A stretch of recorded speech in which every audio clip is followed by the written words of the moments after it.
Good evening, ladies and gentlemen. I'd like to call this meeting to order. Welcome to the March Design Review Committee meeting. The DRC is a subcommittee of the Historic Zoning Commission, and the meeting is informal and designed to guide applicants through the process of obtaining a certificate of appropriateness or a COA for the projects within the city's historic districts in light of the Historic District Design Guidelines. Applicant participation in DRC is voluntary but highly recommended, and changes made or suggestions taken by the applicant based on the discussions with the DRC are the applicant's choice, but the DRC makes no representation as to whether any changes or suggestions made during the meeting will be approved by the voting body, the Historic Zoning Commission. We have 13 items on this afternoon's agenda. When the item is called, please introduce yourself, generally describe your item in about 2 to 3 minutes. Item number 1. And I will say, since we have so many items tonight, for those who are applicants, some are returning folks, returning applicants. We'll try to keep things concise, so just hit us with what's changed so that we can move along fairly quickly, because there are quite a few items and some of them may be a little more lengthy. So item number 1, discussion of alterations walkway at 1250 Adams Street. Linda Childs is the applicant. Not Linda Childs, I'm Ernie Reynolds. Yeah.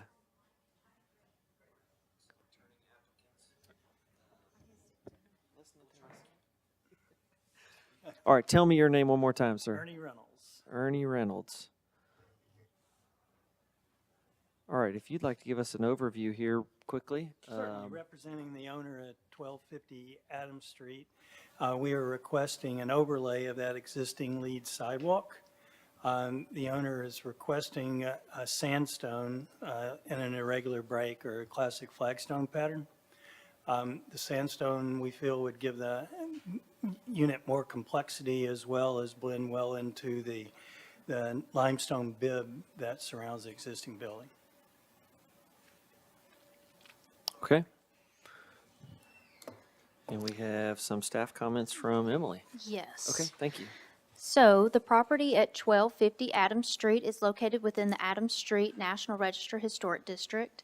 The National Register lists the building as a 1.5-story, circa 1940 bungalow influenced brick veneer dwelling with a stone foundation, gable roof of asphalt shingles, exterior wall brick chimney, and a brick veneer exterior. The National Register lists the building and the rear accessory structure as contributing.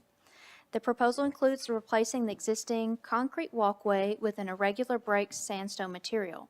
The guidelines recommend the following for walkways. One should maintain the location of historic sidewalks and walkways, replace damaged portions to match the original. One should use sidewalk materials that were historically typical, such as concrete, brick, and stone. Additionally, one should design new sidewalks and walkways to follow historic patterns of alignment, configuration, width, and materials. On Adams Street, the typical material for walkways are concrete. Therefore, this alteration does not align with the guidelines. Thank you. Okay, thank you very much. All right, anybody want to volunteer to start us off here? Bob? Sure. Thank you. I'm not as concerned about the stone requested, it's more the alignment of the sidewalk. Okay. I think it should follow the same pattern it currently has. And is it, are you intending that's just the same straight shot that's always there? Correct. This photo is just a stock photo, so that's probably confusing. Oh, so you're not wanting to curve the sidewalk? No, sir. We're intending just to overlay the existing sidewalk. Okay, great. Okay. Brian? So, hi, Ernie, what is the condition of that sidewalk today? I mean, is it damaged? Does it need repair? No, the sidewalk is serviceable. This is merely an aesthetic request. Just aesthetical? My experience of historic properties is that most of them, for the front, have these concrete sidewalks, entrances to the front door. And I think I would support staff, you know, and the guidelines on that. I think the concrete would be more appropriate to the district. Thank you. Thank you, Brian. Mary?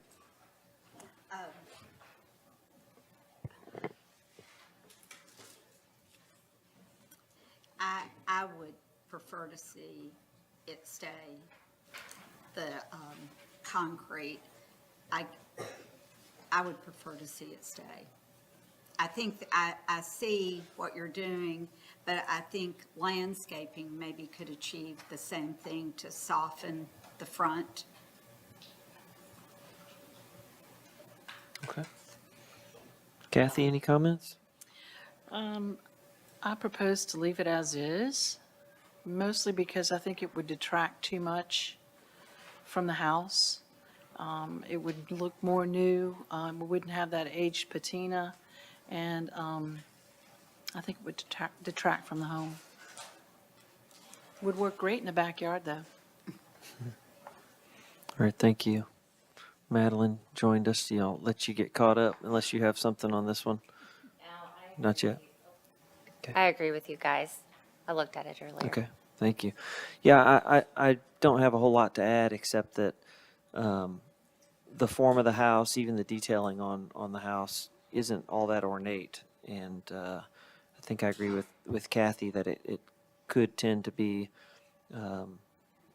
maybe busier than the house would support. And then, you know, it's not really seen in the neighborhood, which is why the guidelines mention it should be something that's typical of that vintage, which on that particular street, it's not very common. I don't know of any original examples like that. So any other specific questions?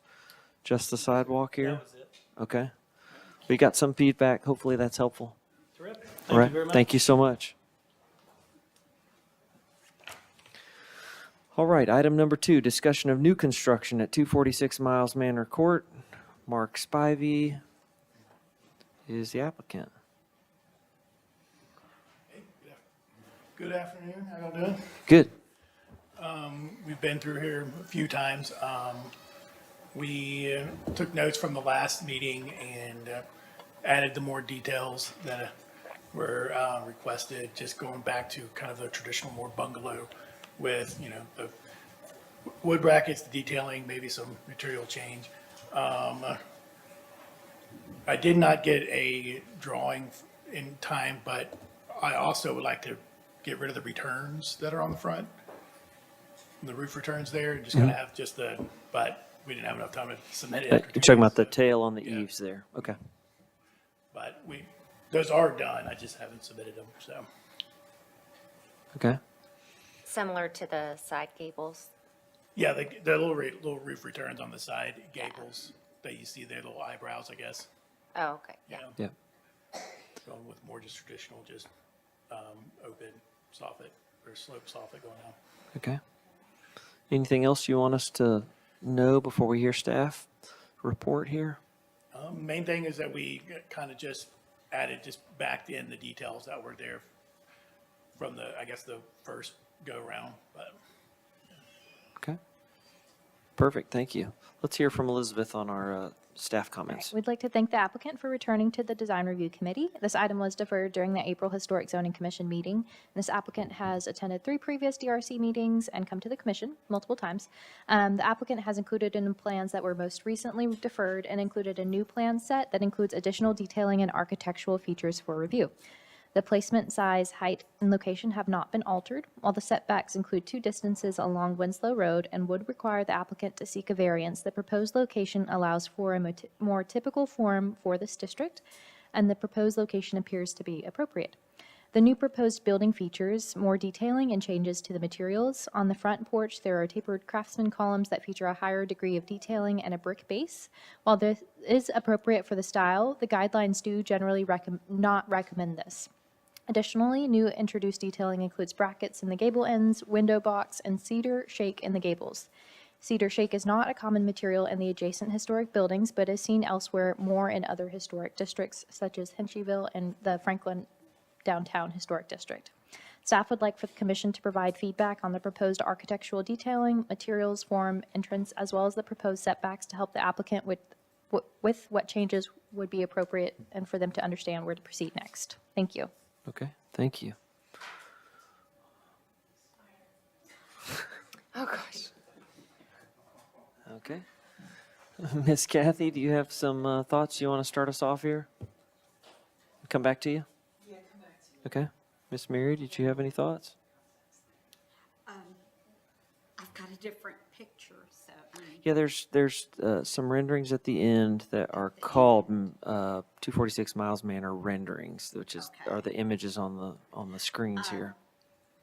the thing I've been concerned about we've never gotten to is, and this doesn't show it in any kind of context, but the side of this is the front of this, the side street has houses facing toward it and across the street.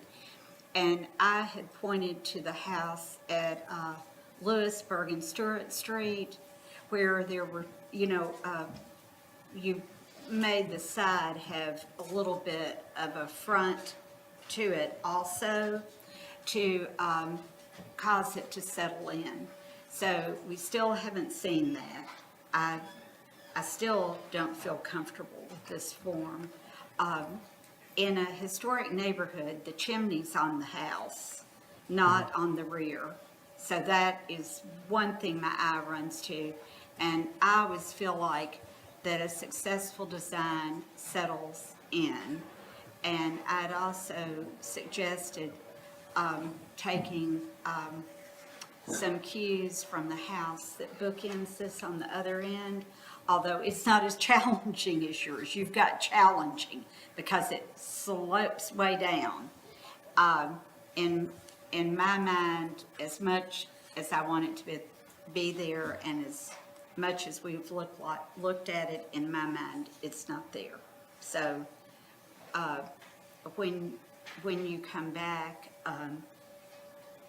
if those things could be addressed, that would be my thought. Okay. Thank you. Keep going this way, Kathy. Okay, Miss Kathy, go ahead. To send up to. I guess my considerations too is I know we talked about it was very plain last time, but I think the pendulum has swung the opposite direction and it's been dolly decorated a bit too much with the flower box under the window, so maybe draw back on some of those details. You did mention the gabled eave returns, that going away to a simpler form. I like that. And maybe the detailing on the tapered columns could be less detailed.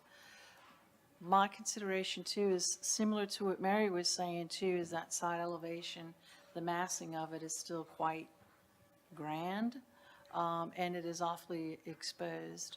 I'm not as concerned about the chimney location as that being a formal feature for a front elevation, although I think that could be a opportunity for a design challenge for you.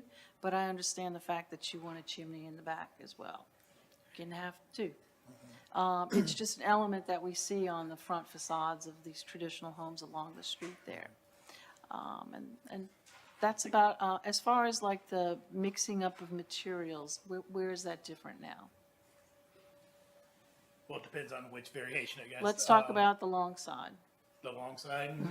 There's, nothing's really different from the previous except for the, we have a brick front and then it kind of the Okay. feel of an add-on on the back there with just the siding on top. And then the only thing that's different from the last in the middle is just the cedar shake on the front.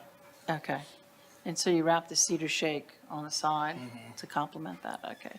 Which we're fine to go siding with there, just trying to do something different because Yeah, well, I think it helps you with massing when you use your materials to help you break that heaviness of it as well. But some materials look heavier than other materials. And so consider that if you try and reduce the massing on it as well. Thank you.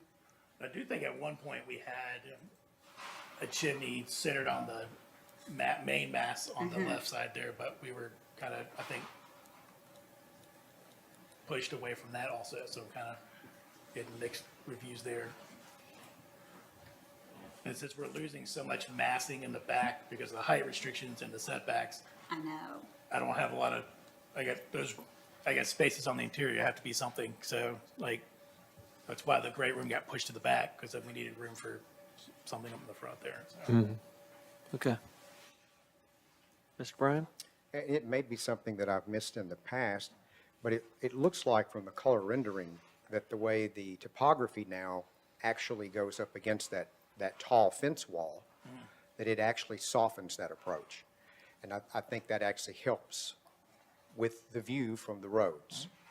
You know, this is a challenging property. It is. And I know you've been before us several times, so I'm very sympathetic to us finding, solutions so you can move on. I would say some of the detailing in this neighborhood, it's very eclectic. I mean, you look along the road that faces Miles Manor. I mean, all those are new houses, but they're kind of in the 1840s and 50s kind of a style. And then you get ranch-style houses, and you get Tudor-style. I mean, there's just so much eclectic in this neighborhood, and I think it can take some more stylistic eclectic, being more eclectic here.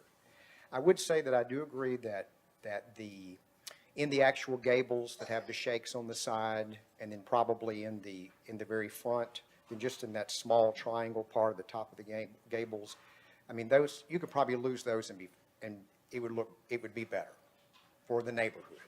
Wouldn't be quite so showy. But you did need some extra. I mean, there was that little plain Jane, and I know your client doesn't want just a plain Jane house either. So I think where you're going is better. I don't know what you do on the side. I mean, I'm not quite sure I understand when I hear advice about the side, about which direction from our board that we're actually going with that. So you've got, it looks like 2 stories, you've got a basement level and then a second story. And I don't know. We've got 3, really. Well, I mean, is the advice, if what I'm hearing from, other members of the commission, to bring that down and only have a single level?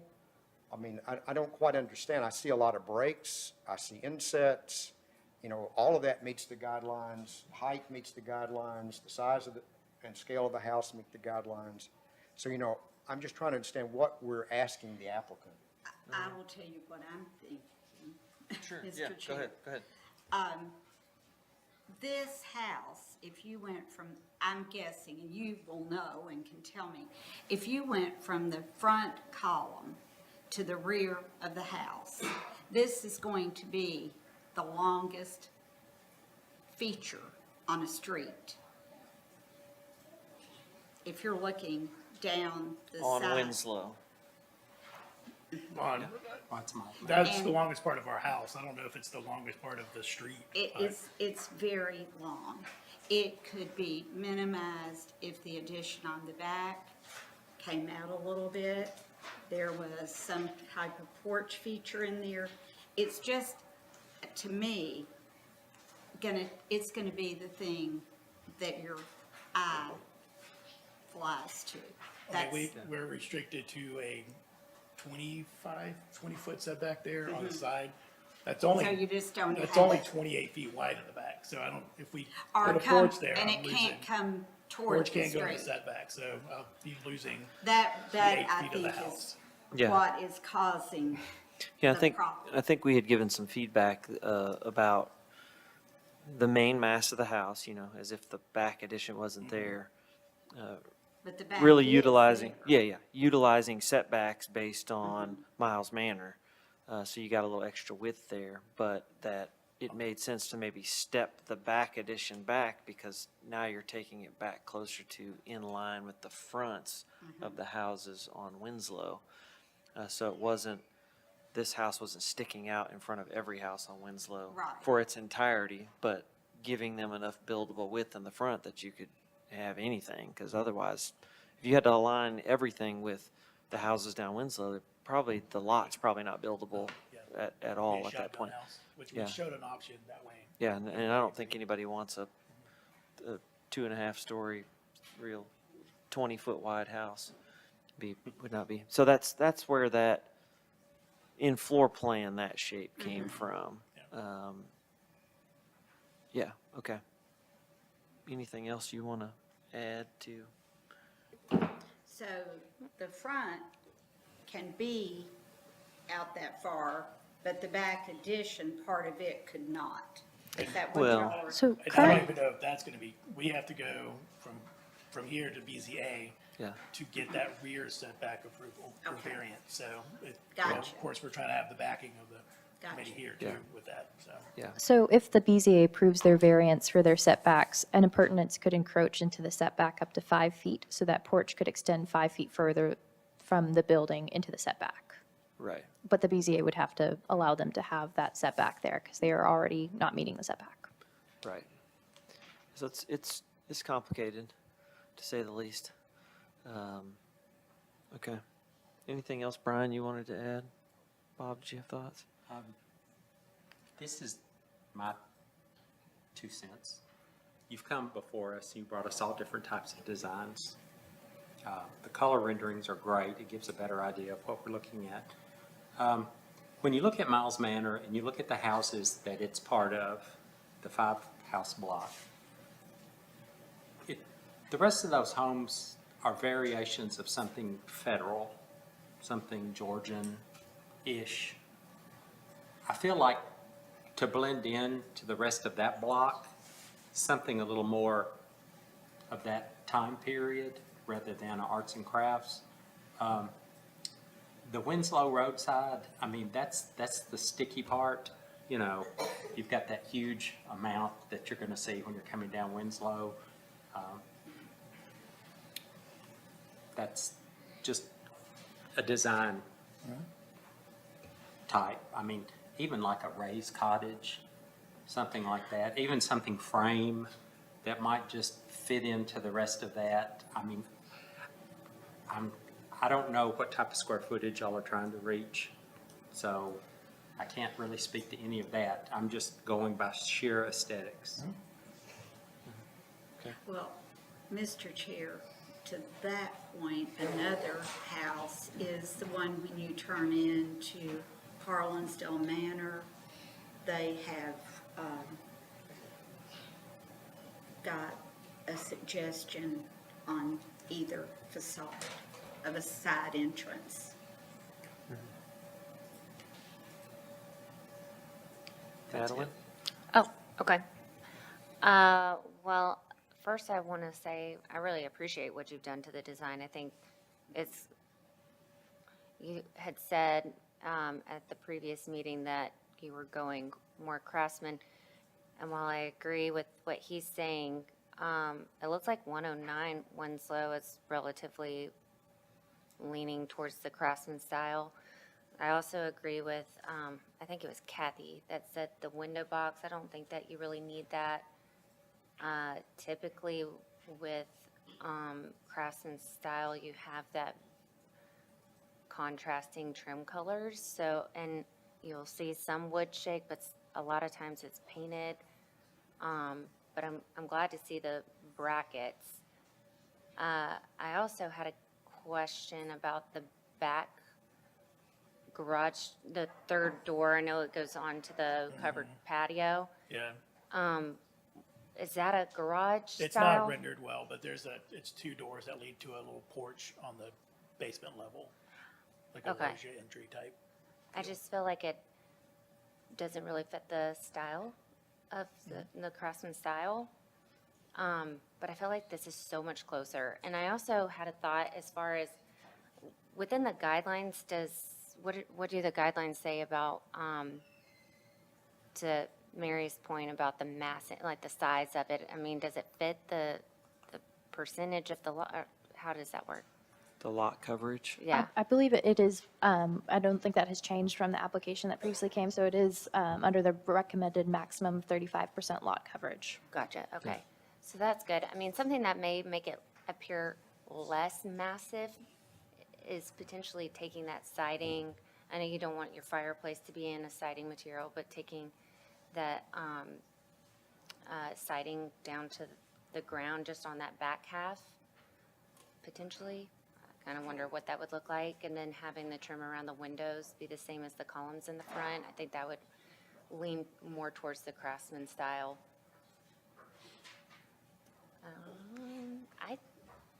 Mr. Chair, when you came back, if you put it in the context of the street, maybe prove me wrong, See, maybe Photoshop it into some pictures of the street. It's possible, yeah. Like the other houses on the street, Yeah. sitting next to it as far as their mass, yeah. But I actually think as far as style goes, I'm kind of glad you're leaning towards Craftsman. I think this rendering looks a whole lot closer. And since we only have one on the street, that 109 Winslow, maybe it would be good for streetscape balance to have that style. Okay.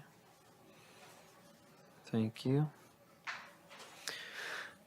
I agree with a lot of what was said. I think you're headed in a better direction. I think some of the detailing is maybe just a little too much, like the paneled columns.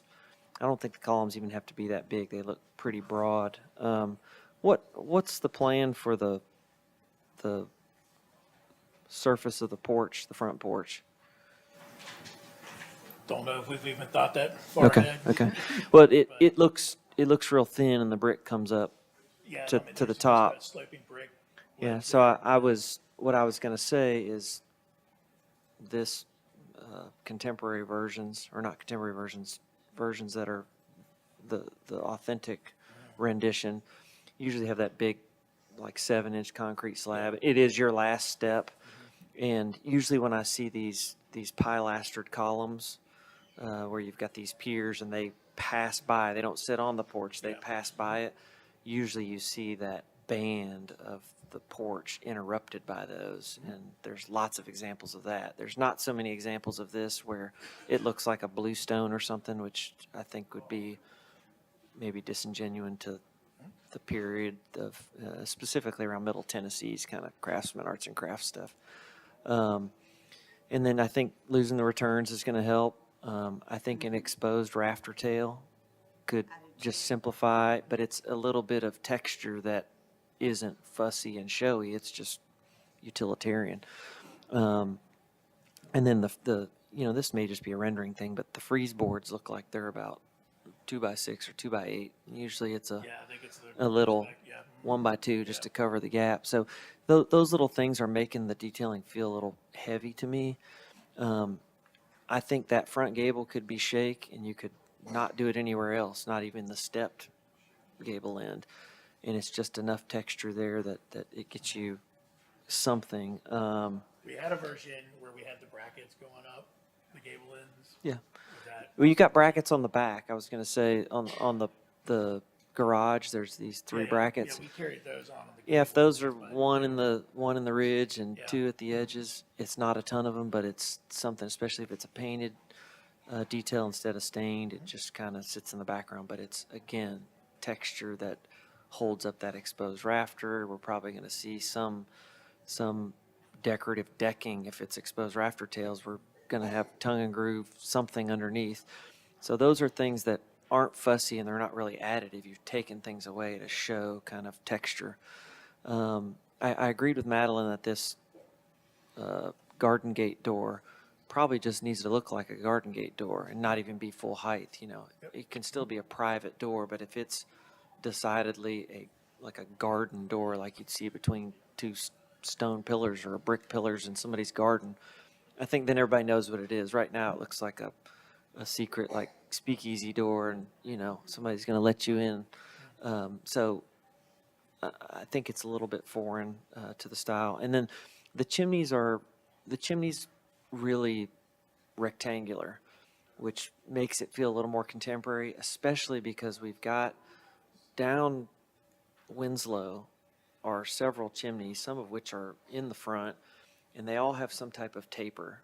So they might start off as the firebox, but they taper to one side and go up, or they taper equally. Look at that. I think it could help us not be so heavy and contemporary feeling on that back piece. What else did I write? Everybody else said everything. Everything else. Mr. Chair, I Yes. did have one other thing I Go ahead. forgot. I just wanted to know what the thought process was behind the brick change. I think at one point it was all siding, the front massing and the rear massing. And then it changed to having the front be more of like the original and the back, the rear be more of like a added on piece over time. So from this to the white brick. Yeah, what's that? What would- But there was a earlier versions from even from that, just from months ago. Which we're okay to do, whichever y'all lean towards, but, I think feel- some, I yeah, I feel think like- some of the feedback was that the brick had a little bit more permanence, especially in the neighborhood. There's quite a bit of brick and stone, like whole houses that are stone. So I think that was some of the feedback earlier on. Go ahead. I just felt like maybe the white, and it may just be the rendering, but I kind of felt like the white brick may be making it look a little more contemporary too. I actually think with the brackets and the shake and the contrasting trim colors, that brick would fit the Craftsman style a little bit better. Yeah. It may be something we want to see, the actual brick and. Bring the Yeah, material. it's a sure. rendering. And to that point, there are, I think even the Department of Interior standards say that you should use a contrasting material for the base or foundation of a building. So that whole kind of walkout basement section is supposed to be some contrasting material. So we look at all the historic houses in this neighborhood, they probably all have stone at the base before they hit a brick or siding section. So you've kind of got it in the back, but the front isn't probably doing that as well. So you got this mixed bag because you got this 2.5 story all brick. So look at that. If there's a way to break those materials up instead of having what's going to look like 3 stories of brick on that main gable, if it had a base of something else, whether that be stone or maybe you think of it just differently. We see all kinds of things around town, but usually a contrasting material is a requirement. Is it in our guidelines? I know it's in the interior standards. I know There's- Metro requires it too, Yeah, but there's we're not Metro. foundation material requirements and standard material requirements, but I think there's just a unique topography that reveals a lot more of what would be the typical foundation area. Sure. And if you go see an old brick house that doesn't have an addition on the back, if this were just a historic single gable, single ridge house, it would have had stone at the base and brick above, or it would have been brick below and siding above. How many walkout basements of 1920s, 30s houses, they're stone foundations, some brick too. So, anything we can answer? I know we've talked a lot of details, but going back, I just don't want to go to another meeting. Yeah, I get it. It still feels like, I'd rather be told now, like, just redesign it, or, because I'm always getting like, hey, this is not looking like a front on the left side, which is really hard to do because it's a basement lot on that left side and there's really no Yeah. front, to it. Yeah, we definitely have some mixed reactions to it. I think the best thing you can do is do a really good job of explaining why the shape is the way it is. And it goes back to what we were talking about. You're trying to not get in front of the houses on Winslow, and you're trying to have enough width on Miles Manor to stand up to what are some pretty wide houses there. So I think if you can tell that story well, it explains why this specific lot contains hardships that got us to this point. Yeah, it has hardships, but I'll just say what I've been thinking. It has hardships. It's still got to fit in that neighborhood. Yeah. And there's a lot trying to be done here. I was trying to look at your point, which I think was very good, about maybe look at some historic walkout basements and try to take a nod from that. I'll just be honest, this looks somewhat like it's lifted out of a flood area, and we don't want that. Yeah. So it's somehow getting it to settle. Yeah. And that, the perspective that's on the screen is, you know, somebody in their hovercraft about 15 feet in the air. So I don't know that we'll see that view ever, but, you know, give us some good perspectives, even if they're not great renderings. Show us what it's like on the street, On the street. right on it, and let's I'm- just see I it. could be seeing it wrong, Yeah. you know. It's a challenge. I don't envy you. It's a tough lot. It's a So, tough lot. Mr. Chair, can I add something else? Sure, to, Ms. Kathy. To help you process all the things that we've been saying. When I look at this elevation or this perspective, it looks very contemporary. When I look at the front elevation, I get the feeling more of the craftsmanship. But we've mentioned like the foundation and looking at some homes that typify that. If we would take just that one thing about having a stone or differentiated material on this perspective, put a stone base in on it, that brick reads very contemporary the way it, and it's very massive. When I said it's too massive, and you can break it up by your material selections, the example of the stone base or foundation, which is typical for a lot of historical properties out here, and like Tyler was saying, it gives you a nod to what little elements to bring in that are still within sort of a craftsmanship style, but maybe not a direct translation, somewhat of a modified.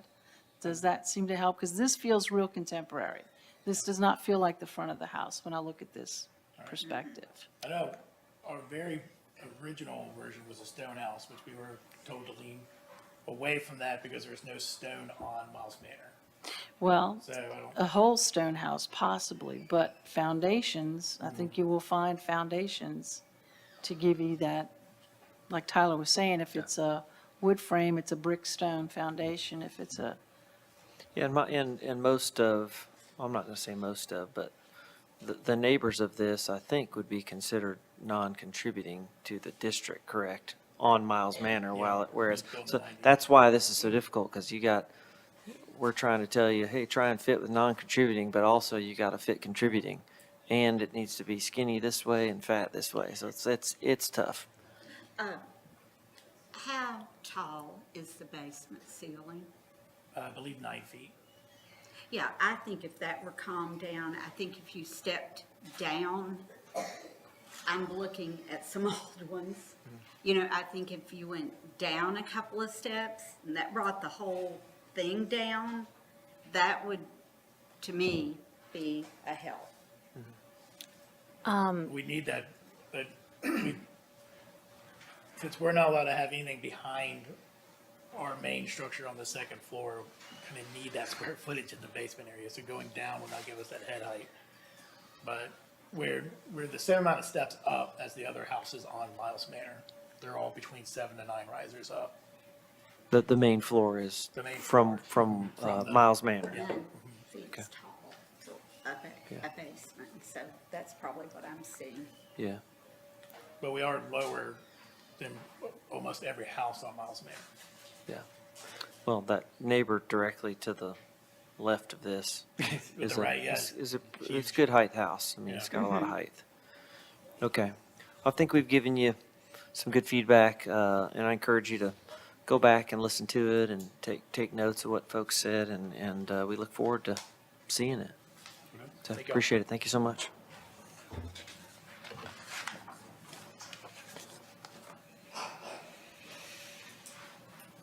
Item number 3, let's move on to discussion of new construction at 115 Winslow Road. Mr. Michael Kitsadis. Good evening. Hi. Michael Katsidis, MK Studio. Kind of going back about 6 months with our first submittal with a kind of French eclectic, stylistic arts and crafts cottage. And then we went through the DRC. It was pretty much denied. And then we came back with a Tudor architectural style in December. And then after that, we've shifted the house about 5 more feet away from 119, the Anderson residence. We eliminated some wing walls. We decreased the window sizes in this version right here. And it was still massive and overpowering the neighborhood. So we came back with a arts and crafts version in February, I think, or March, not sure. March. March, yeah. With a small stoop and a large shed dormer on the main house. And then from that DRC meeting, some of the comments were, let's increase the porch. So we've increased it, kept the pediment on the main porch stoop. The door in this version was 8-foot tall door with a 2-foot transom. And some of the comments were still not fitting the neighborhood. So we kind of decided, let's do a Greek revival. So we're exploring all kinds of architectural styles. So, and we've come up with this Greek revival version of the same exact floor plan, same exact massing, same exact width and scale. We've introduced kind of a Greek revival, 12-inch columns, Doric cap, attic base, 8-foot tall doors, 8-foot tall front door. All the window heads are at 8 foot. A nice thick frieze matching the frieze of the porch beam. Dormers with smaller windows. I think the roof pitch on those are 7, 12, I'm not sure, 9, 12. We can discuss the shed dormer at the garage, whether it be, is that a shed? Does that go to a single or 2 singles? So that's a point of discussion there. So Okay. there you have the history of 115. All right, thank you so much. Let's hear from Elizabeth, please. Thank you. So this item was deferred during the April Historic Zoning Commission meeting. And issues raised by staff during that meeting included the full width front porch, size of the front porch columns, scale of the front entrance, the dormer pitches, and the proposed black finish on the windows. The applicant has included in the plans that they have previously submitted and a new set of plans in the Greek Revival style. And so we would like to get some feedback on the porch scale and proportions of the elements on the building. The front door still appears to be 8 feet tall. The changes to the dormer appear to be appropriate. The shed dormer was removed off of the front of the building, and 3 gable dormers have been added instead, and those pitches are appropriate now. The use of narrow gables and dormers is seen along Winslow Road. The width of the porch and stoop is more in line with the rhythm of this element along the street now as well, and the shutters appear to be appropriate.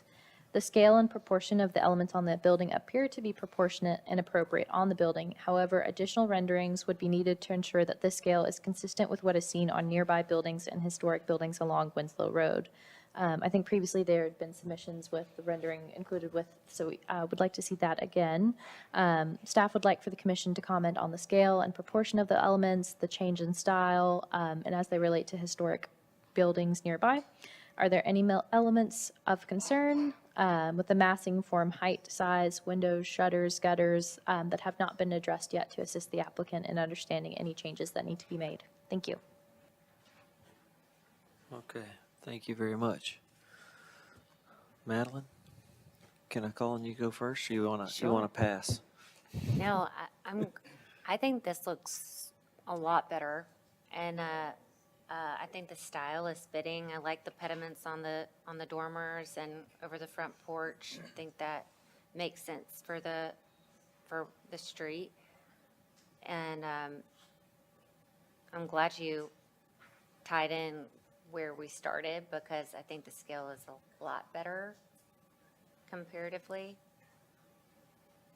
I think that's all I have for now. Okay, thank you. Mr. Bob? I like the scale. Is the roof the same height, Same exact height, yes, sir. square footage the same? Square footage the same, actually probably a little smaller total square footage because that dormer in the middle, in the prior submittal, was a full room because that was removed, some of the square footage on the second floor. It won't affect the building coverage, Right. but the square footage. Okay, I definitely just does. wanted to maintain that it's, Yes, that's it- all stayed the same, just the style's changed. Same exact floor plan. I like I like it looking more traditional. It fits in better with the street. Okay, Bob, thank you. Brian? I think it's another expertly rendered design. I think it looks appropriate for the historical character of the neighborhood. It meets the height and the size requirements of the guidelines. The only question I would have at this point would be on the door, it being 8 feet.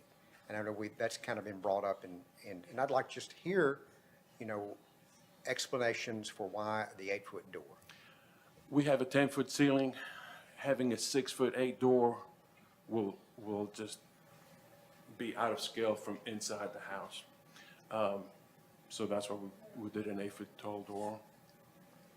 And kept the windows. It was 8 It with was 2-foot 8 before transoms. With a 2-foot transom. Okay, Now we've that's what's eliminated- different. Okay. Yeah, we've eliminated the transom and we just kept that 8-foot tall door. Okay? All right, well, thank you very Thank you. much. Mary? I prefer this, and I think the reason is it helps the fabric of the street to not have the two be such similar styles. So I'm a fan. Okay. And I would leave somebody else's opinion on if the 8-foot door is going to look inappropriate. I would like to see on where the eave falls down on the, facing the house on the back left side, maybe have a little more detailing so it doesn't quite look like it's dying into that, or like there's more of an addition there instead of knitted together. But I think it's successful. Thank you. Ms. Kathy? I'm not 100% convinced that you needed to jump to Greek Revival, but it's been a real journey in the styles you've presented us. And like we've mentioned before, the drawings are just beautiful and the renderings kind of tell the story. The one drawing I would like to see before I commit is the one where you showed all the different styles, the streetscape compared to the house elevation on 109 and then 111. This is 115. You don't have the new Yeah, I don't- Greek yeah, Revival creature up there, so I'd like to see that. My big question is the total width of the new construction from the garage end, the total width of the whole elevation, front elevation, has stayed the same, correct? Yes, ma'am, yes, ma'am, that, if you can scroll down a little bit. Yeah, that 53-foot measurement has not changed. Okay. And I mean, when we look at 109 and 111, those are very simple, straightforward houses with, lower pitches. I would like to see how the pitches of the new Greek Revival relate to those as well, just to kind of check and balance to see what we're looking at when we go down the street. We'll create color renderings. We just needed to kind of get through the hump of what architectural style it's going to fit. And then we'll do some drive-by videos, animation as well, and not just still renderings. Yeah. So. I just pop in that elevation in along, like you've got the line on that, that would make Oh, me happy. we'll also create that as well. Okay. So can I ask you why go to the Greek Revival and not size down the Craftsman one? Because staff's comments were that the arts and crafts columns were not appropriate. So needed to address that. That was one of the previous comments from staff. So that's what we decided not to. And then I know we had talked about the dormer being pretty massive on the Craftsman style, but now you've got 3 dormers.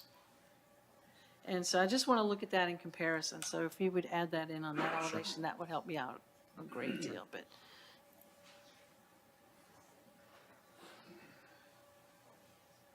Good, all right.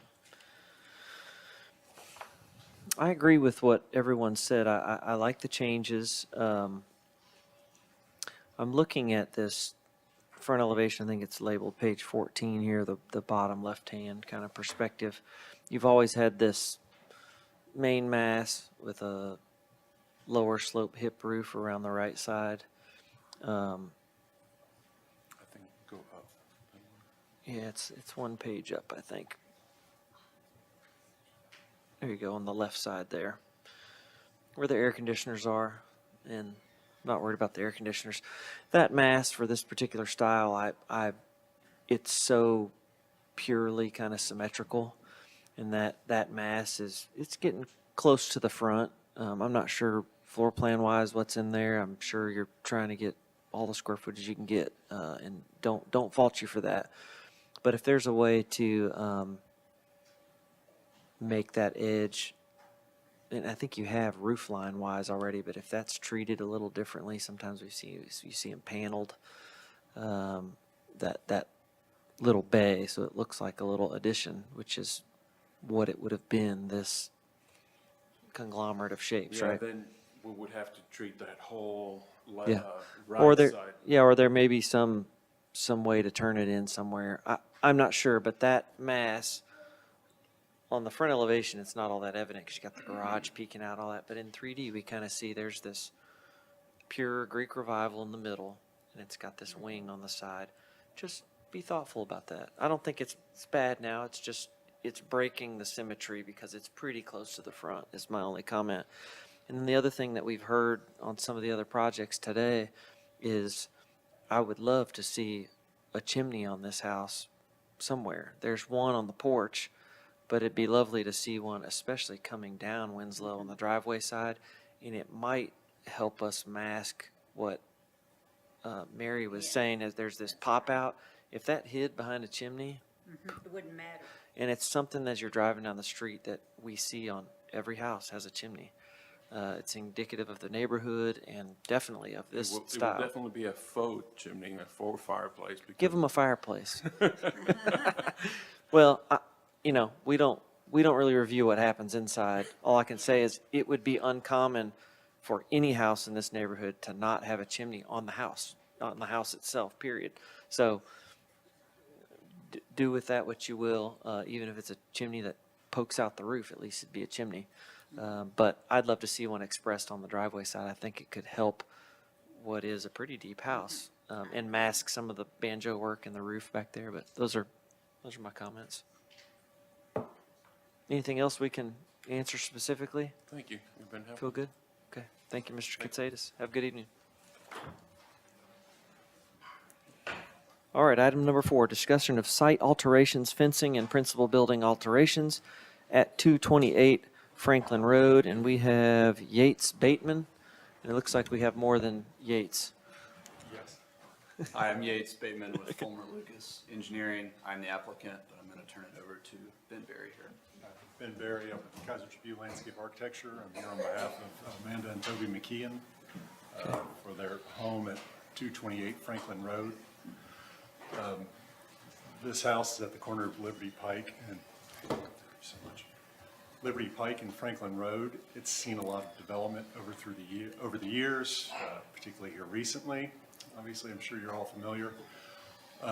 What we are trying to address in our design at this moment are, first, the practical matter of their main access has been off of Liberty Pike for most of the time that they've lived in the house. That has been annexed off for new development behind them, so they need access to their house from Franklin Road. They will have some access through that development, but they have a drive now that comes to the side of the house, but it doesn't make it around to the garage. The historical precedent in Franklin for a rear garage is to have a driveway that runs by the house to the back of the house into the garage. Secondly, we'd like to take the opportunity, again, there's been a lot of development on Liberty Pike at the intersection and on Franklin Road as they've widened, added lanes, added sidewalks, cut into the front of the house. We want to take this opportunity to sort of refresh how the house addresses Franklin Road. Right now, you can't see the front door. The only way to get to the front door is to walk up the drive. Historically, there was a walkway there, which we'll show in a moment. And you'll see to the south of the house, there's an open lot that they'd like to now take advantage of as part of the property and have more access to. There's a large hedge right there now. You can't see that south facade of the house, which is fairly crucial. So we want to sort of buffer the house from the intersection at the corner, create some privacy on the new lot, but also open up the front of the house to the street more. So hopefully you'll see that as we go through. This is just the site plan. Almost everything at Liberty Pike, along Liberty Pike, is staying the same. The only thing we're introducing there is if you see the dark green hedges, that corner is covered with electrical boxes, pool boxes, controls for the lights, et cetera. We're just trying to buffer the house from that and a little bit from the intersection. Then in the middle, you'll see where we're proposing a walkway. There's a low hedge that goes along the sidewalk and then a walkway up to the front door. And then at the driveway, we'd like to add columns to help, clarify where you should enter the house, because it's very difficult with the intersection so close to really be able to locate the entrance to their house amongst all the stop signs, street lights, and everything else that's going on. And then we're screening a private lawn that would be off to the side. This is, to the left, is the existing conditions. Like we said, the front of the house has largely been cut off, so let me skip ahead. You see there circled in blue, that's a historic photo of the house based on aerial Franklin, and you can see there was a walkway going to the front door. So what we're hoping to do is to cut through T-dots, 12-inch tall concrete curb, create a simple walk to the front door. We'd have a hedge on each side. We would like to use traditional limestone steps. If we could find reclaimed, that'd be great. If not, we would use sandblasted and hammered limestone steps that could lead up to the door. Next would be these entry piers. Again, as you see right now, there's a number of T-dot lights, signage, et cetera, that have sort of obscured the entry to the drive. It's narrow, it's a little bit difficult. But we'd also like to be able to add an address marker, and this seems like a natural way to do it. This would be the design of the piers. It follows on. The piers at Miles Manor are directly across the street from this home, and the piers at Rivers Rest are just down the way. And it's just following on that sort of precedent of simple stone piers, mortared large pieces of stone, and we'd like to introduce an address plaque. This is the proposal image for the gate. This gate would be 70 feet back from the road to the side of the house. It would use similar stone piers to those that are up at the road and a simple iron gate. We're looking for something that has a traditional style that fits the house, but honestly, antebellum iron gates would be really elaborately detailed in a lot of cases. We're trying to find some harmony there with something simple yet tasteful to the style of the house. The owners have their son requires use of a wheelchair. As of right now, their only way of getting him in and out of the house is through a temporary aluminum ramp that goes to their back porch. This is the back porch of the house. It's at the far southeast corner, away 150 feet from the road. And we'd like to build a simple ramp for more regular use, a more permanent ramp for regular use for him to access the house. There's lighting to the back of the property.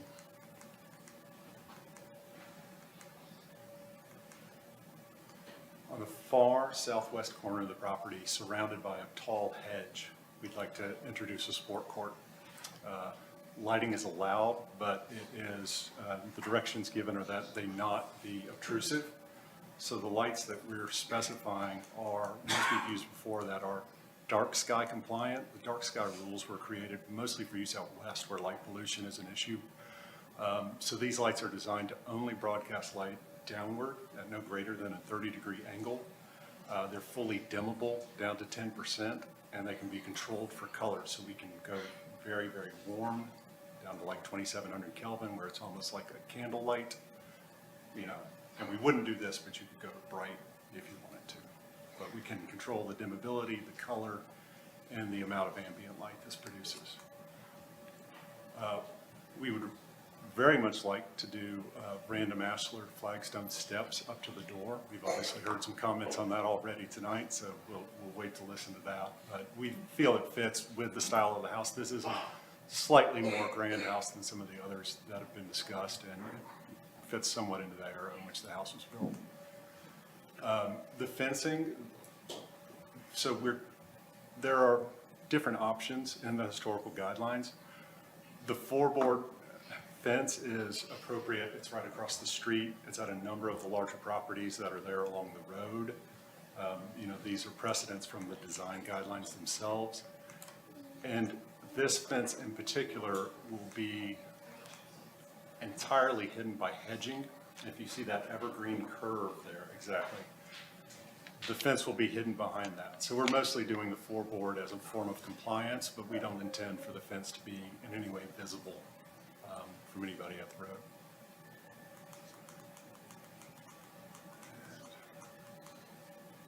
And I believe that's everything with us. Okay. Thank you. Emily, did you have some staff comments? I do. So the property at 228 Franklin Road is located within the Franklin Road Historic District and is on the National Register for Historic Places. The property is noted within the National Register listing for its architecture and its significance during the Civil War. The Alpheus Truitt House is a two-story frame Greek Revival influenced residence that was constructed circa 1846. So I'll just kind of walk through the proposal for us. For the reinstalling of the front walkway, the reinstallation of the walkway based on photos and the history of the site is supported by the guidelines. The replacement of the existing front concrete steps to the, sorry, I messed up my notes. Going to the next item, for replacing the existing concrete front steps with limestone steps, the guidelines recommend preserving and maintaining original concrete, brick, or wooden stairs. If needed, repair or replace wooden, brick, or concrete stairs with matching materials. If precast or preformed concrete stairs are desired, use them only where they're not readily visible from the street. Therefore, the guidelines do not support changing the material to limestone unless there are photographic evidence for that. Moving next to the installation of stone columns at the street and stone columns with a vehicular gate.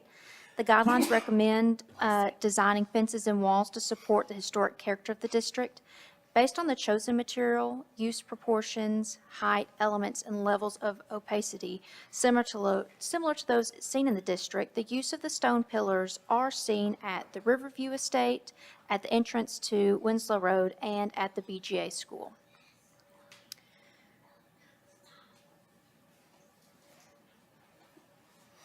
Then moving to the installation of the ramp at the rear of the building, the guidelines recommend positioning ramps and lifts on the rear or side facades where they are not readily visible, and constructing ramps out of concrete or wood.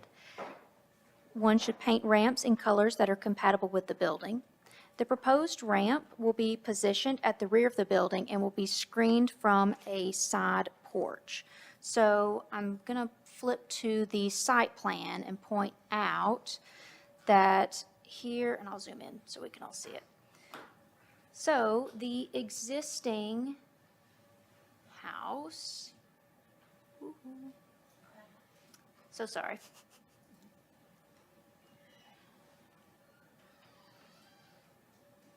Okay, here we go. We can see here is the building. There is an existing side porch here, and the ramp is to be installed in this back. So if you're standing on Franklin Road looking at the front of the building, the ramp will not be seen from the right-of-way. Then, moving to the installation of a sports court and lighting at the rear of the property. The sports court is proposed in the rear of the property, and it would not be highly visible from the street. The guidelines recommends designing light fixtures and their placement to be compatible and subordinate to historic buildings and the surrounding historic context. One should use soft lighting and limit the level of illumination to be sufficient to perform the needed lighting task. Use illumination with a warm white light which does not distort the color of the building, materials, and finishes. For the proposal to install additional hardscaping at the rear of the building, the guidelines recommend that site and setting alterations should be considered as appropriate when they are undertaken in locations that are not visible from public view. And for the installation of the four-board horse fencing, this fencing is seen on Franklin Road and is seen in conjunction with horse fencing at the BGA campus. Staff did want to note that there is new temporary fencing on the site that does face Liberty Pike, and the applicant has noted that this fencing is temporary to deter farmers market patrons from parking on their private property. Thank you. Okay, thank you. All right, let's get started. How about Brian? Let you go first, if you don't mind. A beautifully designed landscape. I did have a few questions, though. So on the concrete steps, so I'm assuming those are concrete, the ones in question that go from the sidewalk up to the front entrance of the house. We're just talking about it goes up to the level of the sidewalk to the house, the main walk to the house. That's correct. These are at the front door, and they're, unfortunately, they've settled, and so every step is a different height. So the ones we're talking about are not the ones at street level at the sidewalk, they're at the front door of the house. We would like to do, we will be introducing, there's a slight bank as you go up to the front of the house. As it stands right now, there's a driveway. The driveway comes around and there's a couple parking spaces in front, which we'll be eliminating to allow for this walkway to come to the front door and to open up the front door. But to deal with that bank, you can see a tall concrete curb there in the pictures. In order to deal with that slope, we just need a couple steps. And the least intrusive way, part of this is that we have a good bit of infrastructure that runs through there. So digging footings, et cetera, would be an issue, plus would be more of an imposition than just being able to use stone slabs.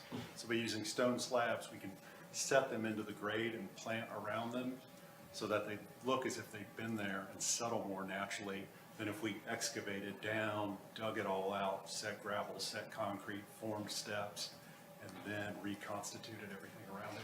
It's just less disruptive.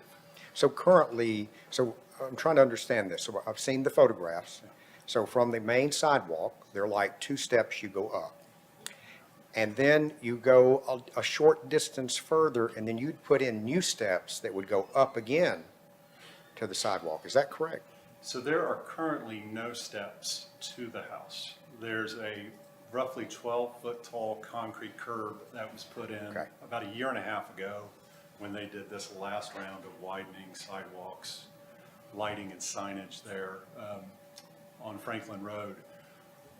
As part of trying to open up the front of the house and provide access to the front door, because there is currently no walk to the front door. You have to kind of go up the driveway. There's need to create some steps in order to get that slight bit of grade that you go up. So to me, given the historic significance of the house and its period and its setting, I mean, I can see for the main entrance of this house having limestone steps in the position that you have them. Flagstone, you would not see that in a house of that vintage here. You can go to Carnton, nearby, the Carter House, it's going to be brick. Usually brick with limestone, or more rectangular borders. I mean, and kind of crested, that's what you would see on a house of this vintage. And that's what I think would be best with the property. So, see, the next thing I wanted to ask was, can any of the new lighting at the sports court be seen from any vantage of the street? Because we will have screening at the road on that side of the property, and then we'll have a second layer of screening as you get to the back portion of the property where the court's at. So there's 2 layers of deep screening before we get to the court. Okay. I think those are my main questions. Thank you. Thank you. Okay, thank you. Mary? I don't think I have anything to add. I think it's great, Okay. except what's been said by Brian. About the Okay. walkway. Miss Kathy? I have a couple questions for you. What is the driveway material? Would love to do shoot and chip, which is a gravel set in asphalt, so that it has a little bit more texture. It feels like a gravel drive, but has a little bit more consistency than you get from gravel and wash away. We prefer that to what you most often see is just straight asphalt. Okay. Next question too. The 4 columns or pilasters that's along the front that flank the driveway entrances, are those just pilasters or is there a future gate? The only gate will be to the side of the house, and it's more to restrict the private portions of the house. We're trying to respect what's public about the house and what's private, and that secondary gate becomes that threshold. Appears that the road would not have a gate. Good. Is there any lighting incorporated in the pilaster columns? No. Okay. Good, I like that because it's not as commercial. There's so many streetlights here now. I don't Yes. think it'd be necessary.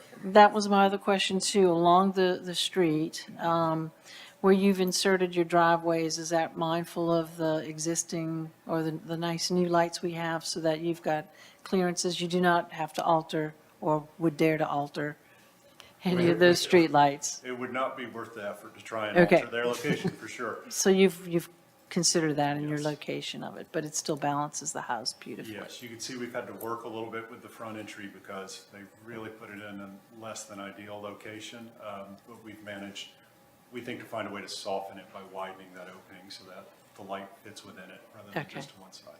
Okay. Also, too, back about the sports center, too, the light, going into depth about that light fixture is awesome. Those can be very obnoxious and obtrusive. So it's quite fancy, which is nice. I mean, probably works from your phone. But I appreciate you going to that level of detail so that it is quiet, so we don't have that glaring light, because what happens at night is just important Yes. to consider sometimes as far as inside. Let's see, about the flagstone walkway too, are there other materials that you would consider? We have considered, and we would consider brick, as you say, would be historically appropriate, and it's probably more useful than gravel, which would be a problem for heels. We love, and the owner loves the feel of bluestone, so we'd ask. Okay. Well, keep asking. Also, too, the driveway material, too, sounds a little did staff have a comment about that? I don't believe it was called Called out. for? Okay.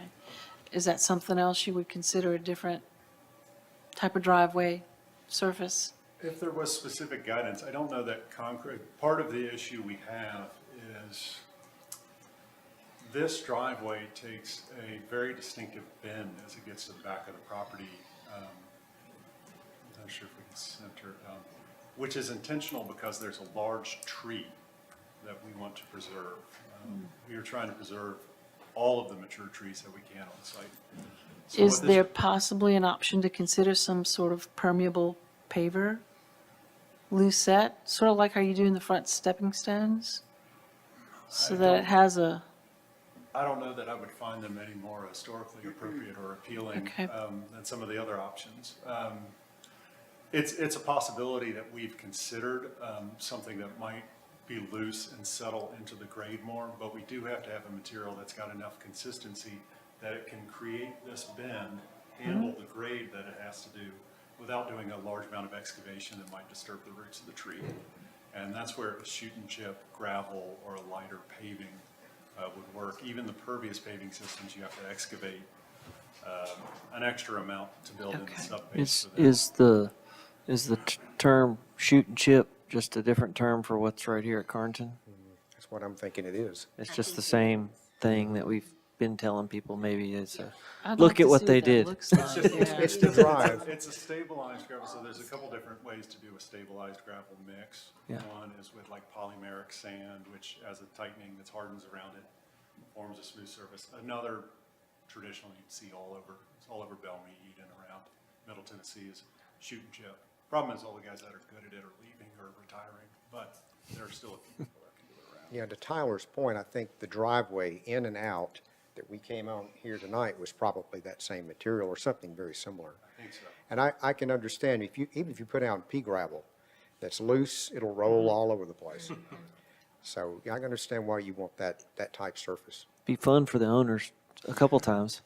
It's old fashioned. Lots of times, I don't know what to call it. What is it where they do the blacktop and then scrunch the pea gravel? That's about to say, it's a tar and chip, shoot and chip. You go from one county to the next, they call it something different. Yeah. Something Depends on the different. guy who puts it in and what he called it when he sold it. Okay. Very good. Madeline, did you have anything? I think Brian hit everything that I was going to mention. I think the landscaping's gorgeous. I agree with you about the brick. I agree with Kathy on, I like the lighting that you did. I feel like it ties well into the landscaping. It's just kind of so simple that it just kind of disappears into it. So I think that's a good choice. Otherwise, I'm good with everything. Perfect. Bob? I think that drawing is incredible, gives you a really good idea of what's going on. But my favorite thing is the sidewalk in the front. You're finally that little sidewalk's gonna open up that house to Franklin Road. Yeah. So I really like that, and I think brick would be a great material, and Tennessee limestone for the steps. Yes, of course. Yeah, there's no telling how many people have just driven by the lot and just never knew there's a beautiful historic house there. Well, it will really be, a lot of what's overgrown in front of the house that's darkened it, we're going to lower down so that, we want to keep the magnolias because they frame the house so beautifully. Sure. But hopefully light the facade of the house a little more so you can see them. So I'm looking at the site plan here. You've got the 4 piers up at the road, 2 more back at the gate.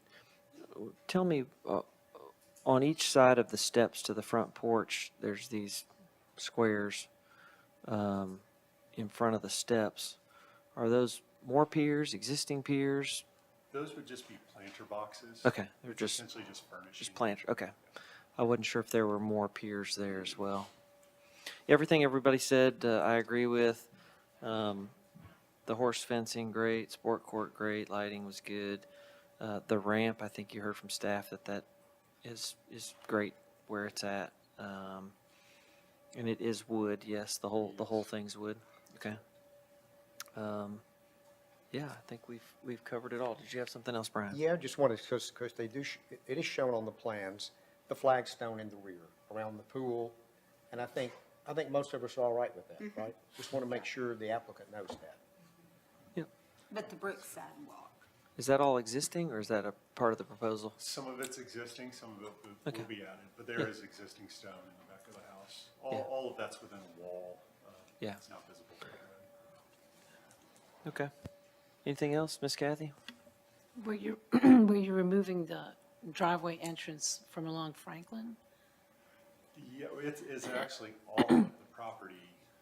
If you look just to the east there, you can see there's a property line that cuts through what is currently an existing wall on site and takes off that. So that would all actually now be part of the new development on the other side. Yes, that will be removed. but not necessarily as part of this project. Because Okay. it's no longer part of this property. You're just showing it like shrubbed out, greenery, landscaped out. That's In correct. this part We will project. have, if you look where the wall is, you'll see there's an opening in the hedge. There will be a small easement driveway access that goes into the new development that will allow them to come into their property that way if needed. So there's a small opening in the hedge, but that entire property line will be screened with tall evergreens. Is there a gate proposed for that or There was a- considered? There was a gate that was already part of the previous submittals for the adjacent property that's going there. Okay. Thanks. Because I think it's included essentially on that side. Sure. Okay, everybody good? Feel good? All right. The middle pages are so historically correct with the shadow line and the selection of type. Yeah, they're beautiful. Thank y'all very much. Appreciate it. Have a good evening. Mr. Chair, Yes, I ma'am. need to excuse myself for the evening. Sure. Okay, thanks.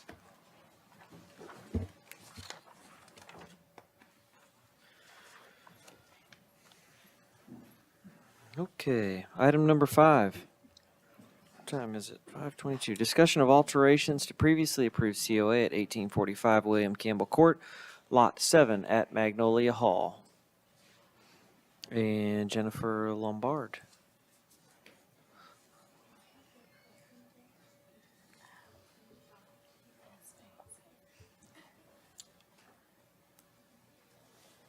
Hey guys, Hi there. how are you? Good. Okay, so this is Magnolia Hall Lot 7. Just a couple of refinements to what you had previously seen on this one.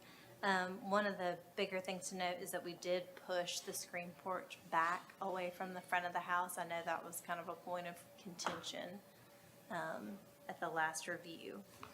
Other than that, just a few small kind of adjustments and refinements to the overall set, but we wanted to get some feedback from y'all on this final before we submit.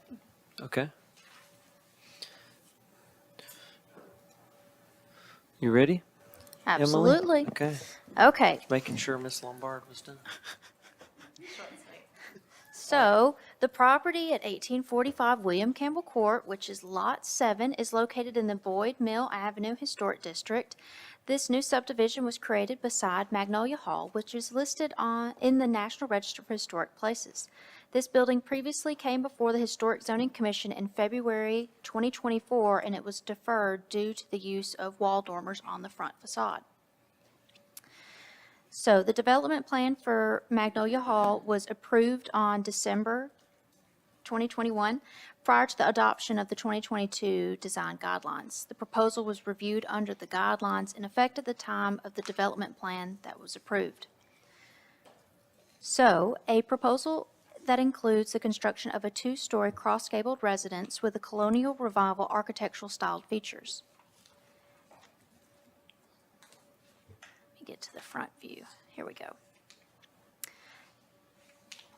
A recessed entrance is found on the front elevation, which features double-hung windows to the left side and a screened-in porch to the right of the entrance. The second level proposes 3 recessed roof dormers on the front elevation. To the left of the entrance is a pavilion structure in the courtyard pool area that will be seen from the street. This is an element that is not seen on the other approved houses on William Campbell Court. Rather than attempting to mirror the scale of the historic building, new buildings shall be subordinate in their perceived scale to the historic building.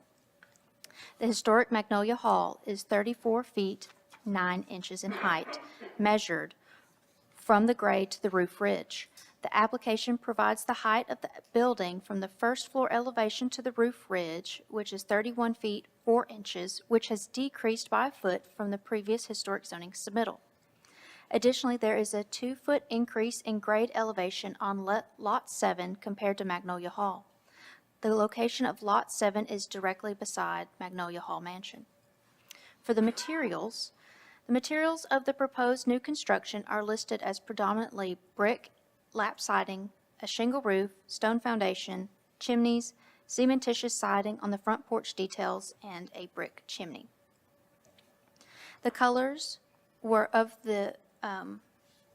The colors of the materials were included in the application, but the window specifications were not. The guidelines recommend that architectural details should complement but should not the guidelines recommend that architectural details should complement but not visually compete with the character of nearby historic structures. Per the zoning ordinance, infill development shall blend with nearby buildings through the use of similarly sized and patterned architectural features such as windows, doors, awnings, arcades, pilasters, cornices, wall offsets, primary facade materials, and other building articulations of nearby buildings. The dormers shall be set back a minimum of 1 foot from the exterior wall of a front or side elevation per the zoning ordinance requirements. The proposed recessed dormers on the front elevation need confirmation that these requirements are met. Thank you. All right, thank you. Let's start with Mary. Would you be ready to make comments? You want me to come back? Come back. How about Miss Kathy? Sure. Okay. Is the chair allowed to go first? Take pressure It's off people DRC. sometimes? It's casual. Go ahead, Miss Kathy. No, well, this is where we jump into the scheme of things with the smaller footprint of a home, as the property, these are not as long in length. So I think it really looks good. It sits on the site well. The fenestration, I'm okay with on that. I think it offers a nice variation in material. What was the one? And I'll stop there for right now because I got to find the one thing that I can't remember. Fair enough. Bob, any thoughts? I like that, what was that, a screen porch that was on the left? Mm-hmm. We did have a screen porch. But you moved it back. We did, and it's just an open pavilion now. Okay, I like that it's been moved to the back. And that's really all I have to say. Brian? Well, I mean, the things that just stick out to me as glaring, first of all, is the pavilion. I mean, it just seems to be an unusual place to have the pavilion with the fireplace that's with it, and a stone fence, which I'm not sure actually meets the distance from our guidelines for front yard fencing. It looks like it's in line with the front of the house rather than set back. The other thing would be the screened-in sunroom. I mean, it just kind of gives it, to me, it makes the building seem off-center or out of balance and heavy on the right side. And you know, that's just something and with the chimney in the sunroom too. I mean, it's not something you see in the historic district.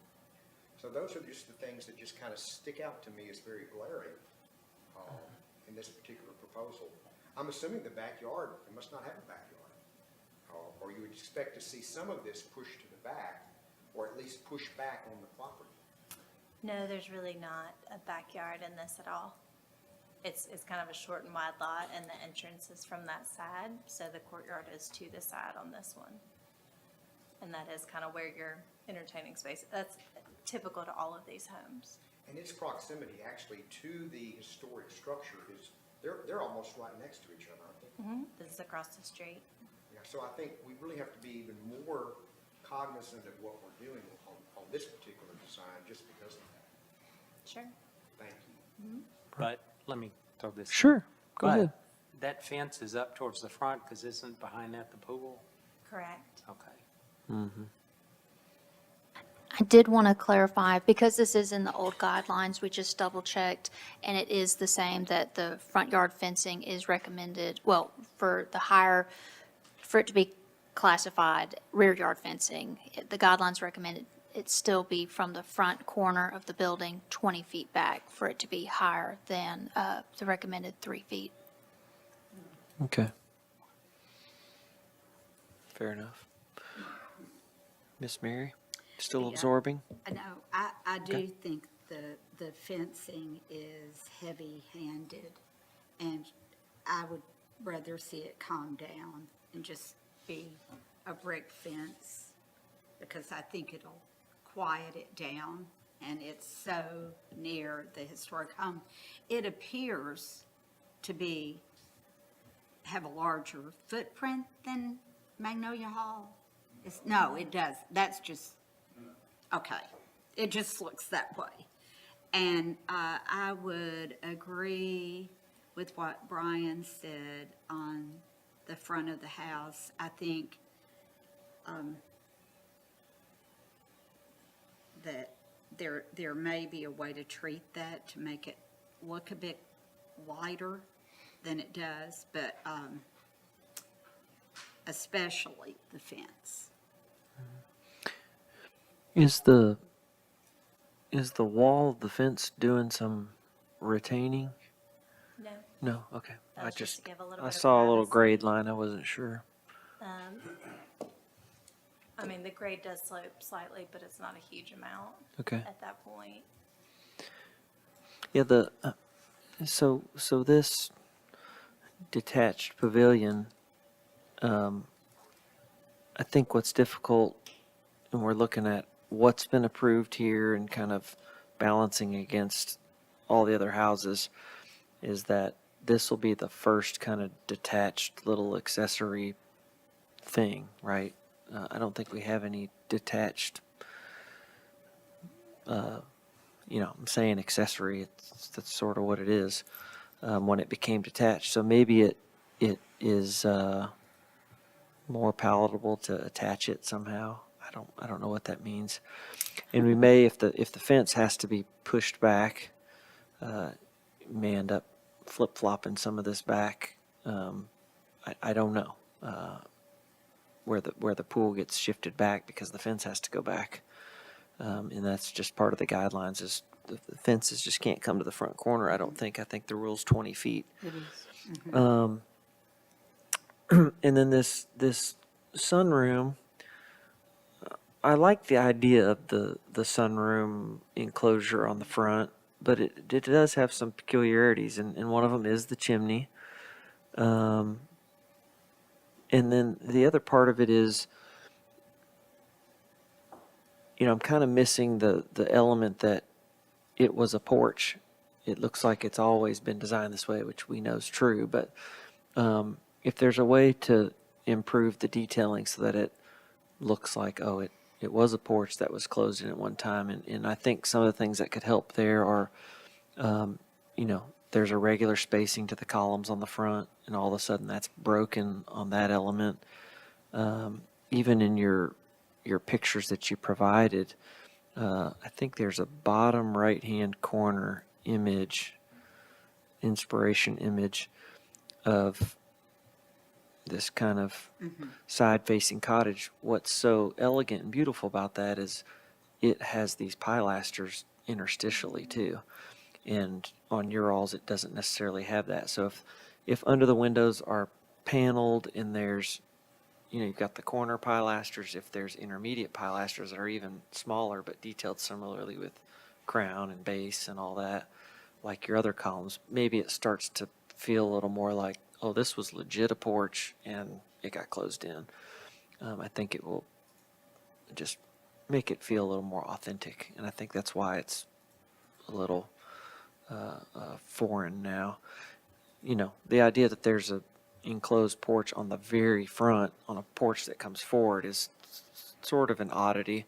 We see lots of porches on the sides of houses that get enclosed on. I mean, we can drive around town and point out dozens. But I'm also cognizant that this is a new neighborhood. Nobody's going to construe these as old historic houses. So I'm willing to, I don't think the guidelines say that you can't have that on the front, but it is different. I'd like to see the detailing improved a little bit. If there's a way to do that, I think it could be helpful. I talked about the accessory cabana porch thing. Anybody want to follow up with some more? Yeah, since you mentioned the inspiration photo, so on page 1 of your submittal, it shows in the top left corner, it kind of shows the little bump out that's on the side, but it's recessed back, and it has a chimney. And if something like that is more successful, if that could be done here rather than having that corner enclosed like the porch was enclosed. And I think then the chimney would be something that would be more natural for historic type structure. And the picture below that one has got one on the other side, and it's set back as well. Yeah.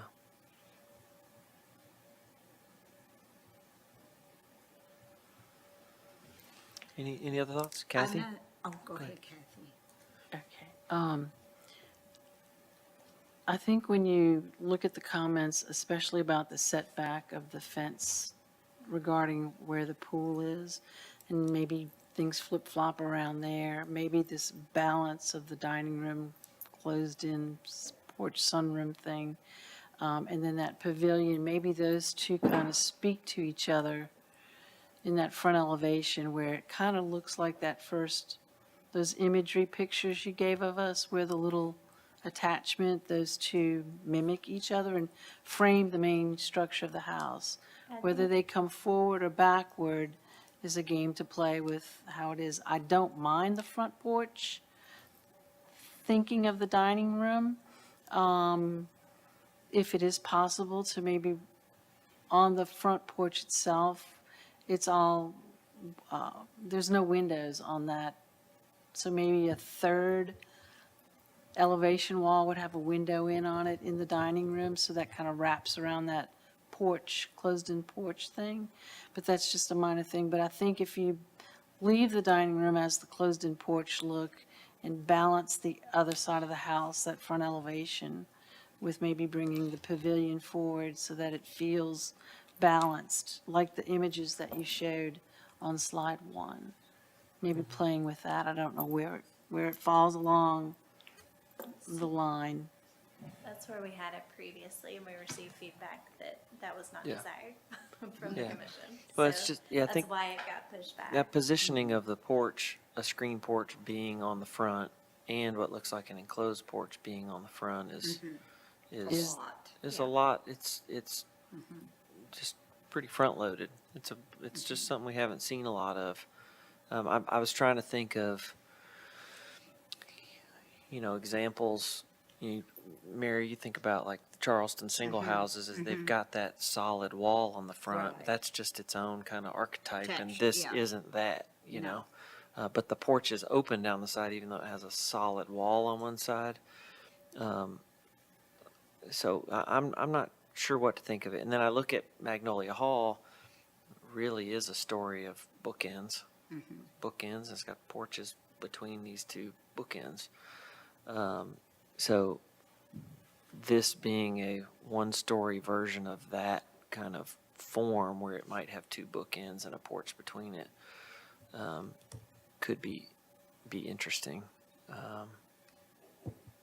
I'm not an architect, but the way that porch wraps, the main body of the front of the house is just so true, elegant on that end, and then that looks a little bit like,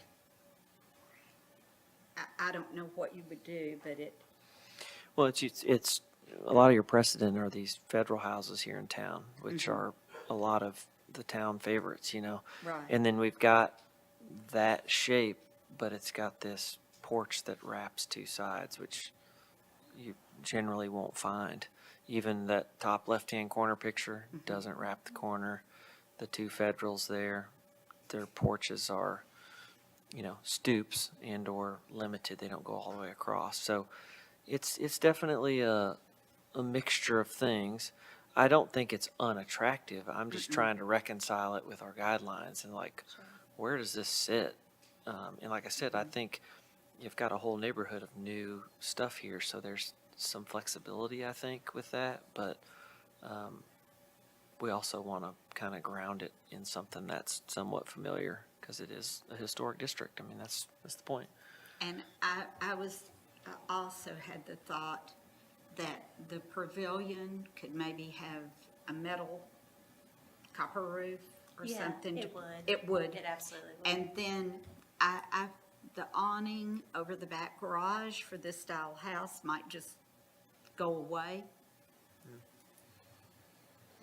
Yeah, at the risk of exposing that it's got eave heights that are atypical. Oh, maybe, then maybe not. Because instead of like a 10-foot eve, it's like a 13 or something. So it's So- doing a little something, but Okay, I don't know that anybody on the planet will ever see that. okay. Because you'd have to That- drive down in that the doesn't driveway matter. to see it, Yeah. right? Well, this is one that's on a corner, that we haven't got the access road between. Right, us. right. So, But that access road's not going to be, no, it's open to not there, public. but this is more open on that corner Yeah, than yeah. any of the other ones. yeah. So it's, you're going to have to go hunting for it, especially if there's a pavilion or porch or whatever Yeah, accoutrement goes on that side, it's really going to block it. So, Mr. Chair, yes, sir. may I make a code clarification? Yes, sir. So for pools, they have to have barriers, but that does not always have to be a fence. You have covers that can act as that barrier, so that fence can completely go away. So there is an exception in the code for that, and we see it all over. So I just wanted to throw that out there so y'all can keep that in mind for both aspects of that. Okay. Well, So Mr. people can use a code or a cover instead of the fence. Fence. Yeah, a compliant cover. Mr. Chair, for my feedback, I'm not sure I completely want the fence to go away, but I would like to see it be all brick, all wood.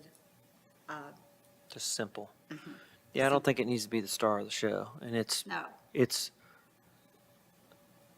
not that this is a bad comment, but it's as nice or nicer than the house. Stone, I'm like, man, that's a nice fence. And I think it just wants to take a back seat to what we're trying to do is feature a nice house. So it is pretty detailed. Easy fix. Anything else, folks? Anything specific you want to ask about besides the things we've No, I covered? think we changed the dormers, so it sounds like those are okay. I think the main thing we really wanted feedback on was pushing that pavilion back, but it sounds like there may still be a little work to do on balancing now that we've pushed that back. Yeah, yeah. I think the pool's going to dictate a little bit and, if you want fencing, which, yes, you don't necessarily have to have it for the pool, but every property in this neighborhood has fence around their, yeah, so, Yeah. No, insurance works with the covers as well. We just Yeah. went through this on another project. yeah. But I think if the precedent for the neighborhood is that people have their entertaining space fenced, Yeah, it's a then fence. I would expect that for this too. Yeah. Yeah. On the road. I mean, I can't think of any other jurisdiction I've ever worked in where they didn't make you screen your pool from your neighbors just for privacy. Right. So, okay. Well, thank you. Thank you. Good to see you. Appreciate it. 544. I'm with the applicant, I'm sorry, I just got a clarification question. if that's Okay, yeah, real quickly. Go ahead. Yeah, sorry. My name is David Horvath, I'm president of Land Innovations. Thank y'all for your feedback. This has been extraordinarily helpful. I get everything you've asked. There's just the pavilion side with the pool that I'm, I guess, wrestling with a little bit and how best to address. So we did have it forward with the wrap porch and that didn't work well. And we really appreciated that feedback of saying it needed to be pushed back off of the front on this corner. Like you said on the right side, that makes a lot of sense, and I think there's ways to handle that. With the wrap porch, you've made a mention that may not be historical precedent, but that it could make sense here. Just because it's on that corner and you got a wider view here, things open up. Whereas the rest of the community, everything's kind of really, really rhythmic, and you don't have that same kind of exposure to the corner.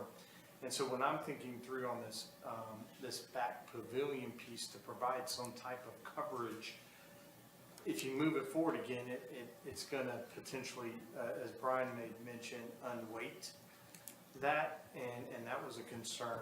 So I guess could we spend a couple more minutes talking about some thoughts around that? Yeah, I think our feedback was that, one, it's detached and there's not that. So I think I think just based on what the neighborhood has developed into, it probably needs to be attached somewhere. And I'm not convinced that its location isn't the right spot. It might be, but I think it needs to be attached. We don't have a precedent for this neighborhood. Yeah. But in light of where the pool location is, whether fences or no fences, all that, if you want a fenced-in area and it has to be pushed back, well, then the fence isn't going to go through the pool. So you may have to adjust. That was our feedback, but I didn't hear any feedback on exactly where you should put it, whether it should go back front or behind. I think there was, not anything we could look to say that a screen porch, and I think it was vaulted and gabled 2 different directions at different times. It faced the front, another time it faced the side. Yeah, so it's like in all of those varieties we saw already and thought they were just something that we just couldn't identify as something that, had any basis in a historic neighborhood. And agree with your detailing comment. That made a lot of sense. Yeah. And is more of just not wanting to push things forward. Obviously, the fence material, agreed. That's really good feedback. Just overweighting that front again, Yeah. I felt like that would potentially put us back in a spot that was undesirable. But I hear you loud and clear about the connection and not having, I don't believe anything we've shown has had a Detached anything, yeah. Yeah, and it might be that, I think every variety we saw previously, remind me if you all remember differently, the roof of the front porch was tied somehow to the roof of the screen porch. So there was this kind of contiguous massing that really felt like it was just really front-loaded pretty heavy. So if there's a way to push that pavilion forward, but it not reach out and touch like the front fascia and share, maybe it's justified to the back half of the front mass or something and it overlaps somewhere there. Maybe that's more successful. I couldn't tell you till I saw it. But I think the feedback was it tying in and being this kind of bookend to the sunroom. We saw all those versions and didn't feel like we could identify that. So that's. Thank you for taking a few more minutes. I really Yeah. appreciate it. That one I felt a little out there. Did on you have which anything? direction. The only thing, I don't want to belabor this, but it just seems kind of strange to me, in any district, to have a pool at the very side of your house toward the front. And it'd be, to me, they belong more in the rear of the house, a pool. I think even for privacy of the owners that's where I would want it. And of course, if the pavilion could be somehow, rather than a standalone pavilion, some kind of a porch that extends from the house and that looks more natural, I mean, that might be a solution to that too. But, I mean, there's so many moving parts. Yeah, Thank you, though. This Yeah. is, Very helpful extra feedback. Thank you Good. for your extra Sure. time. I Did was you have going to something? say, this is our second side pool this evening. Yeah, second side pool. Both corner lots.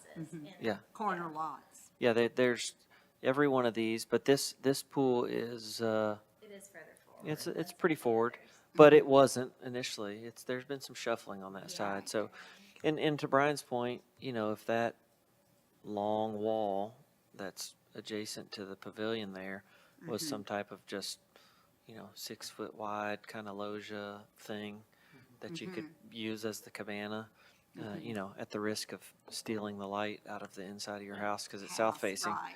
I don't think you'll steal the light because it is south facing, but look at all those options. I really feel like it ought to be attached. Everything here is attached, including garages, which, the guidelines specify they're supposed to be detached. And if they're attached, they ought to look detached. So this is already kind of a stretch of interpretation to say, well, everything's attached, including the garage, and now what should have been detached is attached and an accessory structure that nobody has one, kind of gets put in there. So if you can find a way to attach it, work that fencing stuff out. I think getting the fencing back off the house is gonna just help the corner of the house stand up for itself. And I really think you ought to look at stopping the porch and not wrapping it down that side. Just because it'd be more indicative of that archetype, that style of architecture. I get the utility of it, especially when the pool's right there and there's a gate, but if some of that changes, consider all that. I think that's great feedback. Thank you Okay, so much. good. Appreciate y'all. Thank you. Real simply. So- Let's move on to number 6 before they come back. All right, item number 6. Discussion of roofing alterations, principal and accessory, and alterations to the accessory structure at 234 4th Avenue North. Brandon Pretty.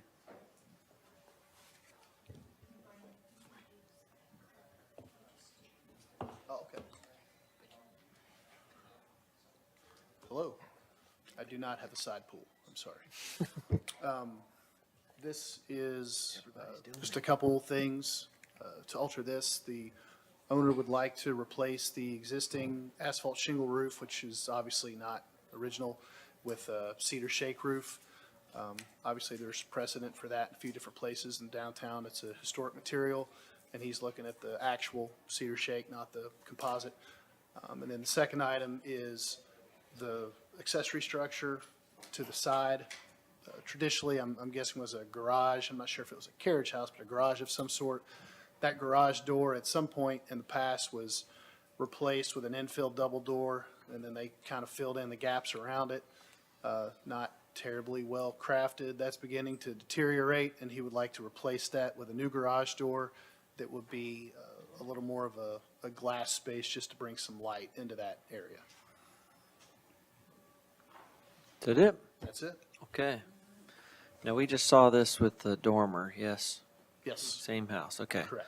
Let's go to Elizabeth for our staff comments, please. Thank you. There are 2 alterations proposed to the building and the accessory structure located at 234 4th Avenue North. The first alteration proposed to the principal building and accessory structure is to replace the existing asphalt shingle roof with a cedar shake roof.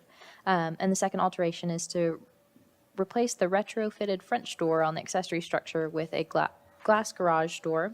The guidelines would recommend the following for roof materials. If partial or wholesale replacement is needed, use a material whose composition and appearance match the historic materials, and to preserve historic roof forms and materials.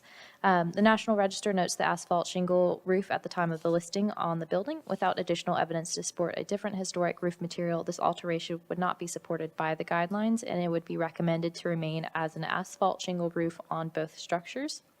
The second alteration for the proposed garage door installation with a glass garage door, the structure was deemed a circa 1970 non-contributing structure, but now may be considered historic due to the age.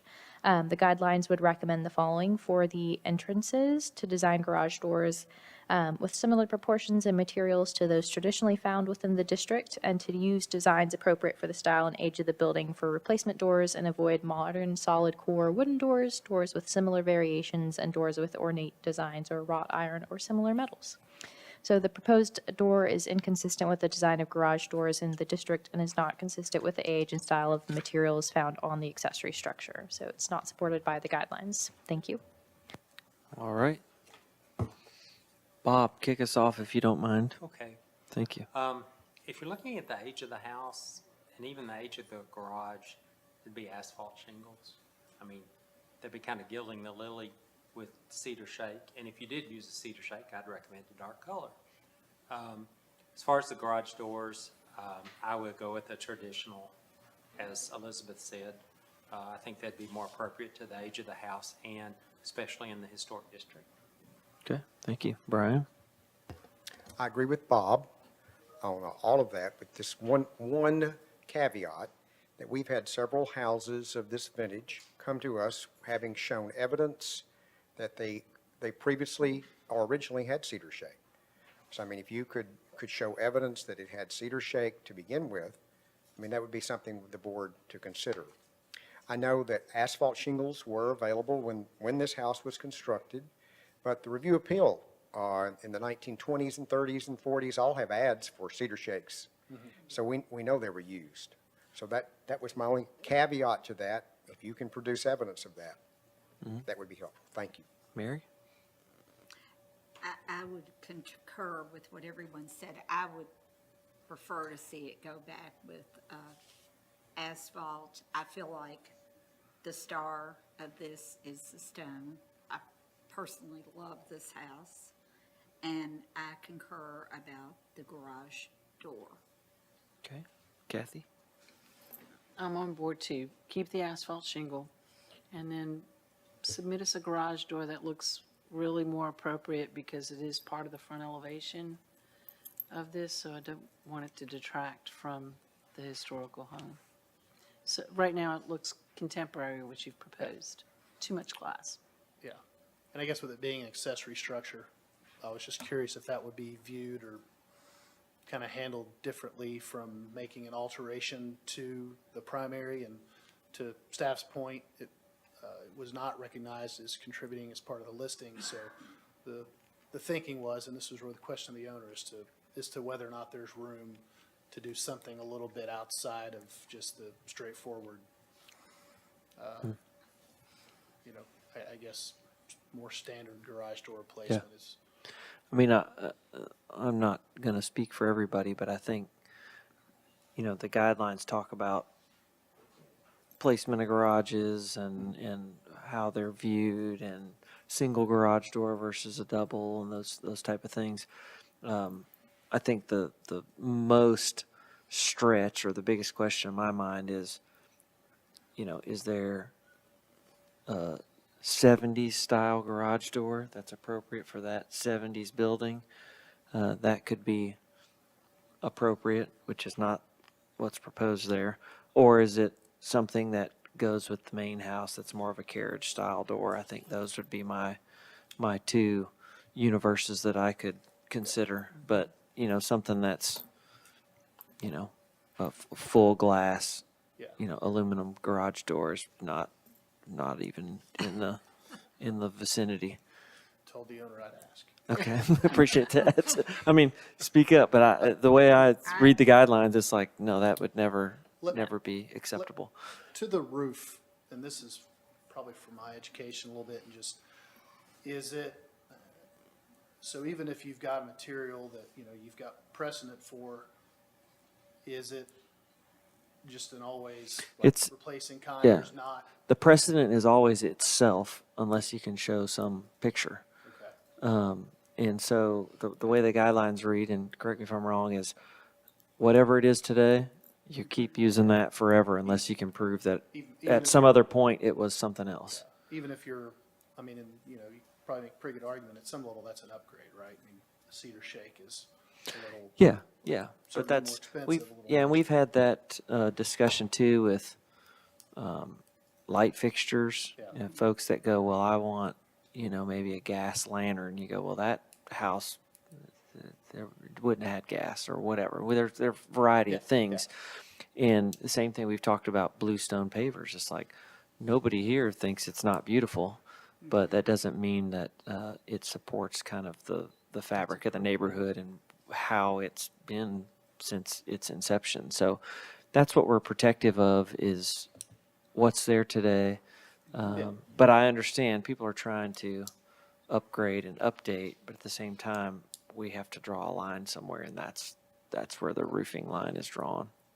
And Mr. Chair, 515 was done before historic zoning, and I think 507 was outside the historic zoning district when that infill was built.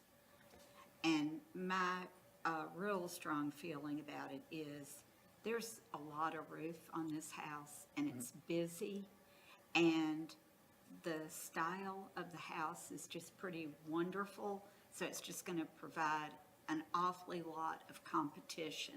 And I get wanting, I'm so excited it's going to be, you know, have freshened up. But I think there's just many opportunities where you can do that without, outside of the roof. And Mary, 507 South Margin, those are actually metal shingles. They're not metal, shake. Yeah. But we approved a while back, and it was on Second and Church, a house where they approved that they did have shake shingles. So that's why that was approved. Right. But you notice in that neighborhood today, if you see that house, it doesn't blend in really with the neighborhood. But they proved it. And of course, a lot of people, when they see those shakes, they seem bright right now. They will calm down over time. I mean, they will patina and weather.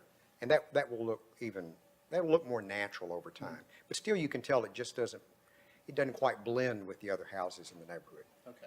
So something like an architectural shingle that was going to be his fallback. We'll submit that. Okay. Yeah. Yeah, and I would guess that, based on what we've approved before, that a traditional garage door that probably complements the house but isn't too fussy is probably more preferable than a 70s garage door. And I say it all the time, just because something's old doesn't mean it was good. And I think a lot of people that lived through the 70s probably love that sentiment. Yes. And when you say traditional garage door, like line of lights? Yeah, and just- a carriage style thing, Okay. show us what you want or some options and we can look at them. Okay. Options would be nice. Yep. Okay. I've asked the question and received the answer. Thank you. Thank you, Mr. Pretty. Have a good evening. I'm next. Oh, you're next again? You're not done with me yet. Let's skip to number. Yeah, you think you're next. We're going to take a 7-minute break and come back at 6:10. Wow. We are only about halfway done. You're all hard. Oh, we have some snacks for the commissioners. All right, so we need longer than 7 minutes. Is this your last one? Oh, well, never mind, Kathy said. Never mind, Brandon. Let's come back at 6:30. Is that too much? What time? It's 25 minutes. That's too much. 20? All right. 15. All right, 6:20, we're coming back. That's 17 minutes. Yeah. All right, let's take a quick break. I've got.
All right, moving on with our agenda, item number 7, discussion of new construction at 1753 Players Mill Road, the Franklin Seventh-day Adventist Church, and Brandon Pretty is with us again.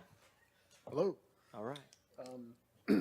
So, I guess as a reminder, this is one we had looked at, I believe it was in February, 2 months ago. And feedback we got was just to kind of think a little more traditional church architecture and integrate some of the stone that was in what had been proposed in the design about 20 years ago and obviously what's in the existing design.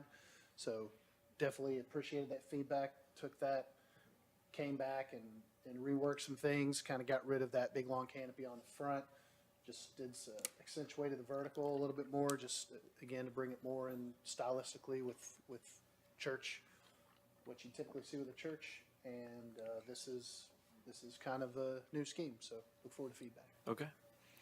Elizabeth, you have some comments for us? Thank you. As the applicant mentioned, they attended the February Design Review Committee and for the concept of this addition to the building located at 1753 Players Mill Drive. As a reminder, the development is entitled to be developed as it was approved prior to vesting. One building has already been constructed as noted in the plans, and the applicant has incorporated lots of feedback from the previous DRC in which it was requested to create a more traditional civic-like structure. And they've done so successfully in this rendition. The new proposed form features a central gable with a false front end, and there are 2 intersecting cross gables as well as flat roof sections that assist in breaking up the massing of the building. The height of the building has been decreased from the approved plans to better align with the height of the historic Seward Hall. The approved height of the building was 51 feet, and the new proposed height at its highest peak is 40 feet at the front of the false front gable, but the overall maximum height of the structure is 33 feet and is consistent with the height of the historic building next door. The design implements a defined base, middle, and cap. The materials and exterior finishes appear to be appropriate and create a sense of permanence with the use of brick and stone. The windows appear to utilize a more arched Gothic style that relates to the existing arched windows on the already constructed church building on the site and relate to the pattern that is traditionally seen on historic civic buildings. The windows are oriented vertically and appear to be appropriate. Specifications have not been provided at this time, but matching historic materials traditionally found on historic civic buildings or a composite that matches the appearance of wood would be appropriate. The central entry point creates a gathering space and proposes a more contemporary canopy. Detailing and renderings of the north elevation that will front the drive to Seward Hall have not been included yet for feedback and discussion. And so we would like to focus feedback on the form, height, windows, detailing, the contemporary canopy design, the front plaza, and massing and details and ornamentation. Would be greatly appreciated. Thank you. Okay. Give me that list one more time. Detailing, contemporary canopy design, the front plaza, massing, and details and ornamentation. Form, height, something, canopy, massing, details and ornamentation. Okay. Windows.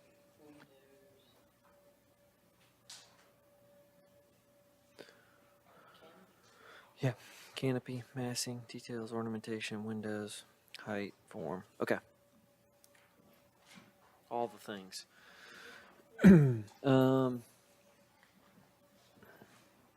Kathy, you want to take a stab? Okay. I am looking at the elevation sheet, whatever one that is.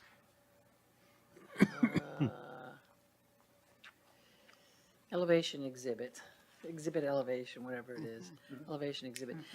So you've given us the red dotted line where the previous approved submittals, so showing us that height, so I appreciate the height reduction. That did meet with the guidelines, so I think it looks nice. Is brick new to this site, or is brick a material that? The existing building that's there now has a mix of stone and brick. Stone and brick, good, okay, I like that material. So as far as the form goes, I think it's very appropriate. I think the scale and the massing looks good. At one point, I did feel that the front gable where it's got the Gothic style windows and the mullions and all that, that the mullions do look a little heavy to me. Is that intended to be that way? And is that intended to have, is that frosted glass or see-through glass or no, what is that element? You're talking about the high, The big, yeah, the big big one. arch Uh-huh. at the primary piece. No, I think we've got the two kind of, not even mullions, I mean, they're dividers, those two kind of Okay. vertical pieces that split that up into threes, and those would carry down through to either side of the main door, and then the mullions within all that would be smaller. And I think the intent was for those to be, certainly no more than 2 inches, probably an inch, inch and a half. Okay, but it's actual glass and, Yes, that's all actual okay, glass. yes, see-through glass too. and clear glass, I don't think we'd frost that. Okay, and what about the other windows in the brick section? Yeah, those are all full glass windows. Full They're glass, into- clear, see-through? Yes, ma'am. Okay. Somehow to me, those two elements are sort of fighting each other. The window ones and the brick thing are much more simpler, and the scale of it, the weight of that is a little heavier. And then the window pattern in the gable up in the front with, is that the stone? Or Yes. brick, stone? Yeah. Those are much more delicate. So those two elements, I think, the window elements, they're competing with each other. So I think you need to either refine one or the other or make them feel more. I don't know if you can do a angled mullion in the little bitty piece like that. I guess you can do whatever you want, but it's an awkward piece of glass in there. Just basically kind of use that same type of language in a simpler version in the smaller windows. It's, Okay. they're competing with each other. So however you make them not compete, I think that's something that I would offer as a suggestion on windows. Detailing with the brick massing and the, is that concrete or like a limestone detailing around the Yes. corners of it? Yes, stone detailing. And I do like the little buttress look at the base, so it adds a foundation to it. I'm wondering if that would remove the brick from that area and make that look like a foundation. Like making that like a More cast stone or a stone. stone foundation. Yep. I think that would add to break up the massing on it, maybe reduce it a little bit, but give it a foundation by changing your material on that. I guess that's kind of ornamentation too, but I do like the brickwork, how it goes in and out, column-esque looking. And the other little canopy that you enter into the main entrance, what material is that? The surround would all be stone, similar to what we'll use in some of the detailing, and then there's a metal canopy piece that would extend off the front of that. Just to give us a little additional depth, to give some coverage there from the weather. Okay. Tell me why you felt about needing another material, metal canopy. So if we originally had that stone surround out front, it just felt pretty heavy. If you look at it at an angle, that kind of one right below, you can see if you pull that stone kind of out front, almost flush with the brick, I don't know, just made that whole middle piece feel a little heavier and really started to crowd those brick elements a little bit. So I wanted to both push that entry element back, but also, still find a way to give us some canopy coverage just from a practical standpoint to give some protection from the weather, some room to stand if you're waiting to stand before and after services. So that felt like a way to kind of do both of those Okay. to let it not feel so heavy, but still provide some coverage. I mean, when you come out, you still got to make a run for it if you're getting picked up into Circle Drive, so your canopy, one of the perspectives, it really looked like it was jutting out quite a bit, and it doesn't look like it fits the rest of it with your architecture. It's a bit too contemporary, so I don't know if I would really support seeing that there. Maybe come up with something else, I don't know. It doesn't complement Yeah. with what you have going on, and really, does it do what you're intending it to do? I'm not sure.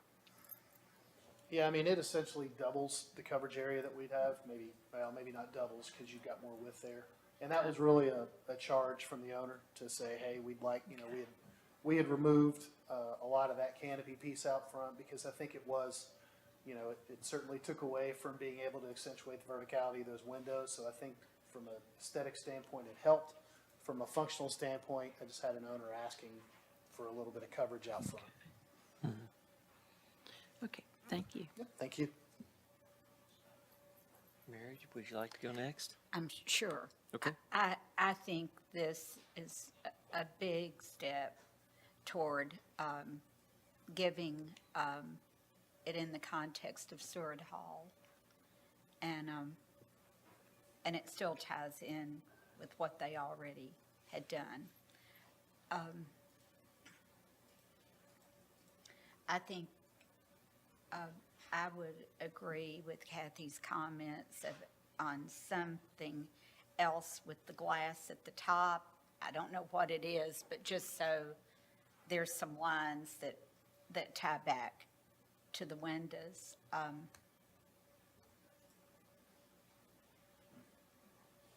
And I think that's what I have to say for right Okay. now. Thank Okay. you. Thank you. Brian?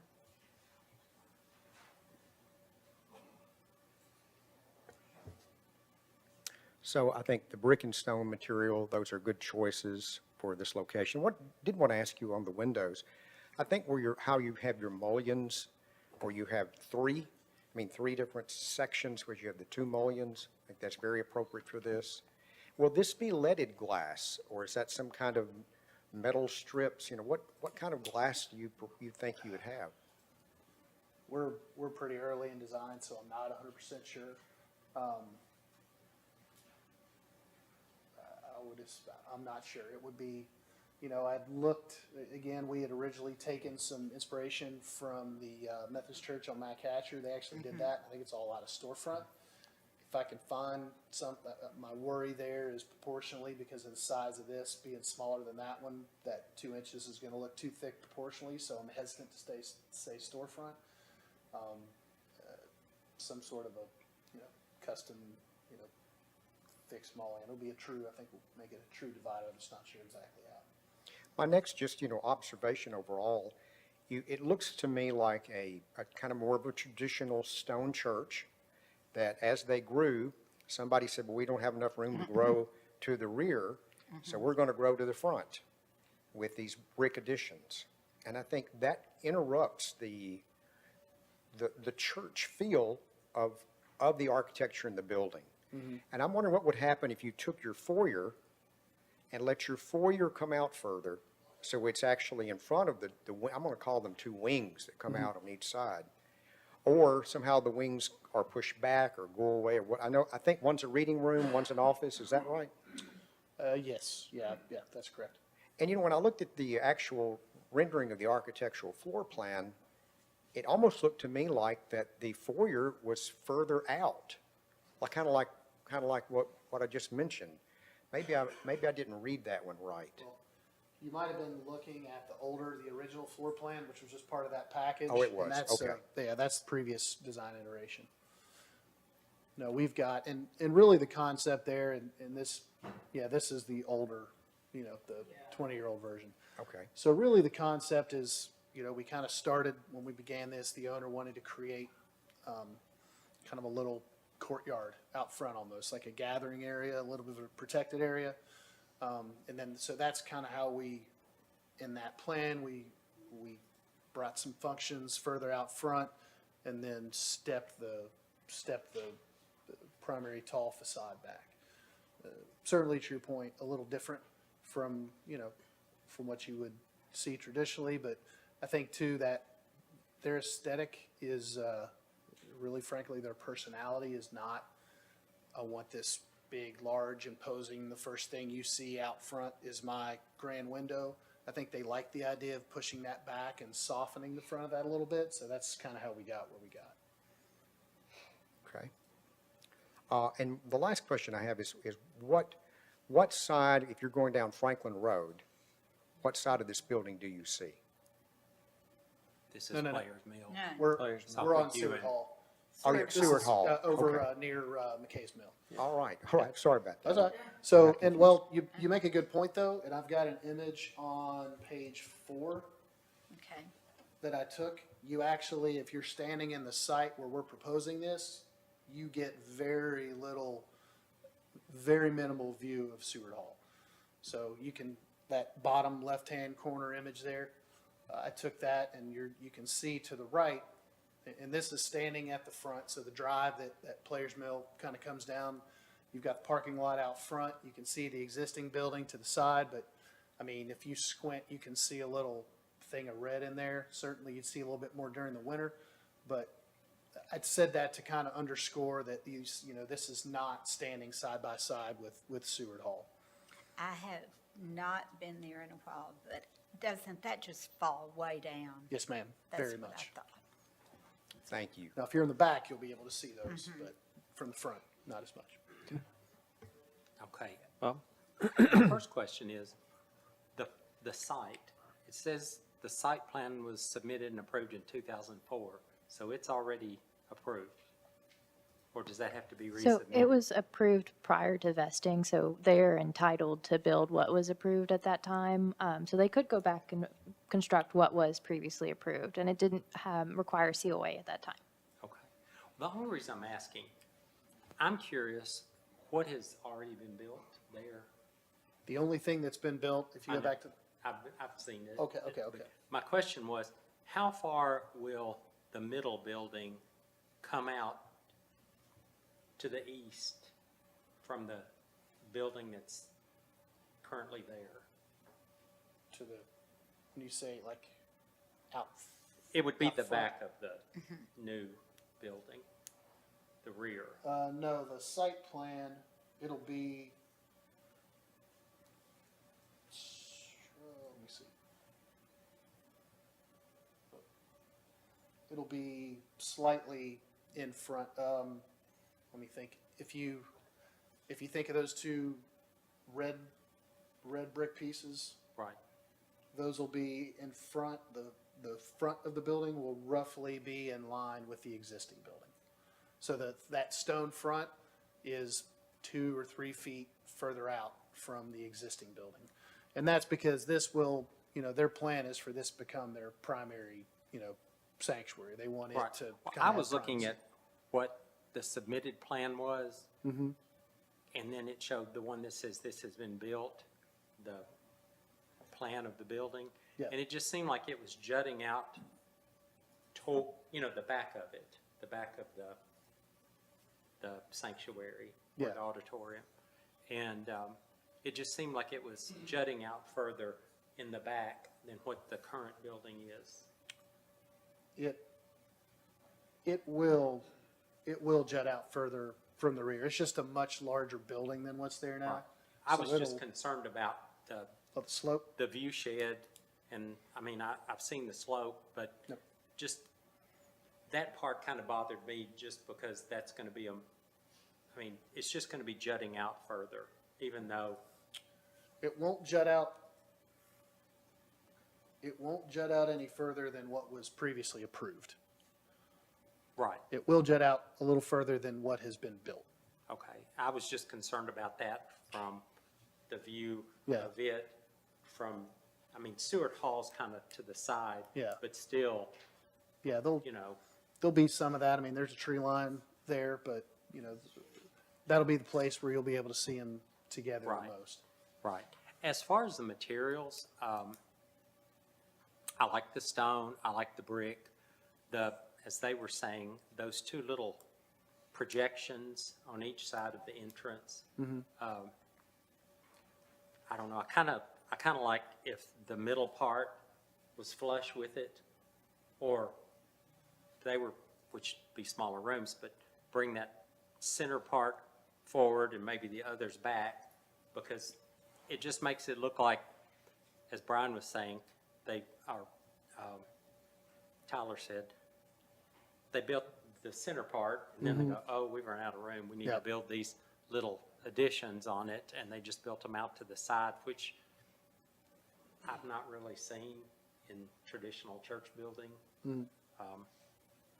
But I think it kind of takes away from all the wonderful stone and the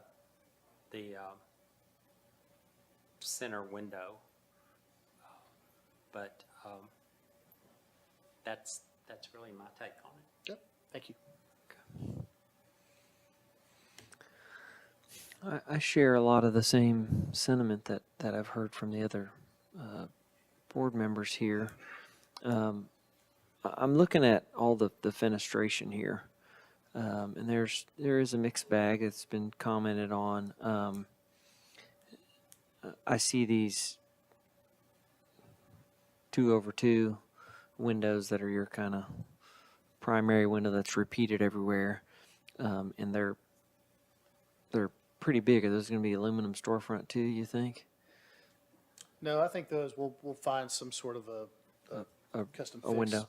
Yeah.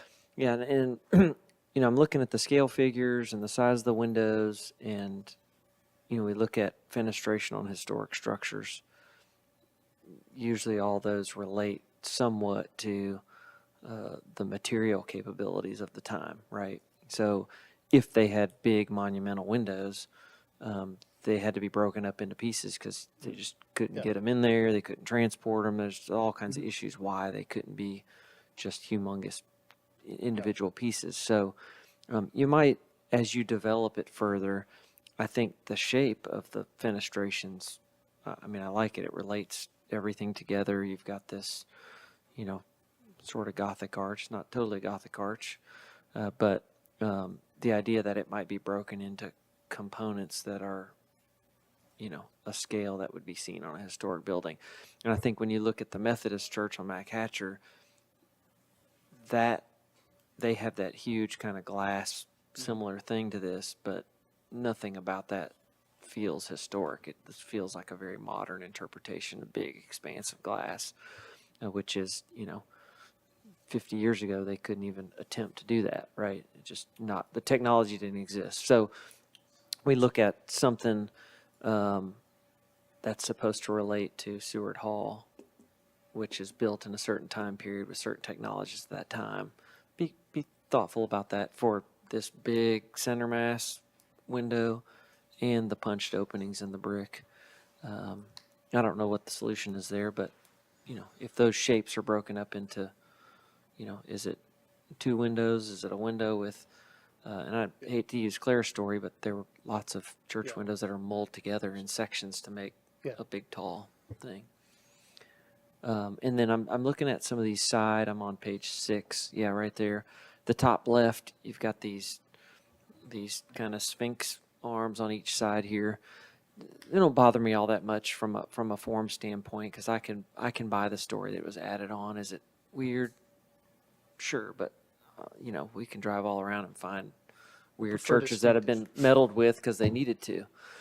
But having a big blank wall there on that side, I would hope to see something, and even Department of Interior standards and lots of other jurisdictions and our own guidelines talk about not big blank walls.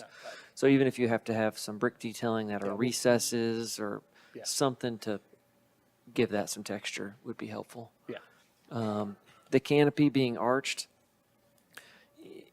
if there's going to be metal all over this building, you know, that's how we cope things now and flash things. And the reality is the top of every one of these walls, we can have metal on it, right?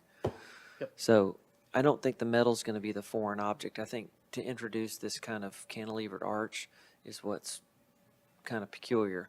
I think if you took just a simple flat canopy and it was brake metal and maybe had some steps or something and just kept it, it's utilitarian. We see those, all kinds of different canopies around our downtown district.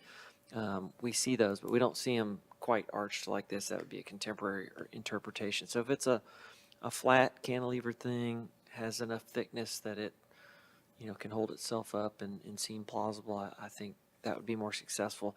And it starts to relate some of the lines of heads of windows to what's perceived as a porch rack. You know, when you arch that porch rack, you automatically go, oh, what is everything arched, but the sides of it aren't. They're flat. So I'd look at that too. Could help. And then I like the comment about the base material.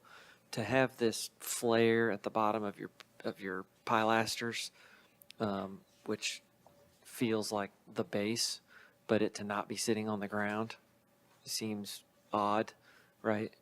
To have that cut limestone kind of, You're talking about the limestone not being down on the ground? yeah, it's like it's floating and there's brick under it. Well, it probably shouldn't be floating. It's either sitting on stone and that's the ground, because your column bases Yeah. go on the base. And right there, they're not quite at the base yet.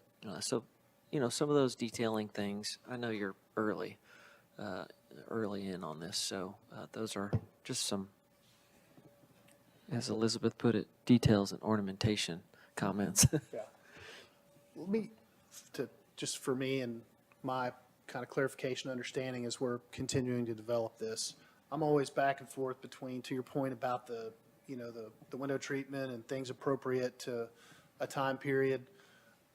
But on the other hand, we are designing something of this period. Sure.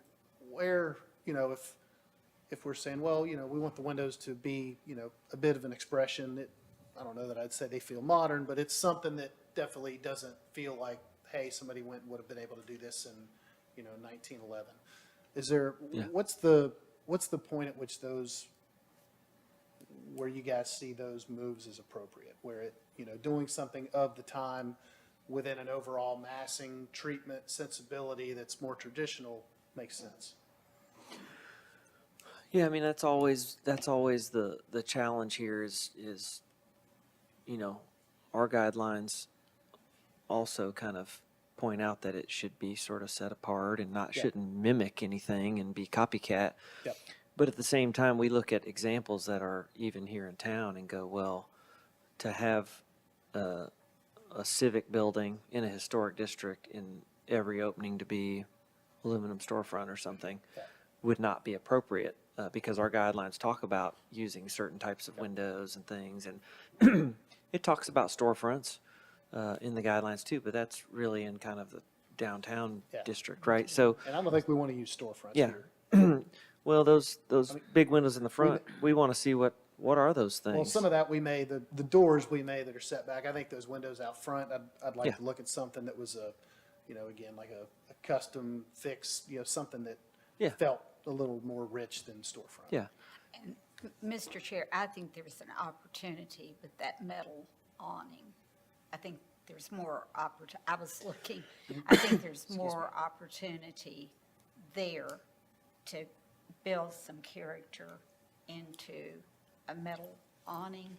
And I don't know if you all drive down what I call the Old Baptist Church at the corner of 3rd and Church Street, but that outdoor hang area is so successful.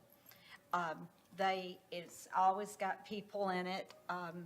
It's just successful, and so I keep scooting the area to hang out, in my mind, over to the side, and this front landscaping have a little more grounding and character to it than just feeling like pavement on pavement. So that would be my thought, to bring some character to it. Mr. Chair, I wanted to add a couple ma'am. things too. Kind of piggybacking on about the windows, makes us look at windows in a historic setting is not so much picking like this is a Gothic style, but it's the detailing. You've got the stonework around it. It's the depth of that window jamb. Those little details bring it to the historical looking level versus retail, contemporary, Something flashy. storefront, right, you've seen that. Even the finish, whether it's a dull anodized aluminum versus a shiny. So it's little, but not that as well. Back to the canopy, though, this struck me. We don't have a plan of, the current plan of it, but there is no like double vestibule entrance into this space. Correct. Once you go through the doors, you're in You're the in. space. Thinking of what you want to call it, the front porch or the portico, how deep is that before the front doors? Where you get under that canopy or where you get into the. Under the canopy to the front doors, is that like 10 feet? Yeah, 10 to 12. 10, 12 feet. What bothers me about the canopy is not so much the arch, but just how much it projects out. And I think it reminds me of airport architecture where we've got things that really extend way further, but it's doing its job. So I understand what you're trying to achieve there with it. Consider possibly reducing the depth of the canopy, the projection of the canopy, and adding, maybe extending the Yeah, porch, yeah.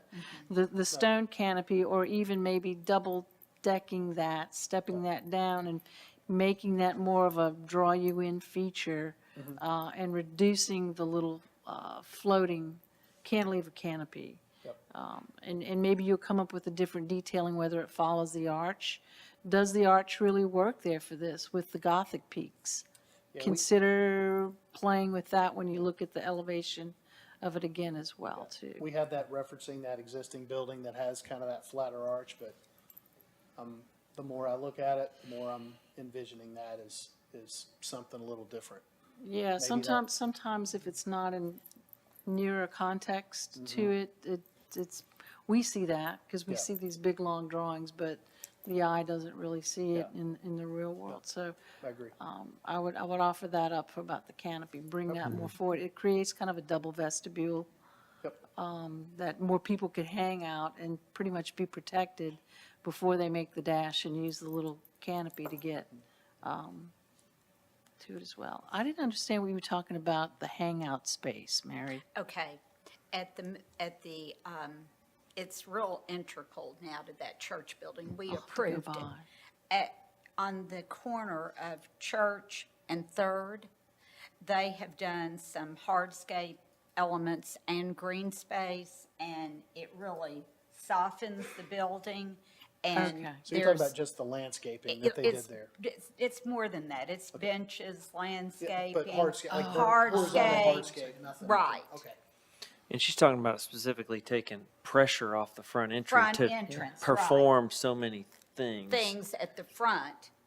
You've got these grassy sides, and it gives a reason maybe for that sticking out. It Yep.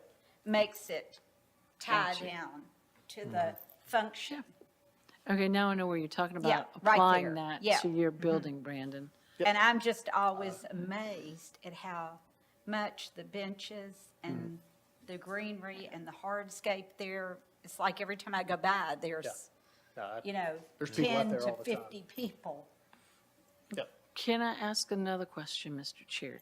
Mhm. The other thing is the number of ballards. Do you need ballards where there's cars not happening? Oops, Those were really intended for lighting. okay. I mean, we'll have, there's a drop off, so there'll be some of that, but they were really more to provide some kind of low landscape lighting as opposed to any sort of real security for Okay. driving.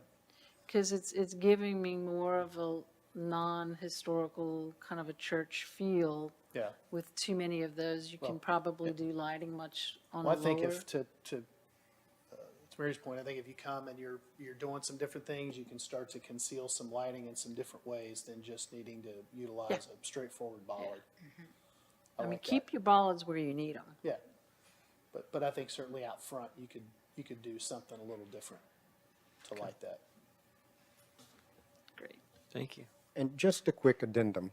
Every time I look back at the 2004 rendition, what I see that it's a little more simplified, Gothic form, relates to Seward Hall with step parapets and the simplified windows from the standpoint that you also have some rectangular fenestration. So, I really think that was a very churchy, but at the same time simple and relating to the hall too. So like I said, that's just a comment that I have. Yeah, and we definitely took those cues as far as stepping that front. We tried to take some of those cues in a little smaller scale form. I think my concern with that previous one is the scale would have maybe been pretty overwhelming. But I think I agree 100% about the detailing. Anything else? All right. Appreciate you. Thank you all very Thank you much. so much. Thank you. Item number 8, discussion of new construction, the Belonging Co. Franklin Church at 370 Franklin Road, and you're not Luke? You are. Gina and Luke. All right, introduce yourselves, please, and give us a brief overview. Okay, Gina Emanuel at Centric Architecture. And Luke Dougal with Centric Architecture. So the last time we brought this project to you, this is at the corner of MacHatcher and Franklin Road. It's in the scenic corridor overlay, so everything has to be set back 150 feet from both MacHatcher and Franklin Road.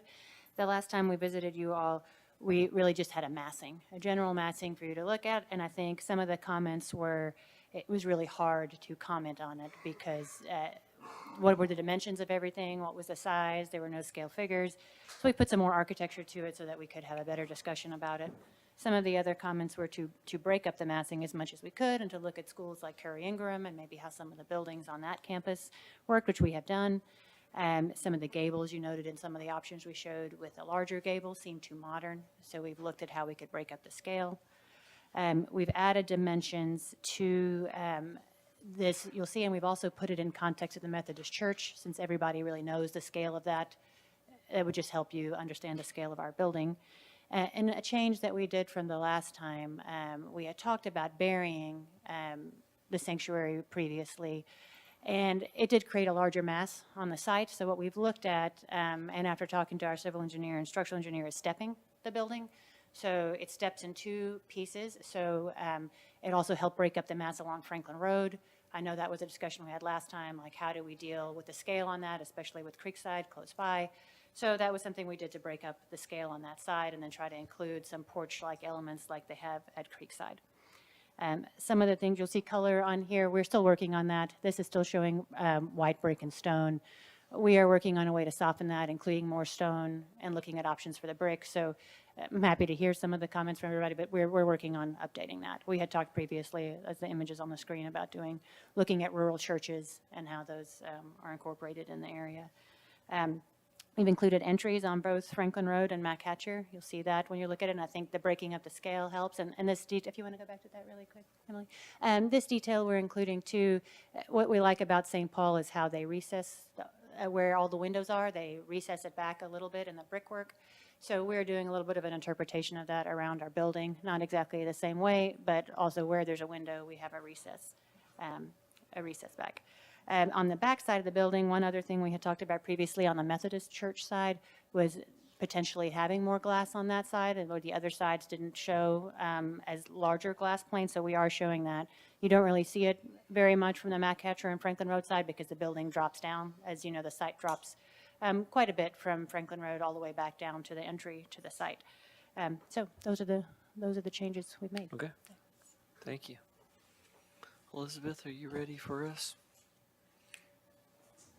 Yes, thank you. Okay, thank you. So the applicants have returned with a new proposed design for the church civic building at the corner of MacHatcher and Franklin Road. The applicant has included reference images of the surrounding buildings and the historic Creekside that is nearby to the property. Not all dimensions have been provided in this application, but feedback has been incorporated into the design of the roof form and to transition from a pitched roof to a flat form and utilize gables. The placement and orientation appear to be consistent with the guidelines. The building form is less contextually sensitive to the historic district and may overwhelm the nearby historic Creekside.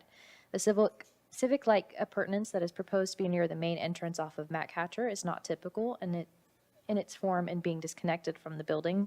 Additional information on this height detailing materials are needed to understand the appropriateness of this type of feature. Currently, it does not appear to be consistent with the guidelines and is not traditional. There does not appear to be a defined base, middle, and cap within the design. Additional breaks in the facade can assist with reducing the visual bulk of the building. If a larger massing or scale is proposed than surrounding buildings, it is recommended to set back the building.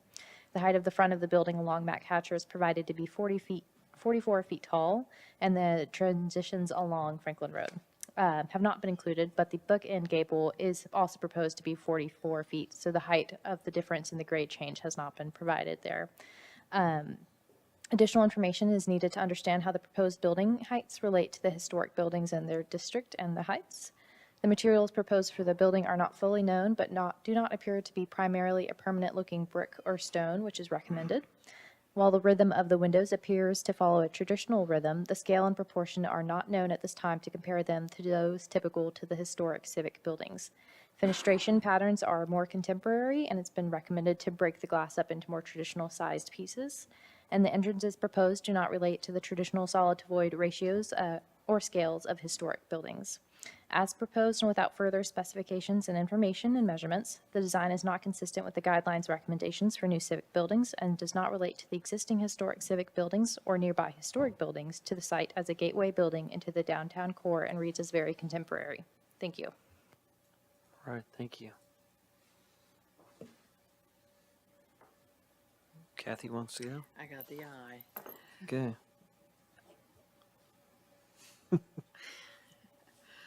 Is the intent of this building, what is the finish, brick? Brick and stone is what Okay, we're looking at. is it intended to be a white brick No, that's what I building? said we're working on. We're not sure exactly the color. We do Okay. want to soften it, so I would say that's to be determined, but probably not all white. Okay. I think the fenestrations will help a whole lot in pulling off some of the, removing some of the contemporariness and giving it more of a historical-esque. I do appreciate the step-back feature located at the windows, your interpretation of that on that, the Gothic church. That detail, I like details like that, even though it is a modern, but maybe your fenestration on that to reflect more of a historical would be a brick soldiering or smaller proponent to other than just the big bevel. The big bevel tends to make it more contemporary. So I think it's going to be in the detailing, showing us some more of the finishes.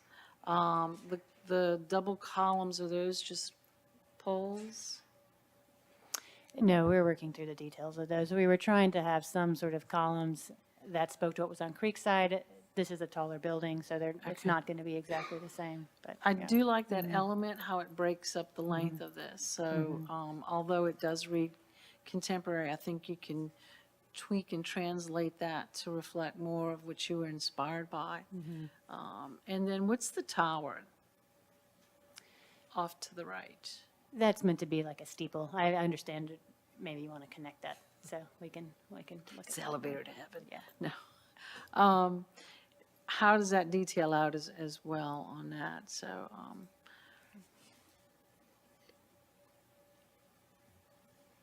I do like the overall way you've brought these elements together, but it just reads too strong contemporary.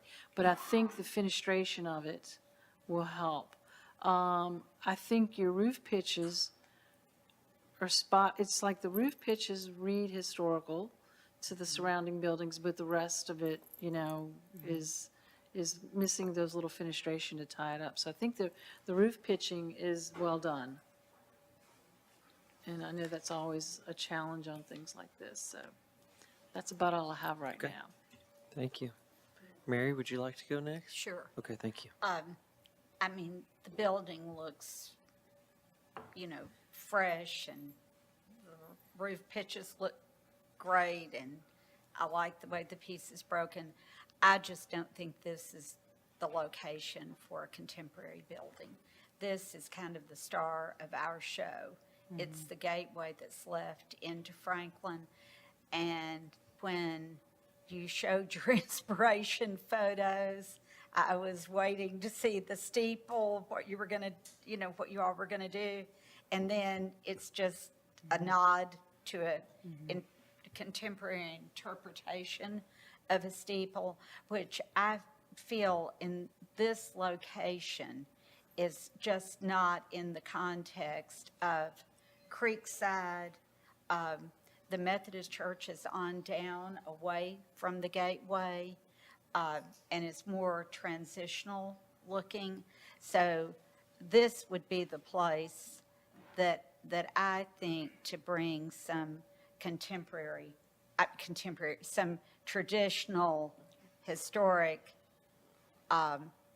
elements to a church would be enormously successful, and say where you are. Okay, thank you. Brian? So I agree with all the comments and also with staff. I mean, there's very little that I see about the proposed design that would meet our historic guidelines for the new construction of this civic building. Especially, as Mary said, for this gateway into the city.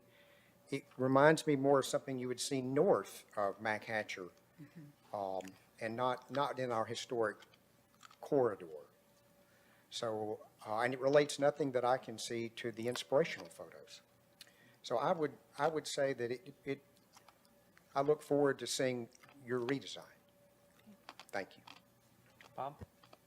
I agree with what everyone said. To me, it looks a little monastic.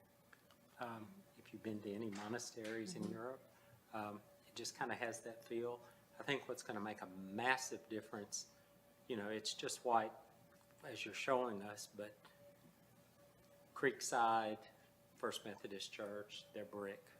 And I think brick would bring a lot to a building on that site. Some limestone thrown in, different courses, that would be nice. I'm just saying this. I doubt if it could play out the same way, but if you look at the floor plans, it kind of looks like the interior of the Ryman. Oh. And the Ryman is not a church, it's a venue, but it played to a church precedent. So that Was might- a church.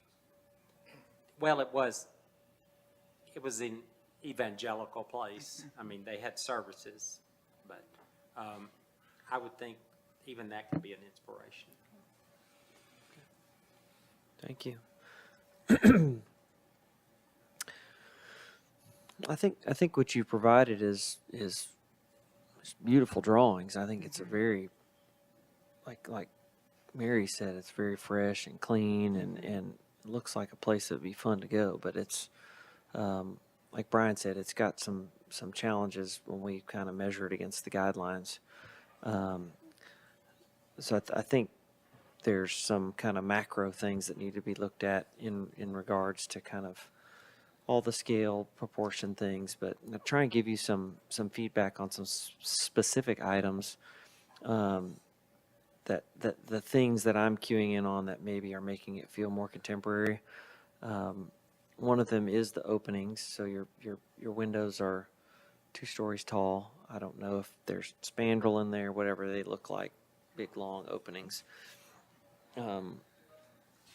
So if those, if it's really a 2-story building, if that, what looks to me like, I'm looking at page 10, either spandrel or some black panel in the middle, if that is brick between there or something, that can start to make it look like traditional punched openings. When we talk about the roof, I think the roof form's done a good job of concealing that there's a whole lot of mass underneath this thing. It just looks like a hipped or gabled roof, and I thought that brought the scale down well. I think one of the challenges, though, is that you've got this really kind of shallow overhang eave thing, which is very popular currently. And we see some of that in kind of English and French kind of voicey architecture, that kind of stuff, residential. But specific to this historic district in Franklin, we typically have overhanging roofs, or we have parapets, or something of those traditional kind of interpretations. So I think that's adding to the idea that it looks kind of contemporary. In as you've already mentioned, it being this white box. I mean, we could pick this up and put it in Alice Beach, and they'd all go crazy and go, "Oh my gosh, everything's white here. It's wonderful." It's true. And I think all those really sleek eaves and things are that, right? It's that kind of aesthetic, which, like I said, is very popular. I think it's stunningly beautiful, but I'm not sure it's appropriate for right here. I think the more kind of nods that you've already taken from like Creekside and trying to do not a modern, but a contemporary interpretation of those elements with porches and things are good. What I'd say about Creekside is it's very evident on their porches that the columns are 2 stories tall, but there's an interstitial level in there. There's a porch. So how does that get expressed in here? I don't know. That's for you to kind of interpret. But I think if the massing can be further broken down into some parts, some of these moves that I think are successful with these pushed back windows and these pockets, I like that. But that particular pushback, where it's beveled and things like that, those chamfers can seem a bit more contemporary. And then is there a way to push this this bell tower, this kind of monumental piece, up against the building? Yeah, I'm sure you could find some way to do that. I like the idea of something anchoring the corner. If it were detailed in a way that reflected kind of this threshold that people are passing through, that element is an opportunity before you even get to the intersection coming down Franklin Road to say, I'm crossing into a historic district and my expectations are changing from here on out. So I think it's a big responsibility. I have a little different take on that. I feel like that is the gateway into Franklin, and a big religious element like that standalone is kind of branding more than it's a piece of a building. Right. So Well, that's what I was saying. If it was I'm part of the gonna- building, it needs to be part of the building. It needs, a church steeple, sure, but at least for me, looking at our guidelines and looking at that corridor, I will push back against something like that. So not even having a steeple, Mary, you would say? No, like, I okay, think a okay, steeple yeah. on the building would be Yeah. great. Yeah. I think when you make it a separate element, Sure.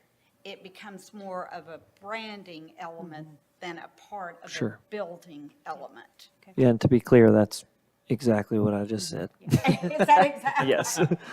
It doesn't need to be freestanding out there. But like I said, it's a heavy responsibility because this is the threshold by which people Yes. pass in.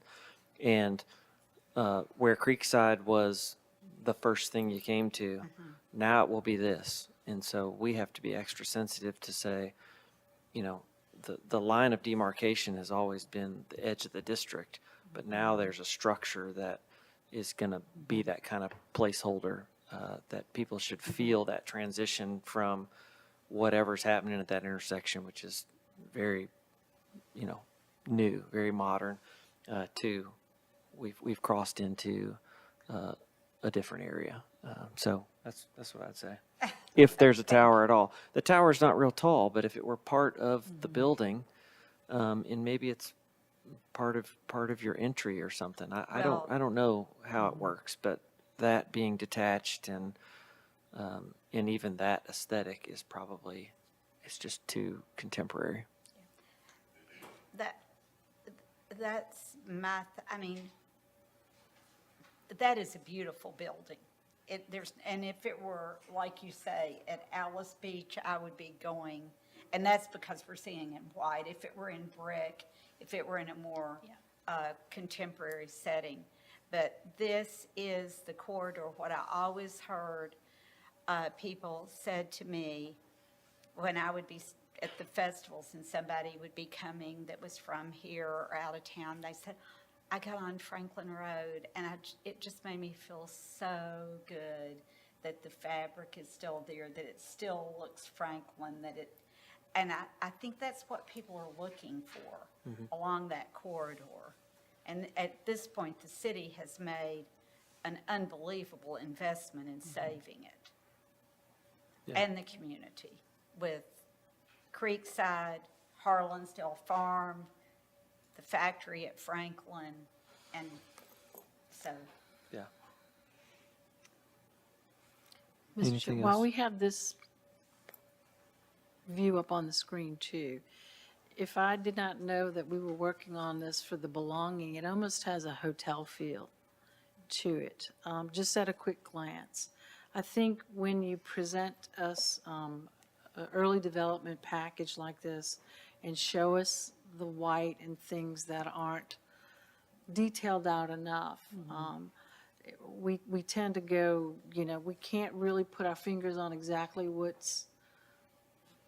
how to guide you, other than, I think you need to think a little bit further. Remember, white boxes help us with form and massing and connecting pieces, but when I look at something like that, it feels like, well, there's the entrance into the lobby, and then there are the rooms, it's the first floor, second floor, there are the coolers hidden behind the screen portion. It doesn't read to me like what you're trying to go after, just in that one elevation. So it's a hard job that we have to undo this white contemporary look in our heads. And I know there's a lot of trees that perimeter the property, but you do see through to that property from Franklin Road when you come down it. And this is really, I'm shooting from a different angle on you on this one. Has any of the design process considered like little finger buildings that connect somehow but take away from this big block mass? We haven't, and most of that relates to parking. It's not a really good reason, but it is hard to put the parking in within the 150 feet back. We're happy to look at it, but I think that has been probably our biggest challenge. Okay. The funny thing, I had a developer say to me the other day, they're not going to have a church. And they said, oh, we want a steeple so much. And now this one comes without a steeple. It's kind of ironic. But I think it was at the one that's going on the Harlan farm on Columbia. They're like steeples just beckon you so much. Yeah. There's a church in Charleston that's new on Mount Pleasant, called Seacoast Mount Pleasant. They have a whole bunch of campuses. Their building, it just made me think of it because it's got ramps and steps and things in there. They've negotiated a site that drops 6 or 7 feet on the main floor, and but it might be interesting to see how they negotiated all that. Aesthetically on the outside, it's beachy, so don't go there. But but when you were mentioning, it might be kind of split level or just on different levels, but still 2 levels on one end, whatever. Yeah. It might be interesting to look That at one. the inside of that church. Yeah. But it's specifically the interior's got levels inside. Another question. Yes, ma'am.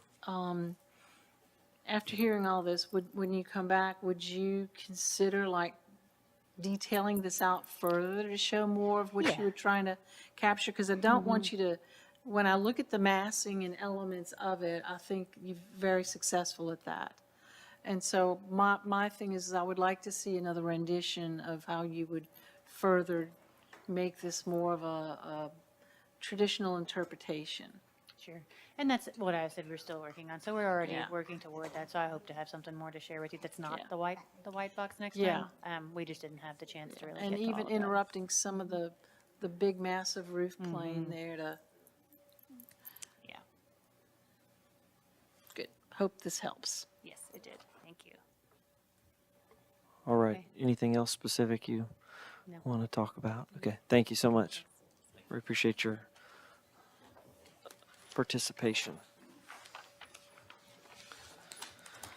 All right.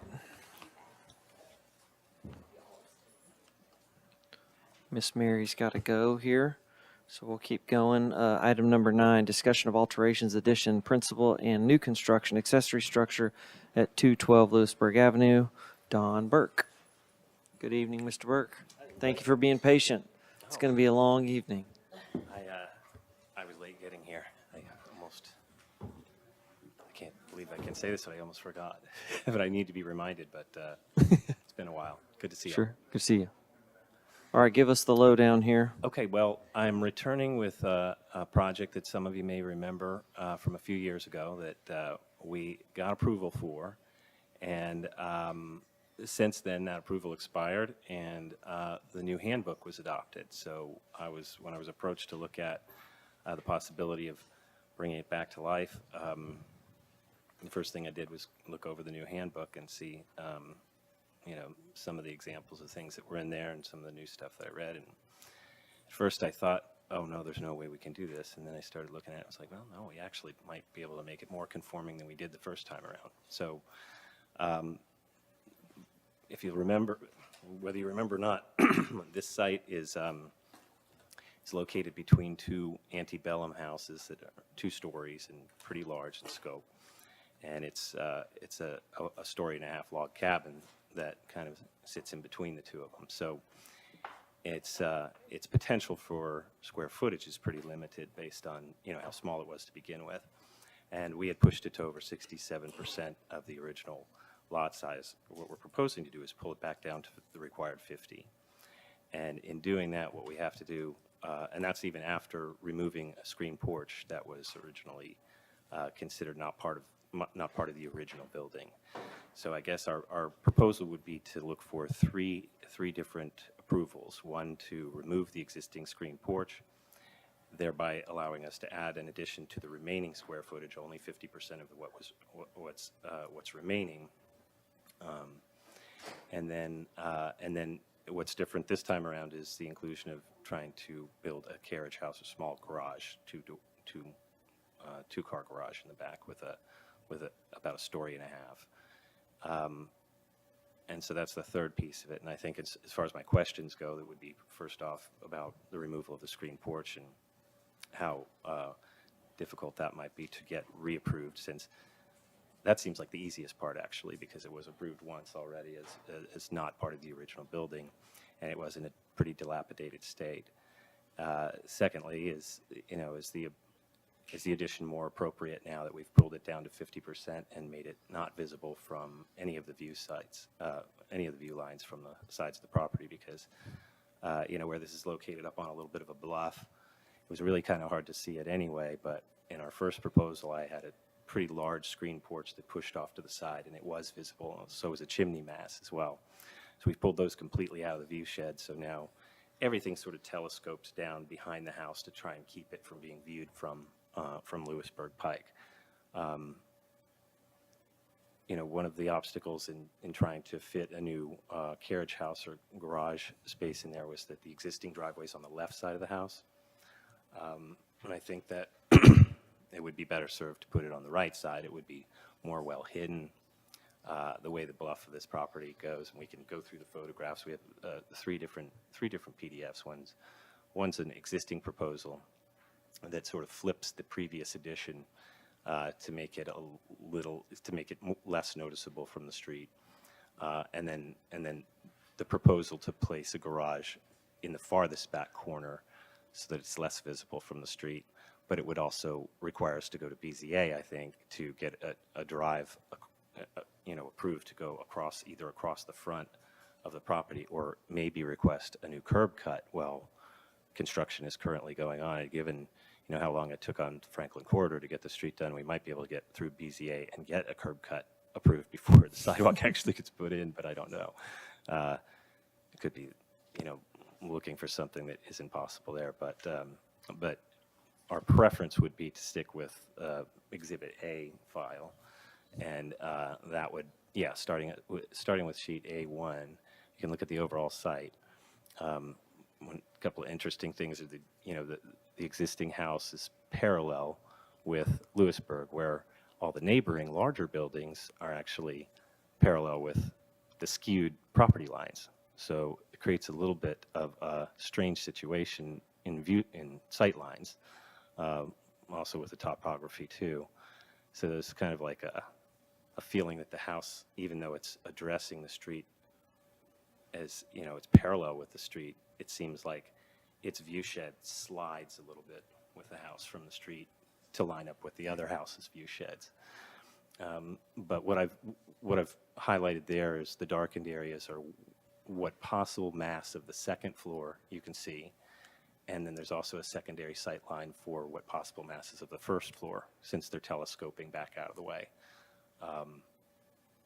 And in that version, you can see if we place a carriage house in the back, it's further away from the street, but yes, would require BZA movement on a curb cut and the possibility of getting approval to go, or approval to go across the front of the property with a drive path.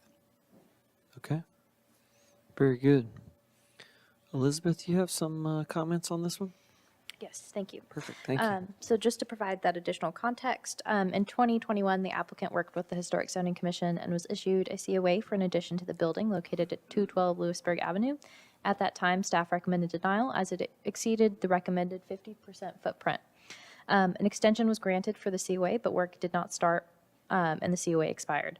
A new owner would like to seek feedback for a very similar proposal plan for an additional addition and potential accessory structure on the site. Since the approval of the COA in 2021, the guidelines have also been updated and provide additional guidance on additions. The application consists of 3 components: request for a partial demolition of a non-historic screened-in porch on the rear of the building, construction of an addition that is 50% of the historic footprint, and the construction of an accessory structure. The historic footprint has been provided by the applicant as being 1,992 square feet, and the proposed addition would add 990 square feet for approximately 49.6% of the historic footprint. The addition appears to be appropriately located at the rear of the building and will have a low degree of visibility to the existing building's location on the lot. The addition does not appear to be subordinate in appearance to the historic building. The massing and scale of the side elevations are very large in comparison to the historic building. While there is an existing dormer on the rear of the building that is on the main ridge line, the proposed addition appears to alter that roof line to raise the dormer and create a nearly flat roof for the second-story addition, and creates an appearance of a second-story addition. This creates where rather the historic form of the building is 1.5 stories. The guidelines do recommend to create a connector piece for a new addition as well. The applicant has provided at least 3 variations of a design featuring different roof shapes and detailing for each proposal. The window proportions for the dormer in Plan A are more appropriate and relate to the proportion and scale of the windows seen on the building. The window seen on the north side elevation under the covered porch will not be highly visible, but do not relate to the pattern and relationship of solid to void windows on the historic building. The materials appear to be appropriate with and relate to what is seen on the site. The site plan on page 2 shows the driveway rerouted in front of the building and is not appropriate and would not be supported by the zoning ordinance or not permitted by the zoning ordinance. The site plan on page 6 shows an appropriate configuration of the driveway as what is currently existing and places the accessory structure in a traditional location at the rear plane of the building and at the end of the historically located driveway as we know it. So we would like feedback for the accessory structure. It's proposed to have a footprint of 871 square feet and is appropriately sized. The dormers do need to be moved off of that main ridge line, and more information is needed to understand the proposed dormers on the rear of the structure to ensure that they're at least 1 feet from the exterior wall. Information about the height in relation to the building is needed to understand the compatibility and subordinates to the principal building. The materials appear to be appropriate. The garage door, we may need to seek additional feedback from our zoning administrator to understand if 1 large door would need to be broken into 2 smaller garage door with a 2-foot separation between them. And there's just a few project considerations from zoning that we'll send to the applicant as well. So for feedback and discussion, we would like to discuss the form, massing, and scale of the addition in comparison to the historic building, and it would be greatly appreciated to guide the applicant to an appropriate design in light of the guidelines, as well as detailing to ensure the proposed addition is subordinate to the historic building. Thank you. All right, thank you. Would you like to start us off, Mr. Laster? Well, I remember when we went through COVID, we were all doing Zoom meetings and having Zoom meetings about this property. So it's been a while. Glad that period of time is over. Hope it doesn't come back. Me too.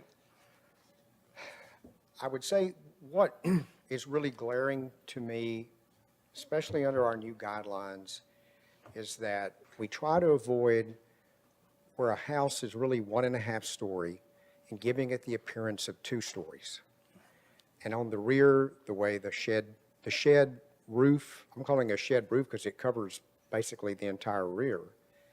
I mean, it gives more of a 2-story form. So I would say that's one of the things that is glaring to me. The other would be on the carriage house, just as I'll just kind of look at it. I do think the 1 large garage door should be broken up into 2. And I'm seeing at least on the sectional elevations that show the front and back both have dormers. But are they the same? So on the front, you've got two dormers and then a small dormer. Is it the same on the rear? Yeah, I really didn't finish it. It was just kind of starting an idea here, but I would have preferred to do a larger single dormer off the back. It backs up to an existing garage. I'm not sure if that's relevant or not, but I don't think it would be very visible back there, but it would increase the square footage, the usable space on the second floor. So the preference, of course, for development's sake would be, to have a larger space up there and do one larger shed dormer, but stop it before you got to the eaves. It's going to come 2 feet in from the sides at least or more. And I think just from the view of your drawing of the front, that rather than have the two dormers and the one dormer, on a small building like that, if you did combine all three of those into one single dormer. Yeah. So you had three lights or three windows rather than two and then one separated. Yeah, and that's more usable space too. So that could work really well. I wasn't sure whether a long dormer, although you're right, for this style of building, a longer dormer might just fit fine for a log cabin look like this had originally. Or kind of the sizes you have put together, not one that goes all the way across. Yeah, not all the way across, but yeah, I get what you're saying, yeah. But Yeah, those are the two things that just clear out to me, Mr. Chair. Okay. Bob? I agree with Brian, and I would go further and say I would think that with having the garage on that side, you'd want a driveway on that side. And Yeah. take out That's the preference. Take out the pass-through in front of the house. That would definitely be the preference. And, it seemed like, in viewing the house and seeing the construction that was underway out there, it was in the back of my mind that I lived through the Franklin Road reconstruction, and that seemed like it took 3 years. I don't know if it did, it felt like it. And it seemed to me like it would be possible for us to go through BZA, but I have no idea how receptive they would be to the idea of changing the curb cut from one side to the other. One thought I do have is that because there is kind of a fast curve right there where the speed turns from people kind of flying up Lewisburg Pike to then all of a sudden banking hard to the right and starting to slow down on the descent into downtown, that it might be traffic relieving to have the curb cut on the Lewisburg, on the slower Lewisburg side, rather than have it coming out between trees and stuff in an area that's a little more dangerous. Okay. Miss Kathy? Okay, so the driveway in front of the house, that's proposed? Well, on Exhibit A1, there's a plan proposing to move, to keep the curb cut where it is and then drive across the front of the house to get to a new garage location. On a yet-to-be-proposed option, depending on what the temperature of BZA seems like, it would be to move the curb cut farther to the north in that plan and drive straight along the property line to the new garage in the back. Okay, but guidelines would not support the driveway in There- front of the house? I don't think they'd support it in front of the house. I'm not sure they would support the curb cut because it would require some grading change in the front as well. And I believe I saw something about that not being necessarily. Yeah, our site and setting. Okay, so the idea of the driveway across the front of the house is out? I guess so. Okay. What's the existing driveway? Well, the existing driveway is shown both in this version of A1 and the Exhibit B Which is at the version of bottom? A1. Show me. Yeah, it comes in on the south side there. If we maybe go to Exhibit B and look at sheet A1, you'll see the original situation.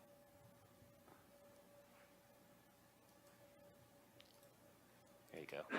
Yeah, that's the one I'm looking at too, so that's it right there. That's it currently right there. It just goes to the back of the property on the south end there, and the Okay. cars park in the back. So before I can make a comment to like the carriage house and the garage, or the addition, not the addition to the house, but does that end up working, it puts a whole different precedence on what happens in the backyard?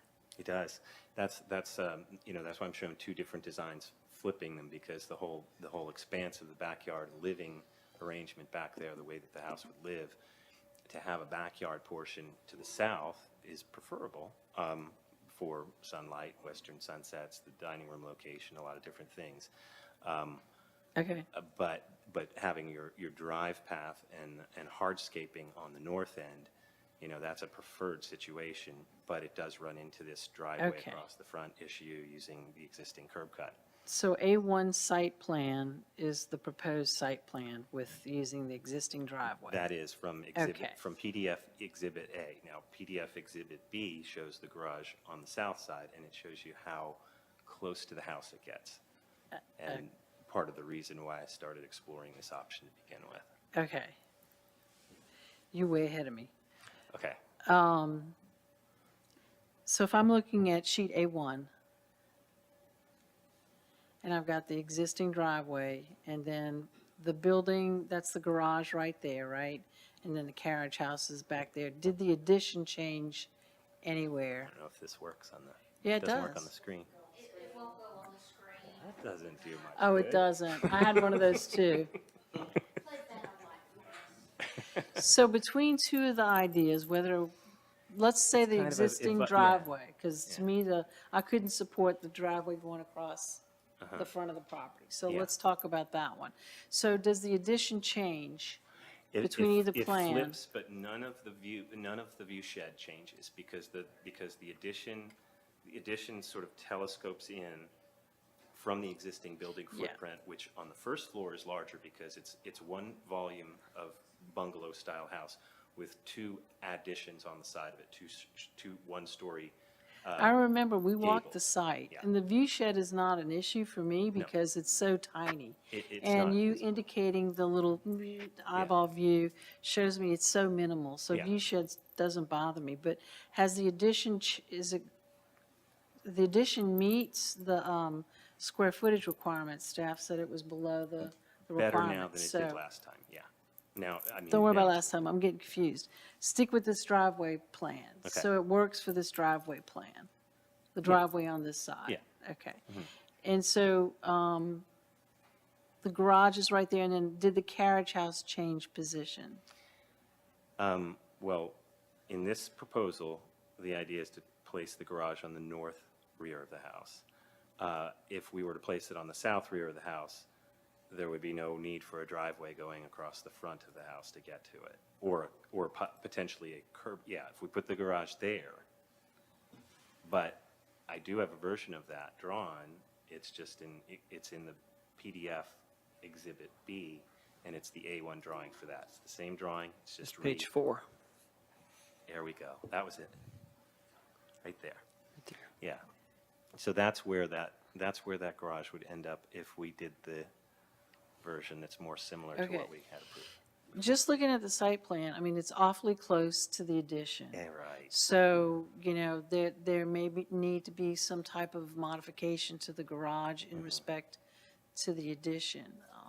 Well, it's also difficult to turn around, I mean, it's really cramped, it's really shoehorned in there.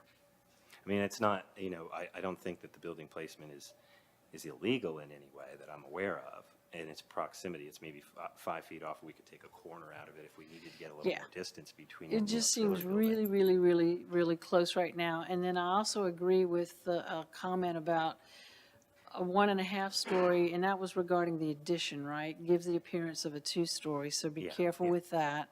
Well- Try and make that read 1.5. Now, I've got a question about that, and that's specifically on this sheet. Now, it did a few different versions, and if we look at version A on the left, B on the left, and C on the left, they all have, they're basically variations in window patterns, possible questions about windows, but on the third edition it's layer C there, level C, I'm showing doing, more of a hipped roof, which to me feels more like a second level than the shed roof, even though you could call it a shed, it's not a 3 and 12 pitch, so it's not conforming with the 3 and 12 pitch requirement of the historic guidelines now. It's maybe more like a 2 and 12 pitch or a 1.5 and 12 pitch. It would have to be a metal roof. But it doesn't increase the original, it doesn't start from a higher point than the original dormer did. It starts at the existing ridge, just like the other one does. It just stretches out quite a bit farther, so it loses its 3 and 12 pitch. But it's also pulled back from the gable ends by so much that it's not visible from any of the view lines from the front of the property. And the neighboring buildings are above it. Because they're 2 stories with 9 and 10-foot ceilings. And this has, 9-foot ceilings on the first floor and 7.5-foot ceilings on the second. So it's already a lower volume. I don't know. It seems to me like even the slope being below 3 and 12 still feels more like a shed dormer or addition off the back than it does the second floor, compared to the one that shows, doing more of a hip roof over it, which the hip roof would actually get us a little bit more headroom upstairs. So, it'd be fine either way. And then it leads into the next questions of, would exposed rafter tails for an addition on this in keeping with the original house be preferred, or would something, something more streamlined than that to define it as an addition rather than an attempt to grow out of the old building?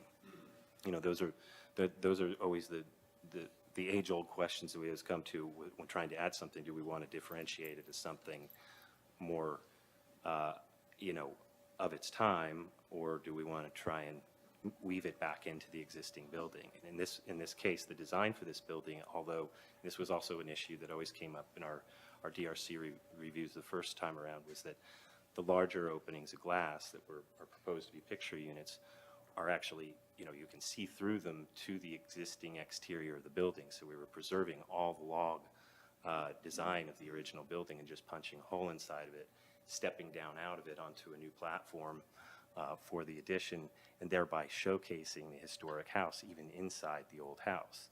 That's something that's really a beautiful thing to do with a historic structure, but it doesn't fall under the guidelines at all. So the attempt to showcase it from the outside, where there's a lot of different living areas, is predicated on being able to have the glazing necessary to see it. But not so much visible here. When I'm looking at the sheet, I think the most successful is the C elevation. You did? Okay. Just because the dormer is way below the ridge. Is that a gable on the, what's the roof pitch It doesn't on have a gable on Soleil? it. It hips. It's It a hips hip? out there, Okay. yeah. So it's really minimized, yeah. So I think that's the most successful, Okay. is the C. I agree with that. It does help with that 2-story appearance. And I think the rafter tails also bring kind of a, architecture kind of a look. Got a cabin, rafter tails. I like them too. I think it's more successful. Anything else, Kathy? Brian, anything? No? Yeah, I think I agree with what's been said about this this 2-story feeling in the back. So anything you can do to minimize that. I don't have a problem with the more aggressive fenestration in the back. It's in the back. It's where we would expect those things to happen, and that's not really what I feel like is conflicting with the guidelines so much as this kind of what feels like a 2-story wall. And so when I'm looking at these elevations, even the C here, I think when staff was referring to the guidelines about the addition being subservient to the original, it's just a long mass. It's the longest mass of siding is this dormer, right? So anything you can do to minimize that or think of it in a different way. I'm not convinced that another smaller side-facing gable with a connecting bridge on the second floor between the two wouldn't be a little more successful, because it would allow you to bookend both pieces, and you kind of hide the fact that there's any dormer at all. I've seen that done successfully, as long as that second gable doesn't get to be just way too big. Can't be bigger than the front one, and I know it's not all that generous to begin with. What did you say? It's 7.5 feet? Yeah. And that's probably only like that wide? Yeah, yeah. So I mean, we're working with a real small scale. yeah, to start with. it's tough to add this second side-facing gable thing. But there's probably some, the other thing that you could look at is kind of two gables in the back that have a connector, two gable dormers in the back, or hipped like you're doing, and inset it in a way that it breaks that down and looks like two dormers with a little connector piece in the middle. And specifically on this proposed rear elevation, you've got a little piece of roof between, I'm looking right to the right of the screen porch. There's a little piece of roof separating the dormer and the wall below on the next drawing over. That one? Just to the right of the screen porch is this little double hung window, little piece of roof between them. That feels like the corner that's the most two-story exposed because there's not a lot of layers in front of it. Right. Like the screen porch and the side addition have some real layers in front of it.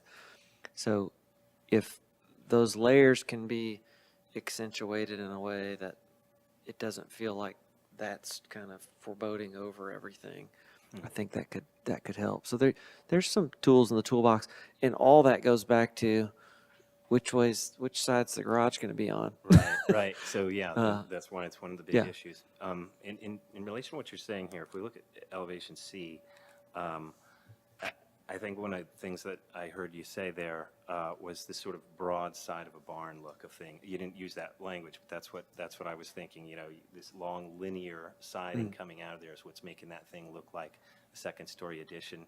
Different ways to cut it back, a gable possibly, but what about just recessing the portion that's closest to the existing gable and letting that volume sit there by itself where it currently is, but then taking a little bit more volume out around it so that does look like a separate piece. Yeah, I've seen that seems like that could successful work. too, especially with the hip roof. The roof mass can be straight across, but the wall can step in there. Yeah. Then yeah, all of a exactly. sudden where you didn't created a really need shadow the line. mass, no big deal, it breaks and it looks like, I think these little square fire towers that have glass, that we see in the Smokies and things, that's that kind of archetype. You start to get this square with windows around it. Yeah. And that could be appealing there.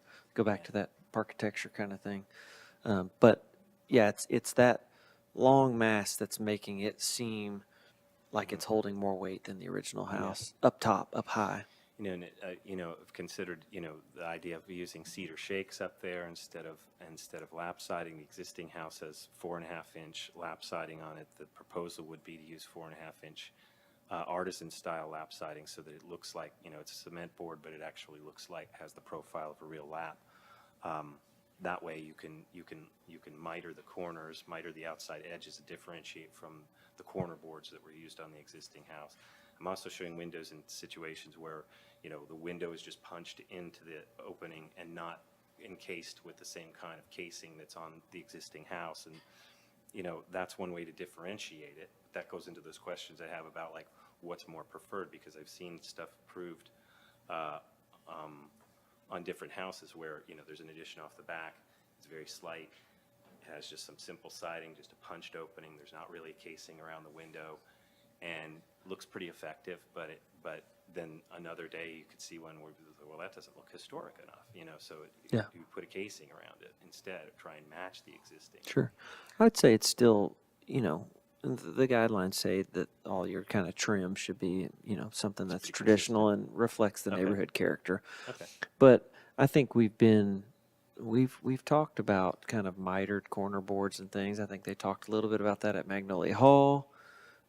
And I've seen it and used it on projects too, and it's a nice look. Yeah, so I don't think that's an issue, but casing your windows and doors, I think's a good thing. And then, some of these elevations where you really are leaning heavy on fenestration, it's tons of glass, maybe those really do want to start to look like an old loggia that's been That's infilled with glass, and so at that's the that idea. point we'd expect to see some almost like columns or something that That's the idea. kind of go down the edge. So and it's starting to look like that, but there's some siding infill, so maybe that's just You can see some wood grain paneled hatch on there and- that's meant yeah, to be yeah. timbers to match the timbers that were used to Okay. do the log cabin. And it Good. is a newer form, but then also on the second floor, the windows, I'm showing some smaller windows. The larger windows you see are actually the double hung size is required to get egress.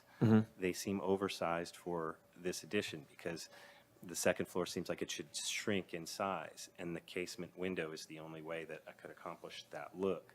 But we could put an extension bar in the middle of the casement window to give it the profile of a double hung or a single hung. You just won't get the depth change from the upper leaf to the bottom leaf. Is that much Yeah. of an issue? Well, our guidelines say to use double hungs, I know. as you know, Yeah. but I know that, well, there's a house almost across the street from this one that some casements were put in the back because it already had some casements in the back. You know what I'm talking about? They had it had been redone before, but they just came back just maybe last year, early last year maybe. I've seen it. So I don't have a problem on the back with some casements, especially there are styles that, I mean, all down Lewisburg Pike, there's Tudors that have casements all over them. Okay, so we could get egress with our casements on the rear elevation. Yeah, and they can be smaller and reach egress. Okay. That's possible. And then use smaller double hungs that match the size of them on the sides. That would keep Yeah. it that. So I don't see that that's not in keeping with the guidelines, except that it kind of says to try and use double hungs, but I think that's kind of generic guidance for construction that's, indicative of that style too. Like I said, we can find examples of the other Okay. up and down Lewisburg Pike specifically. So the other windows, the original, they're double hung. They are. I would lean towards double hung, but when you bring us back a rendition that shows both ways, then we could actually see it and think about how that relates to the mass of that second story. I'm gonna call it a second story, and that may help. Yeah. Okay. But I would bring both. But if the rest of the house has double hung, I might lean towards double hung. Anyway, thank you. Yeah, the what you've shown isn't unappealing. I see how they're a little bigger than the original second floor They're double not bothering hungs. you, the big ones. Yeah, but the size you're that's showing, version especially B. because you have some really big ones below. Yeah. It's like, oh, they're smaller than that. Oh, yeah. Well, So, okay. For all those windows that are in the front, I mean, they're in really rough shape. What do you think we should do Get them fixed. in regards to those? The guidelines say to try and maintain them and have them fixed. And we have I think across the street on both of those houses that they replaced all of them up front. I think the one we were talking about just a minute ago already had replacement windows, and we approved some updates to those. And I'm not sure about the other one. The one across the street that you're referring to, it had already replacement windows and several things had already been altered on the front of the building. That's And right. so it was deemed a non-contributing building. And I believe that this one is considered contributing Yeah. to the Yeah, and the district. guidelines say to try and maintain and repair those. And so there's, lots of folks have come and asked, and most of them have been referred to find somebody to try and take them out, repair them, fix them. And then sometimes it's all the things that aren't the sashes that have, kind of failed. Your sills start rotting out, things like that can be replaced without taking the window apart sometimes. So, yeah, I think that's the best guidance we can give on those. Well, one other question before we move on to the next application is I notice at the back there is a vertical member. I wonder what that is. Which sheet are you on? Is that a fence? Which sheet are you on? This is still at C, proposed north side elevation C. It's And just to then the right of the chimney. in between the two double windows, there is a vertical element below it. Oh, yeah. Let's zoom up on that. Let me see if it's a mistake. Is that a fence post? Is it? I'm not sure where we're talking about yet. Right above the word elevation Whoa, there it is. on all three. Right there. Oh, there's like that was an posts. existing fence. Yeah, It's that was existing that's an fence. existing fence that's there. Yeah, It's in which section. which we would. It's in section. Yeah, it's cut through. And if that. Oh, yeah, I remember walking through that. If that would, Trespasser. if that ended up being, It's to the you know, a back door. drive path, of course, this is the mirrored version, so, you know, I guess the big question is going to be how feasible is a curb cut to move a curb cut that's existing from the left side of the house to the right side of the house to propose a garage to the back? Yeah, And I and don't know who can answer that question. Yeah, well, I It's think what will easier. happen is you would, and correct me if I'm wrong, you'd go for a COA from us, and then you'd have to And then take go that to BZA approval for to it. BZA to Okay. see, and the condition of our approval would be that you get BZA approval. If not, you got to come back and see us again. Okay, so if we proposed one addition flipped one the other way, but everything virtually looking the same, just flipped, and the view sheds are still there, maybe or do we need to come back through for another COA if we get? I don't know if we the answer to get that. That's a staff I think question. I would have to have one option to vote on for a Okay, meeting. We wouldn't be able to have options during a Okay. meeting. And it would come to us. You could proceed going to the Board of Zoning Appeals first. There's no recommended order. You could No, do I'd either rather them get or approval us here first. first. Okay. The guidelines would recommend against rerouting the driveway if it wasn't historically there, so. Right. But I think you've got, based on your site plan, you know, you're the crooked house in the neighborhood. Right. And that's a significant hardship. I mean, there's reasons why you need to do one or the other. Now, I'd be careful with the hardship argument, though, because, you know, some of the addition is self-imposed, right? Right. So, you know, be thoughtful about all that. But, yeah, our guidelines, when it comes to site and setting, it's like they want it to be left pretty much the way it has been interpreted historically, because it's part of how the house is interpreted. So, you know, generally we tell people to leave things as is, site, how things are laid out on the site, the hardscape, things like that. And we allow improvements like walls and things every now and then, but, you know, how you approach a house is important to how it's interpreted. That's kind of why I think it feels like it's more important to get HCZ approval before moving the driveway. It will be harder to get that than it will be to get it from the BZA, because the BZA will be looking at traffic calming issues and stuff, and they don't seem to care as much about those issues. Sure, right. So that's why it seems to make sense to go for the COA first and then to BZA. Whatever, however you want to do it. Yeah. I have one more clarification, Mr. Yes. Chair. Yes. Talking about the addition, staff, you commented that the addition square footage was okay, It has improved, yes. and that the addition needs to be subordinate. So how does that play out if I- it meets the square footage requirement? Through height differentiation, because right now it's reading as being as the same height as the main ridge line, and also Okay. just the overall massing. So like if you look at the Okay. width of the historic building and the width of what the addition that is proposed, it's about the same size. Okay, because he's got three proposals up there. That's why I went with option C. So C is the least, it is the most subordinate of the three options. And I think C And we is could what do you more to should make do. it even more so. If Yeah. we do some of the ideas. talked Okay, about. good, good. So whatever you can do to make it more subordinate, even though you've met the square footage requirement, which, good for you, that's a tough job on these little additions sometimes to make it usable space. So that would be my only other comment and clarification. Thank you, staff. And I think it's always fair to be very clear with applicants about certain aspects. And one would be the drive. And in my time on the board, anyone who's ever asked for a drive in front of their house against the guidelines, I can't think of any that have actually gotten a yes vote on that. I didn't think so. So just, you know, it might be something to think about as far as when you do your drawings and just make a decision. And that side approach, the way it approaches the house now, you know, that's very nice. I mean, that's a good way to get to that house as far as aesthetic. Yeah. Okay. Yeah, it's not bad. It's just, it's the speed of the road at that point where you slow down really fast around that curve to pull in there. They got just 20 more feet out of it. There's more room to see a car. So, I mean, I feel like traffic engineering wise, there's an argument to be made for it, but I understand the historic and collective memory issues as well. you know, Sure. for Sure. Okay. Thank you very much. Appreciate y'all. Thanks. Have a good evening. Mr. Chair, Yes, ma'am.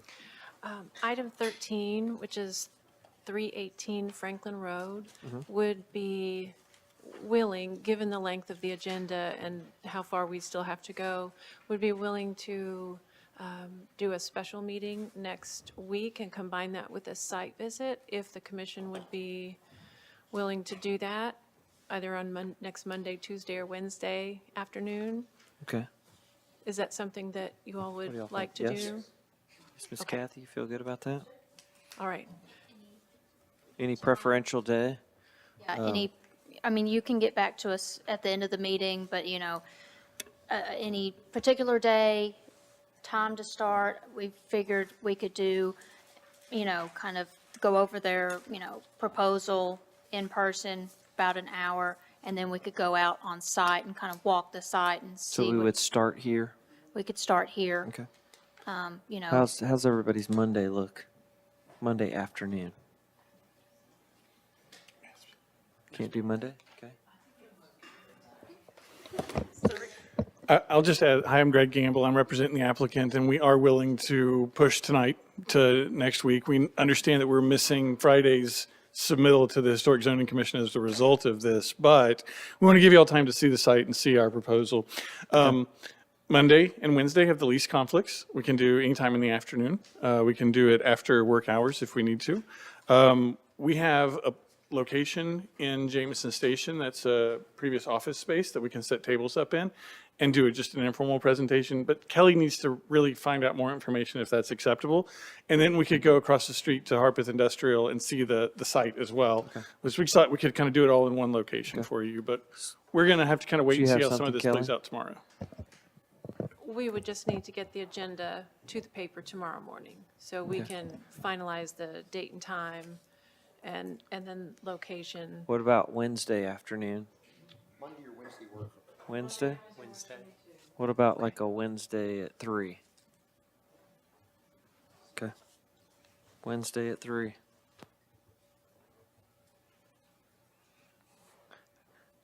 Hopefully that's good. I haven't consulted the boss, AKA my wife.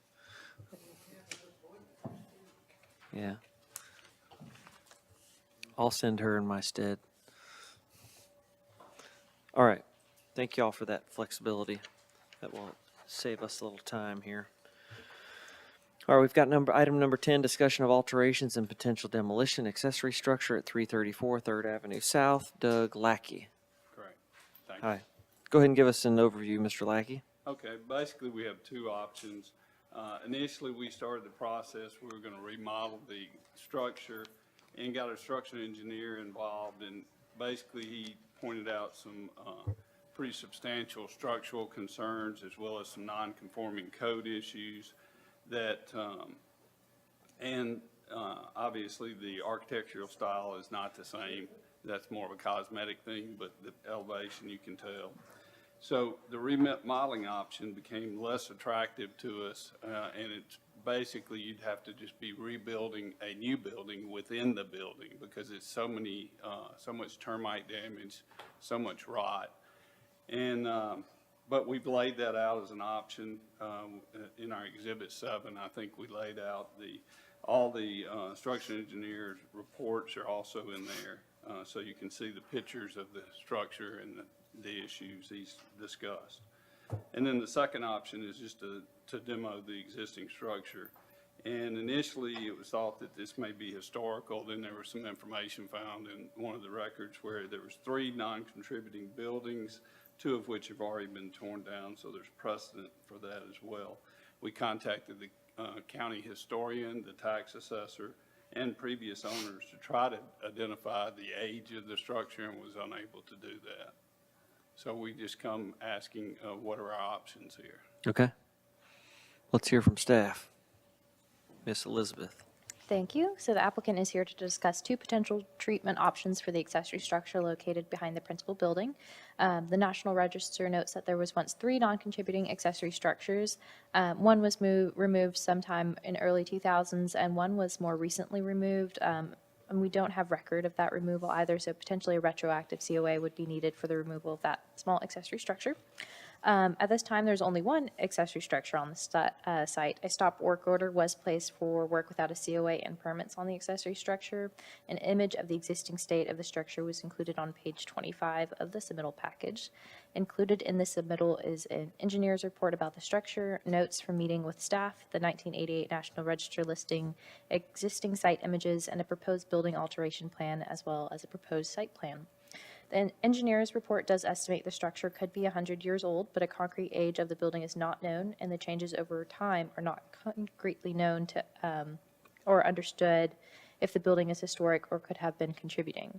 In subsequent updates to the National Register listing, the structures are not mentioned, and from 1948 aerial imagery, the structure does not appear to be on the site.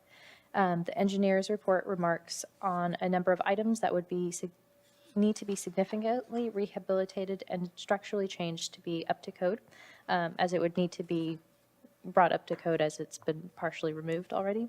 The applicant has noted that the siding appears to be of more of a recent date. The metal garage doors were metal and the windows were vinyl.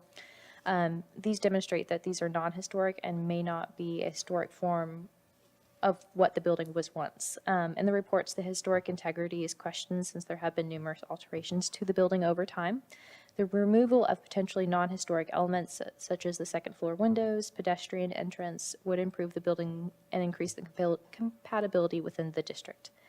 Demolition is highly discouraged, but if the applicant is to further seek a COA for demolition of the building, the following items would need to be included in the next DRC and Historic Zoning Commission applications: a cost evaluation of rehabbing the structure versus construction of a new similar structure, plans for the new structure, the detailed engineer's report, and which demolition criteria the applicant will seek approval through.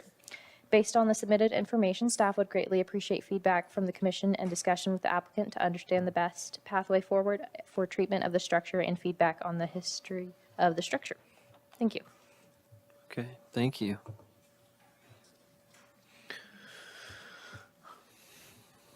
Brian, would you like to start us? Well, may I Not go yet? a little later? Okay. I'll go first. I never get to go first anymore. There's a lot of questions here about age and what this thing is, and so I've read through the engineer's report, and it like you said can be fixed, but that's the probably slower, expensive, drawn out version, and there's not going to be, from what I can tell from the report, not a whole lot original left. Right. I'm trying to see if there's anything left. And then he also notes that there's no foundation under it. Says they're on leveling pads. So considering that has to be brought up to code, well, that doesn't work, and that's holding the whole building up. So I'm not sure where that leaves us. I think in our guidelines it talks about, and staff just referred to this, if that's the route you choose to ask for demolition, that there's nothing here to be salvaged. It'll all be new anyways. I think it has to come with some cost reporting of some sort to show that, it's just, it The cost. outlasts the value of the building when it's done or whatever. Look at those a little closer. Are you saying the cost to renovate the existing structure? Yes. Yeah, it's $350,000. Yeah. Well, you have to put it in a whole, Right. some format of written, estimate from somebody. But I totally believe that. So there's that, and then there's the question of whether it's contributing or not. There's another route where things maybe have lost their architectural significance, and I think the National Register lists this as non-contributing. I think it's got some, or had some charm. It was interesting. It's pretty curious kind of ensemble of roof line and window and things. So One of the challenges is the first floor ceiling is 6'7". Mhm. The second floor ranges from 5 foot to 9 foot. So it was really would have been a perfect one-level building, but you can't squeeze 2 floors of functionality out of that, basically. Right. And then I think in all of these demolition applications, you have to tell us what the plan is for what's going back. Yeah, I'd Like a like to full tear it down bore, and not put anything back. a full bore plan of what's going to happen. So that's an answer. So, not sure what to think here, and I'd be curious to hear. So it didn't show up in the 40s aerial photography. Sanborns, nothing. It never showed up. Okay, that's curious. So that doesn't mean it's not old, but it definitely means it's not as old as the house. So it's a curious place that it sits. But I want to hear from some other folks. Did you want to go, Brian? Well, it's true, it doesn't show up in the Sanborn, the most recent changes to the Sanborn map. But I thought I read somewhere in the report that someone said it was a 1950s style building. Did I see that? Did you put that in the report? I don't think so. And It looks kind of like a Jim Walter home on stilts, really, is what it looks like. So the engineer said it could be 100 years old? Well, some of the materials that were used could have been 100 years old in the framing. But in essence, that right side, the way I'm viewing it, was a add-on at some point in time from the left side. And so you probably got a series of different ages, which we don't know and obviously can't quantify. Yes, it's tough with us for demolition, and there has to be a lot of criteria met for the board usually to vote in the affirmative for demolition. Right. So that's what kind of makes it, there's a lot maybe more for us to learn I think about the structure. and I've had a bunch of carpenters on site. I'm not a carpenter. And so they've all said, if you try to rebuild this thing, it's number one, it's risky because you're basically building a new building within an old building. And like all your framing is got issues, got to be redone. The roof's sagging, so you got to redo all that. So I don't know what you would have when you got done, other than you say, okay, the original foundation is there. So there is a foundation for the Well, building. there is, but it's, when I say foundation, where the concrete is, but some of the foundation, like I think it may have been a pole barn at one time because the framing goes down into the ground, below the concrete, and so the concrete was poured at some point around it. Well, just because the Sanborn maps stopped being updated after 1950, so it's somewhere probably right in that time period.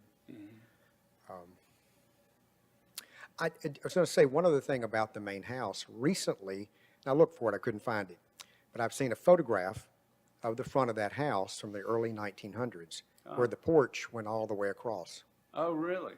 I'd love to see that. I will keep looking. If I find it, I'll send it to staff, and they can send it to you. Because I wonder how the columns and some of that, it doesn't kind of look like what it would have been at that time with that structure, but not aware of it. Kathy, any thoughts? When I look at that image, that's the present condition of it? Yes. What we did is, for the structure, once we thought we couldn't tear it down, we need to take some of the skin off so the structural engineer could make a recommendation on what it is that we need to do.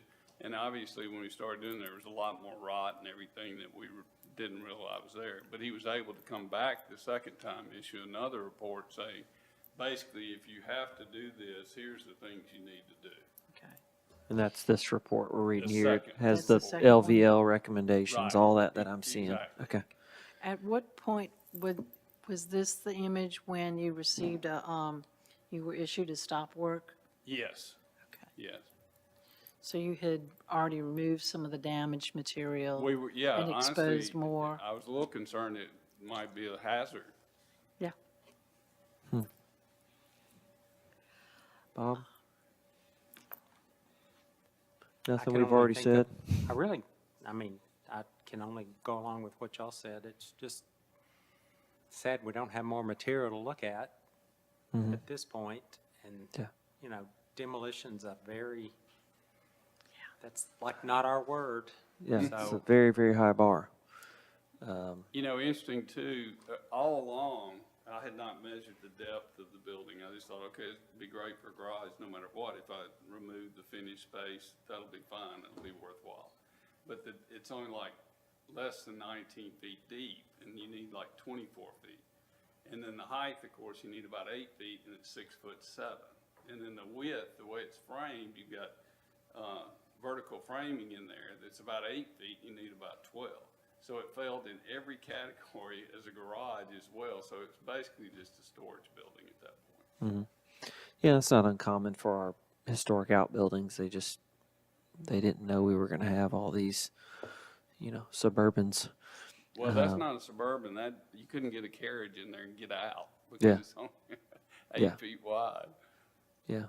Can you extend, how close are you to your rear setback? Could you extend it out as far as putting a little shed and make the garage bigger? I think we're on the setback, we could bring it forward without any problem in that regard. I don't know how that would look, So If you the- look at it, it's so different than the front of the house. I've had multiple friends come and say, is that your property back there, or is that somebody else's? Because it doesn't marry together at all. I don't know if that's relevant, but I think there used to be an alley. I think there was an alley back along that line at one time. When you look at Exhibit 8, it shows that building almost right on the corner of the property Right. line back there. And then Exhibit 7 is what you would like to build back? if I'm required to build back, I'd like to just make it, because of all the things I've discussed previously, it really just needs to be a one-level building, and that would be on the ground level, just basically a guest house type thing. And Exhibit 7, the elevations, that shows what you would build back for one level?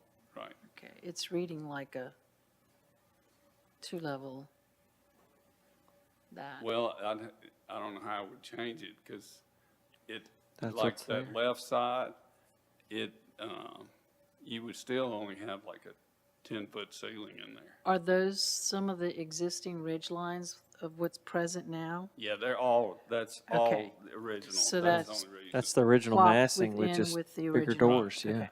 Yeah. Interesting. So you're just saying that really the second story would now be attic space. You're not removing a story to drop it down. It's the same form, just the second story is attic space or storage, it's not living space. Yeah, correct. And the And ridge really, lines are the same? it wouldn't even be large enough to be storage or anything, it'd just be attic. Well, what I'd say is our guidelines would encourage you to do everything you can to keep it, even though it's not contemporary to the house, it's still old. And we can tell that just from the pictures we've seen that it's old. If you want to pursue the demolition because of, its condition, then you just need all the documentation that the guidelines outline. You've got some structural reports. And, there's other parts in there like that cost estimating and things like that that we review to consider tearing something down based on kind of that hardship. So I'd look into that, but we are in support of the guidelines, which would say to try and maintain it, try and repair it, use it for something. While it wasn't contributing back then, it maybe could be now because it's reached a different age now. And when was the National Register district was 96? The first survey was listed in 88. 88. Okay, so it's been a while. So more and more things become historic over time. So I don't know that I can gather much other information other than what I have gathered. I've had the structural engineer out there twice. We've tried to make it where we can just look at it. We've looked at it.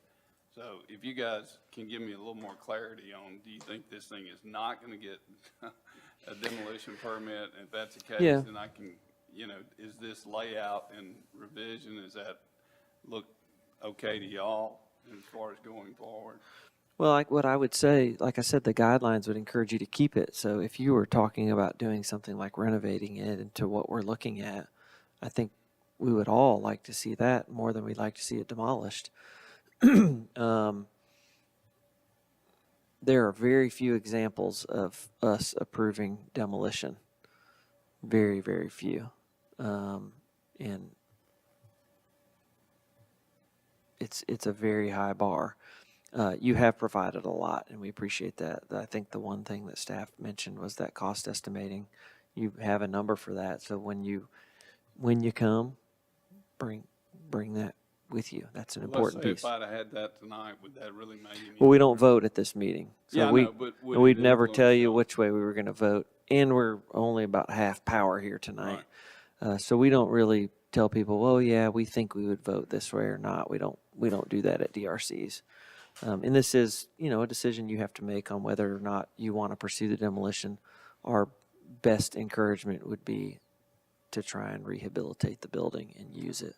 That's what I'd say. And along those lines, you're saying something of this nature, keeping it in the same. Yeah, keeping the family. same massing, and you're Right. making the doors something a bit more usable, which I think, we could talk about those in more detail. It's a They are, nod to what was once there. yeah, Pardon me? It's a nod to what was once there, which you've shown here. Okay. yeah. I Yeah. do find it interesting in the original photographs, it showed 3 windows above where the garage doors are. Right. So do you think that was what was that space used for? Well, that's where you've got a 5 foot up above the 6'7", so they were squeezed in there. But if you're actually going to make it operable, you're not going to have room for windows. But I'm asking, did you see any evidence that was ever a living space? Oh, yeah. There's finished space up there. But every door, like the entry door going in there right there on the right side is 5'10".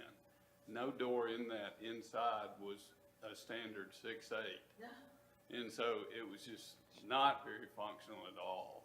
Okay. Interesting. Yeah, so. It's definitely an anomaly. We'll give you that. I don't know what to think. Like I said, I don't know what to think about it. I'm like, this thing is so peculiar. Oh, I've spent a ton of time and money trying to figure out the best way to make it work, and I just finally came back I can't make 2 floors work. There's just not enough space in between there. And then if that's the case, it's most logical to keep the bottom floor.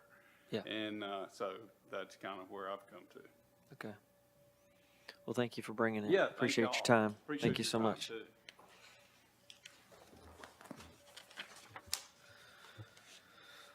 All right. Item number 11, discussion of principal building partial demolition, addition, and alterations at 305 3rd Avenue South. Brandon Pretty is back. Just riding shotgun this time. Good. All right, introduce yourself. I'm Carolyn Park from 906 Studio Architects. Carolyn what? What's your last name? Park. Park, Junior okay. Architect. That's what I thought. Okay. All right, go ahead and give us a quick overview if you don't mind. This is a small addition to the rear, minimal visibility from the street. From the 3rd Avenue, the existing brick fence is roughly 65 feet away from the sidewalk, and our addition is set farther back. And from the South Margin Street, the existing garage addition is roughly 80 foot from the sidewalk, and our addition that we're proposing is set back farther from there. So we think it'll be a minimal visibility from the street. And we are proposing no impact on existing historic house and the site. And we're considering using a material that is complementary and to the existing existing material that we already have to match the historic house. Okay. Who we got? Emily. Thank you. Thank you, Mr. Chair. So the property at 305 3rd Avenue South is located within the downtown Franklin Historic District and is considered a contributing building within the National Register District. The listing notes that the building is known as the Miller Beasley House, built in 1866, and is a one-story brick Greek Revival influenced residence. And there's 2 parts to this application. The first is changing the roofing material on the historic garage from the 1950s. So let me get to that image. Okay, never mind. Let me get to, we'll just put it on this one. So it's proposed to change the roofing material of the historic 1950s garage from a shingle asphalt material to metal roofing. The guidelines recommend that one should preserve the historic roof forms and materials. Roofing sections on main and other visible facades should remain unaltered. If localized damage occurs, replace the damaged materials only. If partial or wholesale replacement is needed, use materials whose composition and appearance match the historic materials. Information has not been provided to determine if the structure previously had metal roofing on it or if it originally had shingle roofing. As it is today, the supported material for replacement is asphalt shingle. So that is the first part of the application. The second part is to have a proposed addition. So on, let's see, this kind of aerial, you can see that there is a storage building here, and it was built in the 1990s, and so it is proposed to be demolished in order to make way for this addition. So the building addition footprint size is appropriate within the guidelines and is under the recommended 50% of the historic building footprint. The materials of the addition will blend with the existing building by being composed of brick and a standing seam metal roof. On the rear of the addition, close to the existing garage, cementitious lap siding is proposed. While the reveal of the siding has not been provided, it should be consistent with the siding around the garage doors that front South Margin Street. The location of the addition will be located on the right facade of the building. Let me get to that aerial for us. The guidelines recommend that one should size a side addition to no more than 1/3 of the width of the front facade if the addition cannot be placed at the rear. Staff has utilized the handy scale on the provided document. We appreciate that y'all adding that. That was very helpful. And it seems that the front facade width of the existing house is approximately 60 feet wide, and the proposed addition is approximately 27 feet wide. So the proposed location does not meet the guidelines for the width of the addition. As for the window fenestration on this addition, it's proposed to study the windows on the historic portions of the building so that the window light patterns align with the historic building, not the adjacent 1990s sunroom addition, which is located just right close here where my mouse is kind of circling it. Additionally, it is noted that the addition will be located approximately 150 feet from the front property line, and it will be behind a brick wall. However, this addition can be seen from street view. Thank you. Okay, thank you. Miss Kathy, can I call on you? Yes. Thank you. Yes, the handy dandy scale is very nice. Simple things, huh? I just want a clarification from staff too about, for the addition to happen, there has to be the demo of the shed. Yes. Staff's feeling about demoing the shed. The shed was constructed circa 1990, and I did find some aerials from around that time, and it did confirm that it was around that time where it was constructed. Okay, so demo's okay. Yes, ma'am. Good. And then also about the windows. You mentioned that the windows on the addition needed to reflect not the sunroom, but more the mansion, or more the historical home? Yes, ma'am. So on the, this is the addition, and so it utilizes 6/6, and then kind of a 6 pane, and then kind of a large kind of transom. But the addition that's over kind of to the left, this is a sunroom connector addition that was done in the 90s. So, you know, just kind of studying what is on the historic house, how it relates to it, rather than replicating something that was done in the 90s. That would be my question for the applicant too. How do you feel about changing that window pattern to not reflect the sunroom, but to be more reflective of the historical house. I think sunroom mimics, matches existing historic house on the window pattern if I'm seeing the image from page 4, South Margin Street elevation. But yeah, we can definitely take a look at it to see the proportion-wise, having that mullion style will still fit into the window that we can fit into the building. Okay. That would be one of the things I wanted to look at too.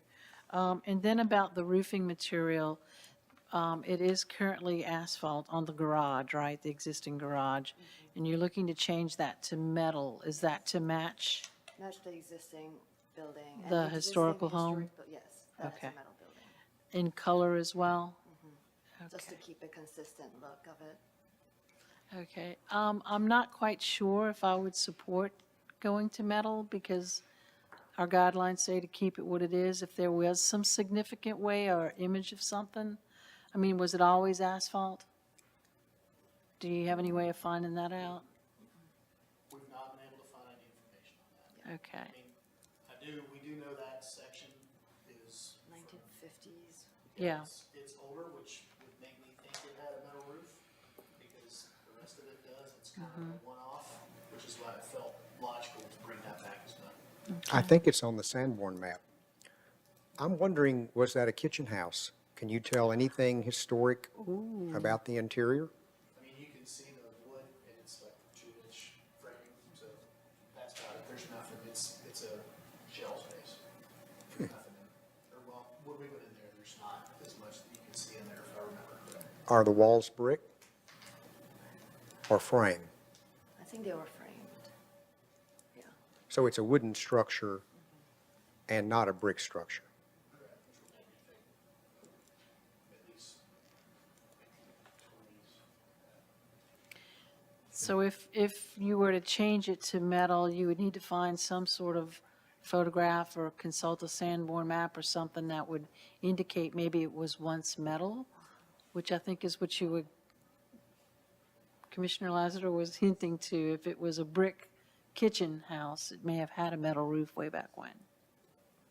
So if we can establish an age, just a general age of it, even if we don't have an image of the roof, would that support it? If you can find a photograph that shows with that, an aerial shot of it, like a Sanborn map of it, right? But right now, I wouldn't support changing it to metal. It would need to stay what it is, because it's been around for a long time. I mean, 1950. I know the structure itself has, I guess I think that's the trick. I mean, I'll be hard pressed to think that roof that's there now has been there that long. So I guess that's the part that's. Yeah. Yeah, the guidelines just default to, if you don't have proof that it was something else, then it just stays what it is. Even if it's one piece of asphalt surrounded by. Well, the addition garage wasn't always there. It was one piece of asphalt by itself on a little outbuilding. So, yeah, and that's just what how the guidelines read. But if you can find some evidence that was metal roof at some point, a picture, a Sanborn map, description, something, and they oftentimes were color coded. The roofs were, not always. Depends which edition. Anyways, if you don't have proof that it was something else, then it, by our guidelines, needs to stay what it was. And then another thing was the proposed location. That does not meet the guidelines either. Could we ask for clarification on what, like with the width you were talking about, what is falling short of the guidelines there? I didn't entirely follow. So the guidelines recommend, so if you're looking at the front of the building, so if it, let's see, Elizabeth could probably pull up the image that shows it really well, but it recommends putting it at the rear if possible. If not possible, having it to the side. But if it is to the side, it should not exceed 1/3 of the width of the building. So kind of how it's proposed right there, it shows that it should be, subordinate in width. And so as I did an approximate measure, it's, the width of the existing historic building is about 60, and then the rough estimate of the proposed addition is approximately 27 feet. So it's closer to almost half. With its location set back as far as it is, and, I mean, visually, it's pretty subordinate. I mean, it's behind the wall, it's set back pretty far off of. There's a lot of trees in front of them too, kind of disrupting the view of it. I guess I'm wondering, within the context of the overall site, does that help support the case of the addition of that width is still supported? I mean, I understand the math piece of that, but I just didn't know if that's something you can take within the larger context of the site. I mean, I think there's a lot to being subordinate. That metric of the third is one way that's controlled. This is a tall one-story house too. The main house is just got a tall bearing height and big columns. It's broad, and so I don't know that the massing here is large. You got a fairly low slope roof, and it is far back, but the guidelines are pretty clear. It should be a third. We review the site plan too often if it's like a really big lot, but there's a lot of building on this lot already. So that's part of what I'm looking at is for a building that's already taking up a lot of space on the lot, you're asking for more. And I will throw this out. This house has been there over 160 years, and it's going to change the view shed from the street. Even though it's way far back, it's just going to change the site that has looked that way since 1864. Because it seems like all the building has been going straight back. Mm-hmm. So if you're looking at the front, you don't realize that it goes back half a city block. Yeah, and I too would have a hard time supporting this addition in that location. It was built by John W. Miller. He was the contractor on the courthouse. And, for years and years, I heard these stories that his wife was afraid of two-story structures, and so it's only one. I don't know if that's even true. But this is a very significant historic structure on a significant street, 3rd Avenue coming into town, and I think that's really going to throw off that view shed. Yeah, I had written down the materials I wasn't sure about either. If we even entertained the idea that it was in this location, for it to be brick but kind of have this sunroom ensemble, I was like, even your images that you supplied that were inspiration are these kind of sunroomy porch columned things, much of what we've talked about tonight.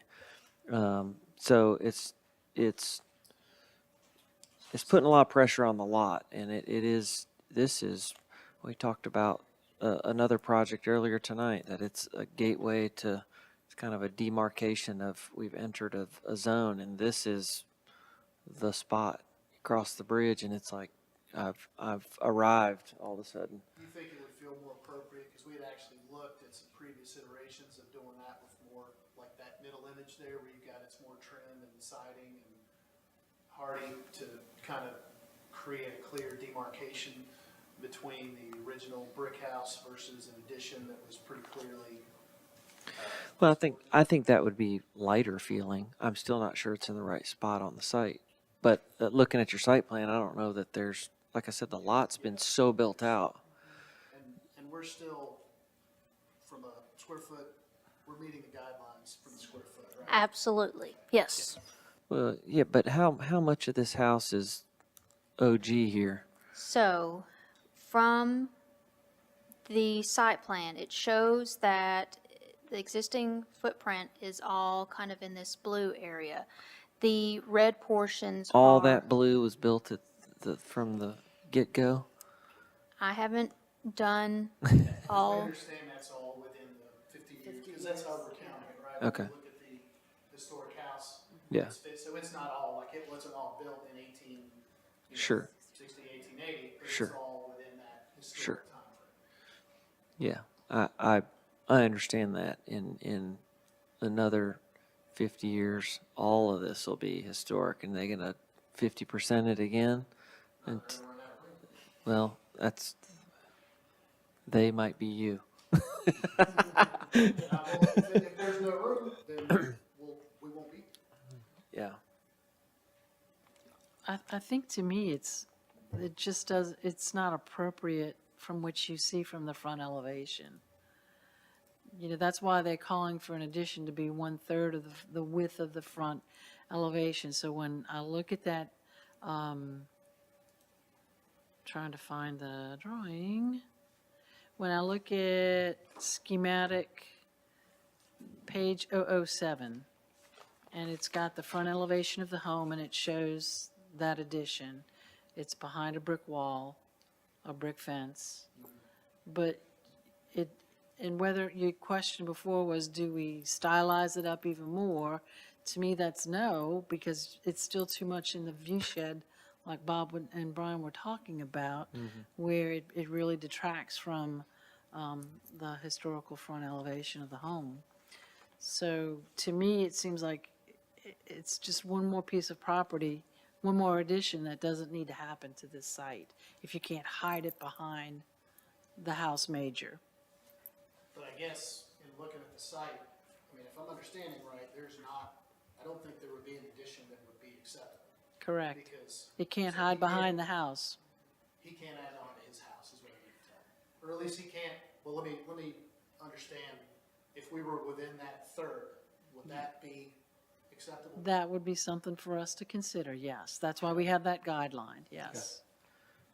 And they make us, I just want to be able to give him clear Mhm. direction. and I want to make a suggestion that might be more sensitive to the historic, if there were an addition, is that it was smaller and it was gable facing the street rather than the long section. If you had the long section going back and a shorter gable, I know this is a very large addition, so it wouldn't work with this addition. It'd have to be very scaled back, and the gable side facing the street, your long side running parallel with the house, and somehow look more like we said, a smokehouse, a smokehouse, kitchen house, and had fenestration that was appropriate to that, but that may not be large enough for what the client wants. It may not be, and I guess I appreciate that because it helps me kind of understand the thinking, because we actually went away from that with the thinking being, well, I'm going to make more of an impact on that view shed if I have a gable element. We actually turned it so that you're seeing that flat, low eave, again, trying to do what we could do to minimize the impact. But I'm thinking of something pretty small, so that's what, pretty small. Oh, Yeah. Well, the gable end, I think it goes back to, we talk about outbuildings. People are going to add an outbuilding or a garage. They're supposed to be detached or the appearance of being detached. And I think that massing trick is really what we're after, is it needs to be a plausible scale and form that could live in the backyard if it were built 100 years ago. Does that make sense? And right now, that doesn't do that. And so that is, I'm almost saying that with the assumption that all these other additions and the whole lot's not been filled up already. And it's pretty full up. There's this little notch between the historic garage and this garage addition from 1990s. There's that little block in there. That's behind the house. I don't know the layout of this thing. I've driven around it obviously a million times, but that's how they get to the garage. Can the garage move into the new part and you make that garage your thing? I don't know the answer to that. that's an interesting point. Would there be a similar concern though, because that's, you know, also a pretty That's prevalent exterior, view. It's on, yeah. well, you're facing South Margin, so. Yeah, are we'd you have able to do review some it. things with the view shed on South Margin? You can't. Well, on you'd be Third? blocking a garage from 1990, which is non-contributing. But I'm not blocking anything now. Well, I think Yeah, but that, you're contributing to the Yeah. view shed from the main thoroughfare, Okay, right? So Okay. yeah, and that's the secondary street Yeah. and not the front of the house. It is a frontage, and so Yeah, I was we gonna treat say- it that way, but all that to say, I think you're hearing that that location's less than ideal.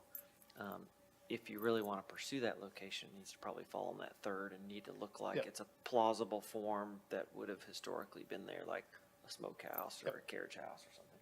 okay. So that's, I wrote down the materials didn't seem very subordinate yet. I think it could just be lightened Kind of up. moving away from the brick. Yeah. Well, I was just looking at what we have today. Yeah. Demo of that little shed, let her rip. Anything else? I mean, guys, that's some good feedback. Okay. Yep. Thank y'all. Thank you. Appreciate it.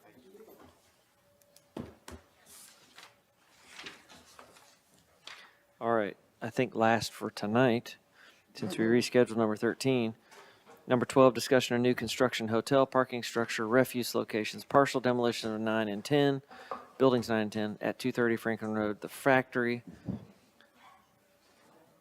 Benton Smothers. Yes. All right, give us the what's new and nothing else. Yeah, we'll be quick. You guys are troopers. We're going to be quick. And thank you for being patient. Absolutely. Appreciate y'all Um, sticking around.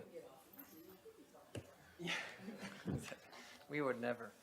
I'm going to skip the window study exhibit, just because I think there was nothing really new there. I think that you guys have probably seen everything in that.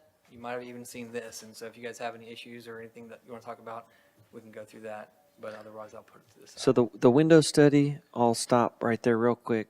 I think what we're all waiting for is just a snippet of the new building and a snippet of some of the old buildings and just go, You wanna yeah, that's kind of actually that. pull that up? We Yeah. can Do you have that? Yeah. Because we've been waiting on that for, I don't know, a couple months. We've had on separate pages, you've always provided the data, but it's, Right. we've never been able to see it like, oh, okay. This goes through. This was intended to be an exhibit, it's just comprehensive, and so Okay. you got everything you need. Okay.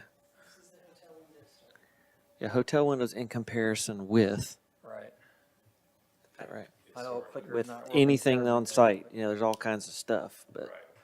Yeah, so this goes through and it'll, there's, on each page, sorry, it's kind of a little bit jagged. It'll show some of the existing buildings, and then, let's see, that's You see, one, that's two, Liberty Hall, okay. Okay, here we go. So here it starts to compare some of the existing window elevations from Perfect. other buildings to these ones. And there are several pages of this. It'll try to use some scale to show you generally how they align. that's exactly what we were wanting to see. Whether good or bad, that's the comparison we were wanting, Right. yeah. Okay. I'm going to try to find the things that are the most like it, just for a sense of scale. So these are some of the biggest ones. Now this is the one where it's, rather than, there's not really a comp for some of these more contemporary editions, but it'll at least show you where the features were pulled from for context. Sure, okay.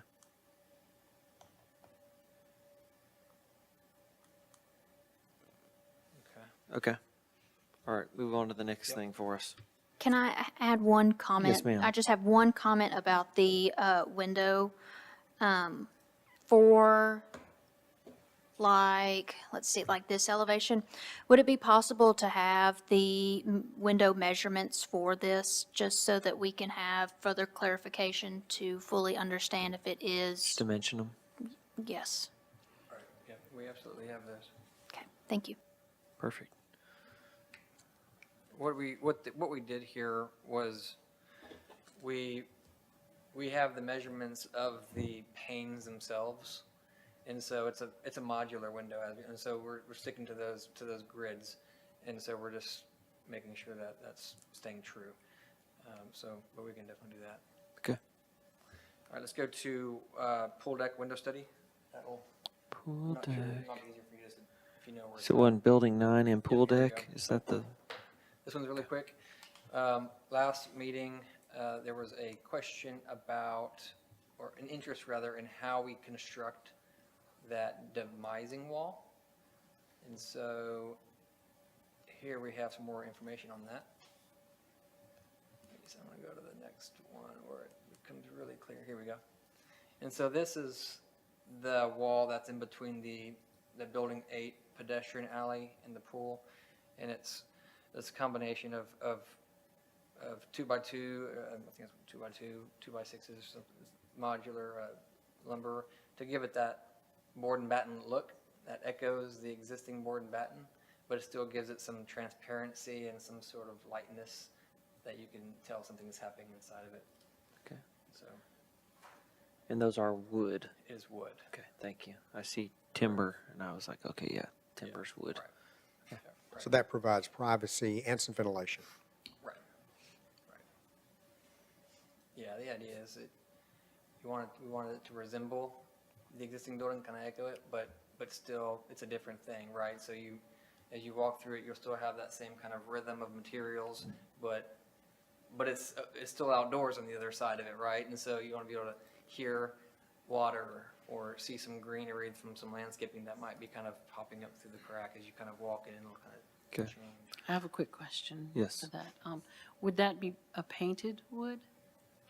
I don't think so. I think that we're probably trying Stain? to keep it stained Okay. closer to the, what it's like now. And does staff have any comments about? I do. The, Are we pool ready deck? for them? Yeah, one question, just to make sure I'm clear, the front facade building 9, that's board and batten now, it will not be this shadow box thing. Correct. It will be a fixed version of what's there today, and then it turns the corner. Okay, understood. Well, the first bay, what we're showing, so that first bay, it's in bad shape, but we're going to structurally reinforce it. And when we do so, if it can stay exactly like it is, then we'll leave it exactly like it is, right? But if we start getting into it, if it starts to fall apart on the, then we'll replace it in kind, just like the way it was done in, I think, 2020 or 2000 or whenever it was redone. Okay, let's hear from staff. Thank you, Mr. Chair. So for Building 9, most of the elements for Building 9 are proposed to either keep the existing portions or replace it in kind. To recap, the building previously was an enclosed pole barn that was deemed contributing within the National Register. Nearly 40% of the building footprint will be removed to accommodate the proposed hotel on the site. The design guidelines recommend preserving and maintaining historic architectural features, both structural and decorative, that contribute to the historic character of the building. Thank you. Okay. Thank you. All right, what's our next part? Or did anybody have any other comments on 9?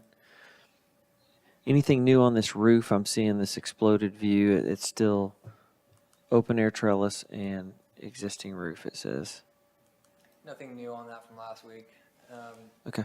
It's the same. The first bay is existing or like kind. The pool side that extends back is similar to the side, right? It's Okay. wood, slatted trellis material, on plane with existing to keep the form. Okay. But, Mr. Chair, before you all do anything else to it, would you photograph it really well and maybe run it by the archives so it's just somewhere Right. in right. time? It would also be really cool to tell the story of it somewhere. Thank you. Absolutely. Okay.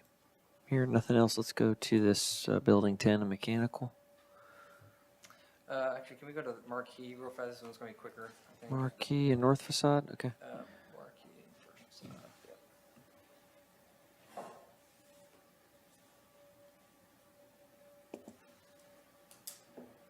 No, maybe not. Sorry, the packets were large, so we had to download them all. Sorry. Well, it's everyone's packet. My networks worked the whole time. Yeah, mine's There we hop go. Luckily. going. Oh, well. Is it working? It's- Okay, so this is the portico share. So we were asked to explore where that portico share extends to. I think this turned out really successful. It extends a couple more bays to the west. It stays short of the far corner of the building just to keep the emphasis on where the portico share is in that drop zone and the front doors. By doing this, you know, we also brought the forward depth in a little bit. As the portico share grew to the west, it was just too massive, and so we brought it in so it's a little bit more like the rest of the portico share, like the rest of the other buildings where they have that awning. The tension cables didn't look quite right with this sort of composition, so we've removed those and enlarged the brackets a little bit more instead. Let me see, and then lastly on this one, north facade, we recessed the bar as discussed last time, and then while we don't have the program inside the building fully figured out, we know that we'll have a variety of windows, doors, or nothing. And so we've designed just a few kind of kit of parts for how those windows and doors might look. And as the program takes shape, it should be able to kind of get applied where it makes the most sense along those kind of grid. Okay, let's hear from staff. Let's see, let me get it back to the marquee. So the proposed marquee or canopy, or the previously named portico share portion of the building, has incorporated feedback from previous DRC meetings. The guidelines recommends that one should size and place new canopies in locations that respect the design of the building. Canopies should be proportional with and complementary to nearby buildings and canopies. One should design new canopies simply to match historic equivalents and paint them muted colors that are complementary to the building and surrounding historic district. We did want to receive feedback from DRC members on the span or the proportion of the canopy across the front of the building. Other canopies on the site, such as at the main entrance to the factory, span nearly across the entire facade, and staff is looking for your guidance on this portion of it. Then to the north facade. So the north facade has incorporated feedback from the past DRC meetings to successfully break up the facade by utilizing insets and detailing on the building. Thank you. Thank you.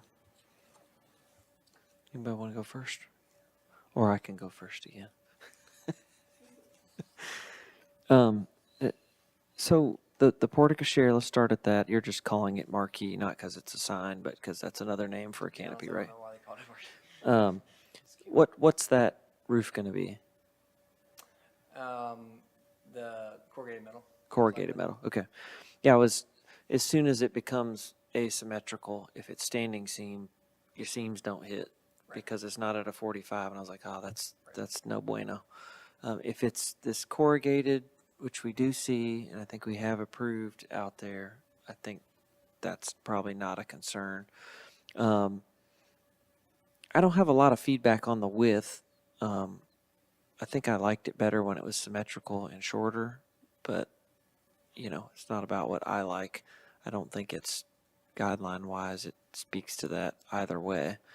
I just thought it highlighted the masonry a little better when it wasn't so covered up, and you know, the whole campus is really built about utility, right? And I'm like, well, what's the utility in having it just longer, just more place for people to stand under? And really, I think it was all about cars and somewhere to be dropped off maybe. So I fear it's getting just extended because we thought maybe it should be extended or not, but I don't feel strongly one way or the other. Anybody else want to talk to the Board of Sheriff? Well, just, you know, I'd like to hear some of the ideas, why it was extended, some more ideas about that, and what its projection is, you know, how far it projects now from the wall. I do think you didn't need cables if your brackets will hold it.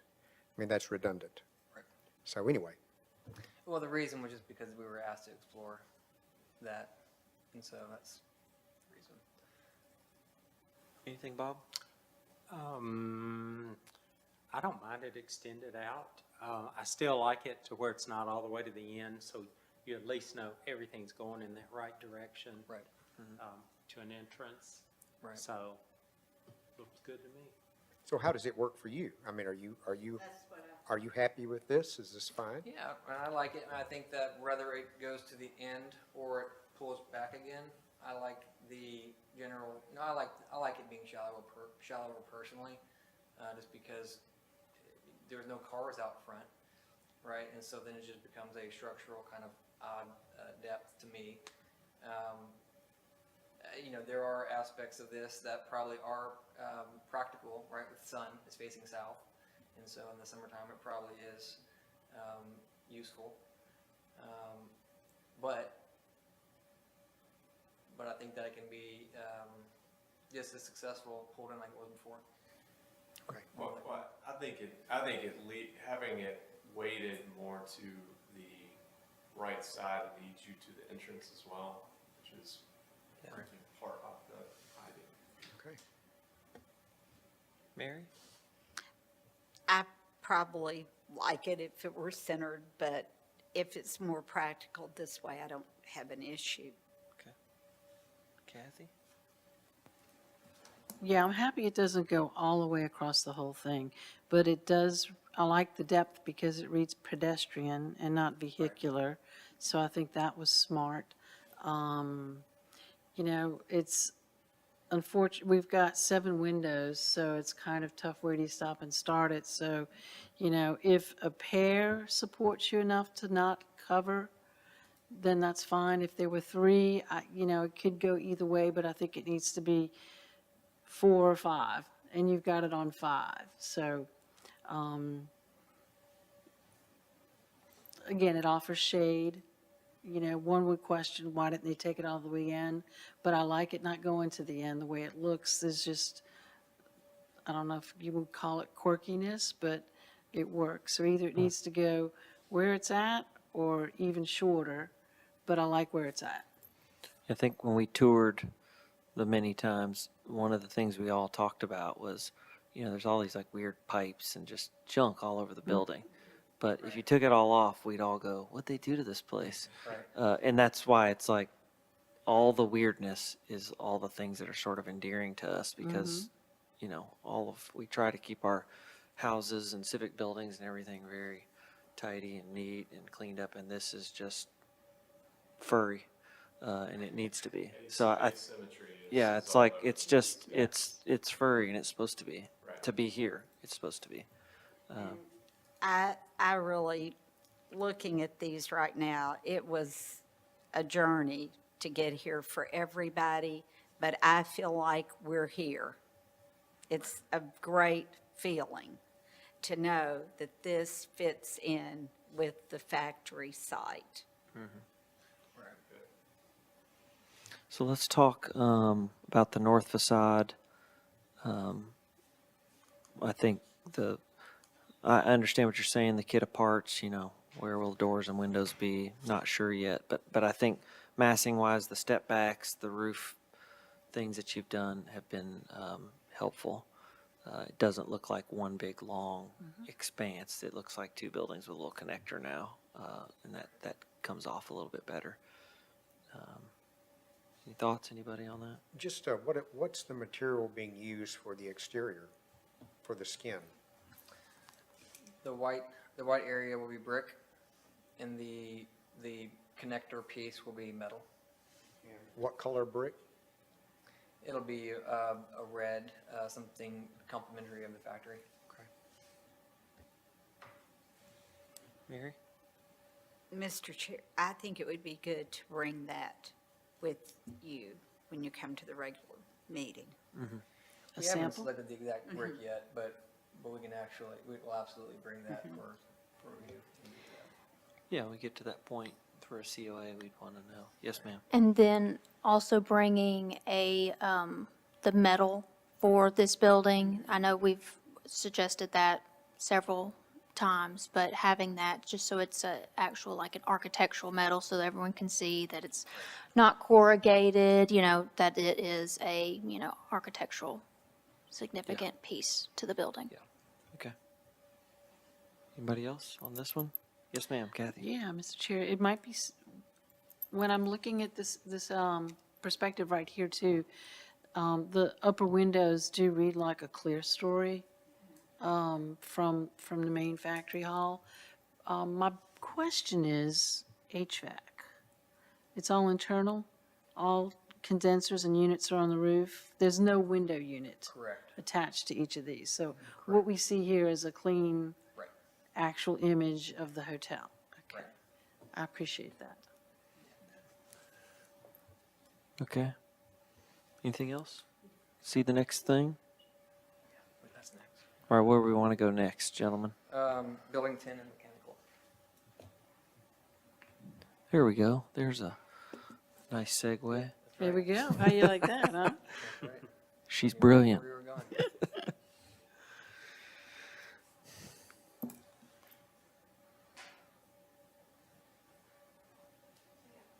Okay, so the building 10 aspects here, there's really nothing new other than awareness as we continue to just clean up the model and add detail to building 10 and its surroundings. That's just what we wanted to show here.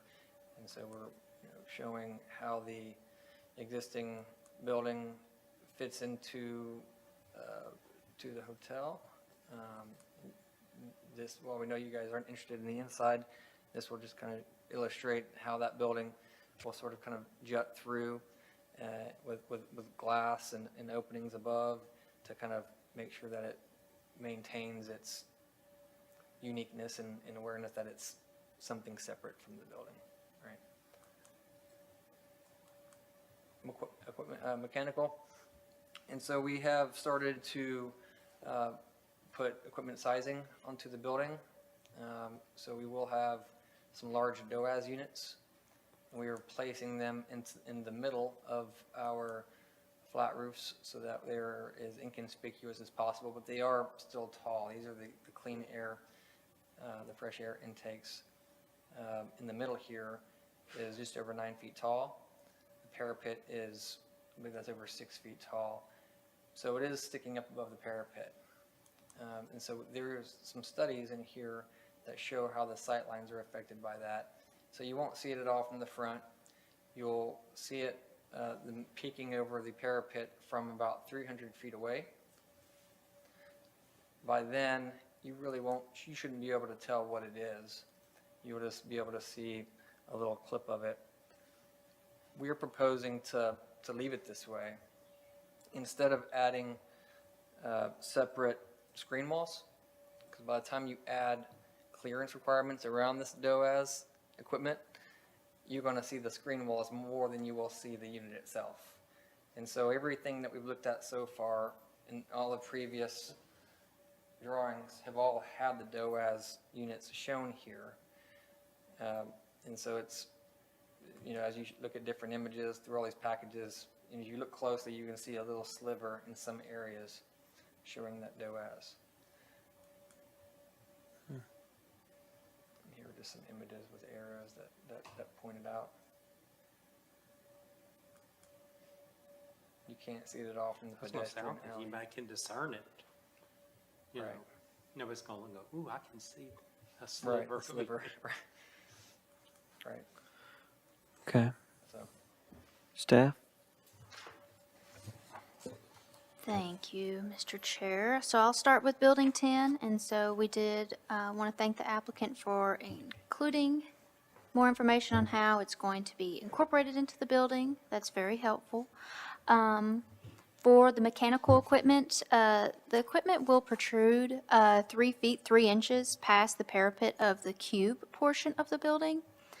The equipment will need to be screened from public view, and the zoning ordinance will allow for the screening of the unit, just around the unit, in order to screen it from public view. And that is what is recommended Okay. and required by the zoning Zoning ordinance. ordinance, right. Does that mean you can pull it in, and will the unit function if you screen? It sounds like that's what they were saying, that the unit's gonna have to have clearance around it. That's what I would Then think, yeah. the screening, which is, essentially a rooftop fence. And it would have to be, it would probably be more visible because it'd be closer to the edges. And I guess the alternative is that parapet could get taller, but that's something we've reviewed and worked hard to get where it is. So it would have to get another 3 feet taller or 3'3" to just level And I don't think we out. want that. Yeah. I don't- But the zoning ordinance doesn't probably It give doesn't us any allow. flexibility to just go, oh, yeah, So we're it's cool with how it is. Is that, It's required to have the screen? I think by It is zoning ordinance. required by the zoning ordinance to screen rooftop mechanical equipments with dark screening, so it is not, kind of blends in, doesn't draw the eye. I wonder if, that the interpretation is what's in question here. It's like, well, there is a parapet around it, and they've screened it from 300 feet away. Does that satisfy zoning ordinance, and does it satisfy what we think is appropriate for the view sheds? So I don't know the answer to that. I'm trying to articulate what we're supposed to be considering here. What can be reviewed by the historic, about the height of the roof screen?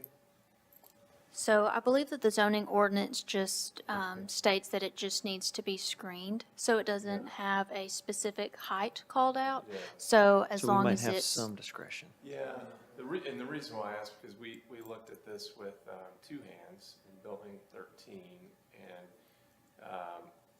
now that was a tenant package that they came to you guys, and it was about the height, and if they had made it to the height of the equipment, it would have added effectively a floor in height, and it drew more attention than just keeping it lower, and it was really a question about perspective and the angle from pedestrian level to car level.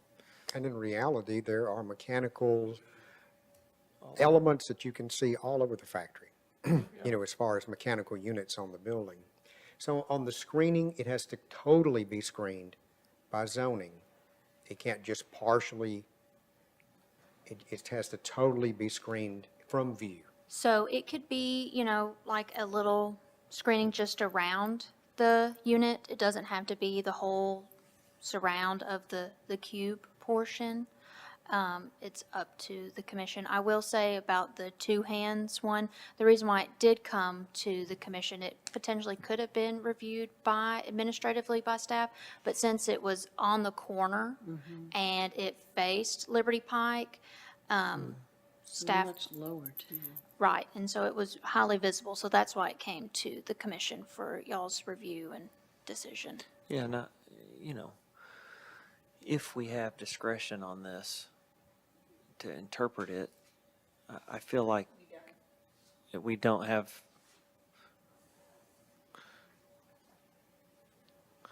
staff's thinking here. Interestingly, these units, I want to ask about the unit They're itself. Yeah, what's it They're look like Because like? metal DOAS boxes, is a they're metal not box, it's self-contained. Yeah. It's basically you walk in the creature, right? Or open the door. I'm not seeing coils and elements and any of that. right, it's It really is a convenient. box, so maybe if you bring us a almost look like picture that. package of There- a spec on There's it. some installed now. We did install a number of these as we've been going through replacing equipment. Most of it is on the back of buildings 11 and 12. So you don't see it from Liberty Pike, but These are probably a lot larger though, but, it's amazing how clean the look is. so to screen it, it's already screened anyway. It's inside. It's a nice screening it. self-contained unit, so to screen it, you're only adding another material to it, so. Yeah, but I'm not sure. Would we give yeah. us a variance? Would zoning give a variance? I don't know. I don't know the answer to any of that. Staff? So just to read the zoning ordinance, a rooftop mechanical equipment shall not be visible from any adjacent street or internal drive and shall be fully screened by either a parapet or a dark tone screening element. A color other than dark tone may be approved by the DRT. As an alternative to this paragraph, a sightline analysis verifying that equipment cannot be seen from any street and or internal drive may be provided. Well, we've got an exhibit that says you can see it from 300. I don't know exactly where. Is that the railroad track? That's toward the railroad tracks. You're basically at the railroad track. We could refer this matter to the zoning administrator Okay. and maybe save some time here. Yeah. Curious the definition of visible too. Yeah. I wish I could say If it's 300 300 feet, Yeah. what are you gonna see? What I was going to say is I'm not sure we have discretion to do anything, but it seems like with the parapet that's provided, it's doing what we had hoped the design guidelines would want it to do, which is cover up all the mechanicals. So yes, there's caveats to, 300 feet away, I can see a Visible sliver. by I'm the like, naked eye, not okay, yeah. But in all that to say, I would much rather have a little sliver of something that's a self-contained unit than to raise the parapet height, which I think we worked very hard, and the applicant worked very hard to get to where we're at. I'd hate to backtrack. So I'd love to see the unit, even if it's like a picture one you got, and go, it's this. Talking to the manufacturer and go, does it void our warranty if we paint the top the same as our black corrugated or the gray corrugated? I don't know the answer to those things, but that burden's kind of on you all to bring us the data. And then hopefully staff can get us some information from zoning. Mechanical, was that it for this? Building 10, mechanical equipment. Building 10, any comments on that? It's the building that's inside a building today. Anything? Exterior basically stays the same. Exact same, yep. Yeah, we take off the roof and we'll put a new roof on. We'll try to make that even lower visibility than it is now. So it's a little bit more integral. So you would change the pitch? No, same pitch. The concrete banding that you see out there now stays there. That's kind of what they're trying to show here on this banding. That'll stay the same, and the roof will basically lay inside of that. Not detailed yet, but it'll be lower visibility and less obvious than what's there now. Kathy, did you have something? When will we see like the fenestration in your renderings? Right now, it's all no color, no brick, no finish. We can't see the fenestrations. Like you said, it's concrete Right. banding and that. Yeah, I mean, Does that come when we the vote? coloring, well, the material sections, right now, when we leave these meetings, we have, I think it's like, I don't know, a week and 2 weeks to make changes and to kind of try to meet the package for this. So we're trying to do, to get you guys what you need to kind of look at the big picture stuff. We'll be getting into more of the finer detail, like, colors and specific materials, probably over the course of the next 3 months. Okay. We'll be getting to the DD package and early CD. It is helpful, like for the hotel, when we see those differentiation in material fenestrations on us. So the sooner the better. A problem we've run into, and I'm thinking about the Harpeth Hotel, is when it came to the signage, it got awkward. Have you all considered signage as you've been designing this? We're working on the branding now, just got started. And so that's definitely something that's top of mind. it just seemed like everywhere they wanted to put something, there was some event or element or something that collided with the signage. So I'm just saying that it's good if you can be contemplating where that goes as you do your detailing. Yeah, yeah. Well, I think some of the key areas are the entry. We've looked at both on or under the canopy, and then also up on the side of the facade too, where, you know, the brand needs to be settled, and then we can work on sizing. The pedestrian alley is a key point too. So bringing people in, we're also exploring artwork as part of that too. Okay. We'll save that for another day. You want refuse or parking garage? Well, let's go through the garage. The main things that are new, so the request for window frames and some of the openings was made. We added those at the pedestrian levels, so that's the ground level and in the staircases. We did elaborate a little bit more on the accent materials and the percentage of the facade. There is a clarification that we have asked staff to verify on primary materials versus accent. The concrete banding is one of the key ones. It feels like that's a primary material for the site. Wanted to get some clarification on that as it relates to zoning.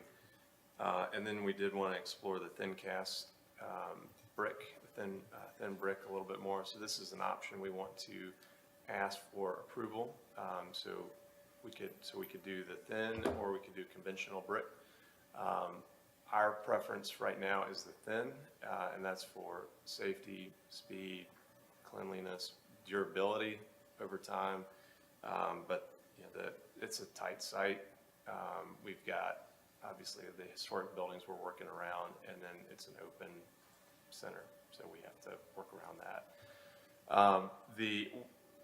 Since the last meeting, we are bringing more materials. I've got a case study. I've actually got a couple samples I want to pass around so you can take a look at the brick.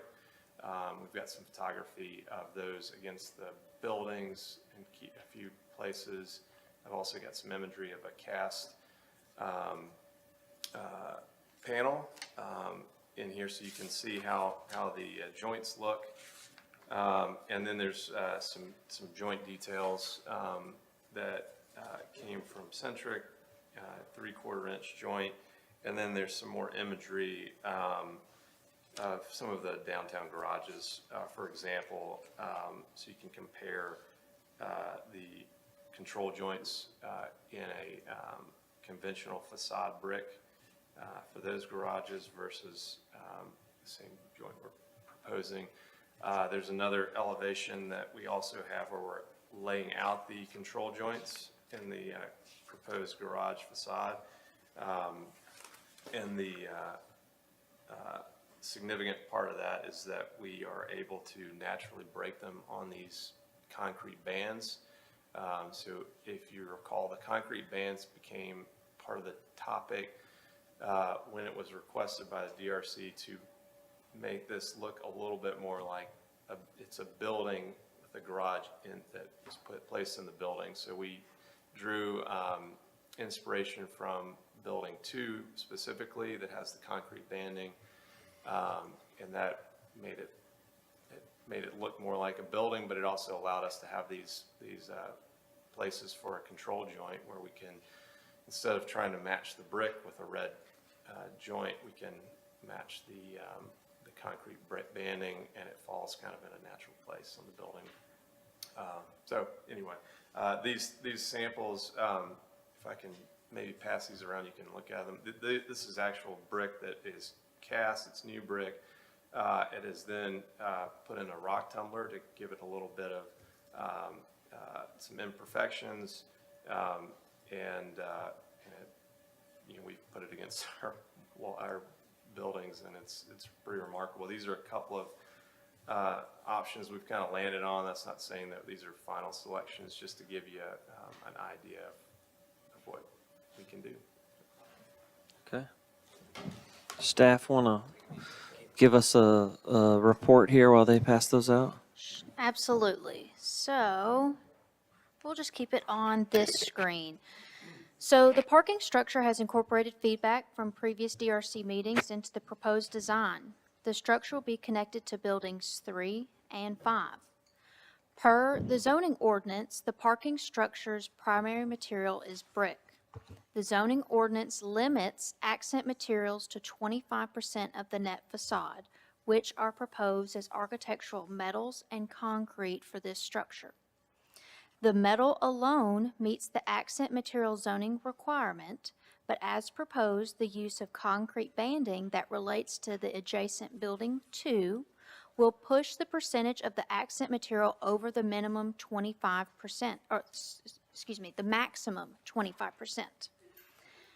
With the concrete banding and the metal panels, the total accent material on each facade is 32% on the east facade, 37% on the north facade, 37% on the west facade, and 43% on the south facade.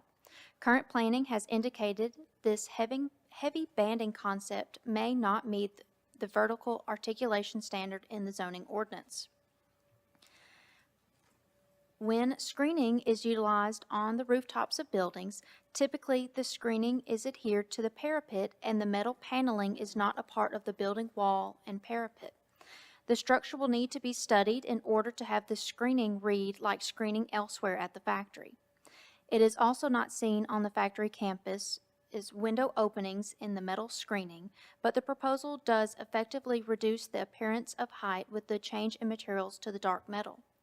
The guidelines recommend the following for new commercial buildings.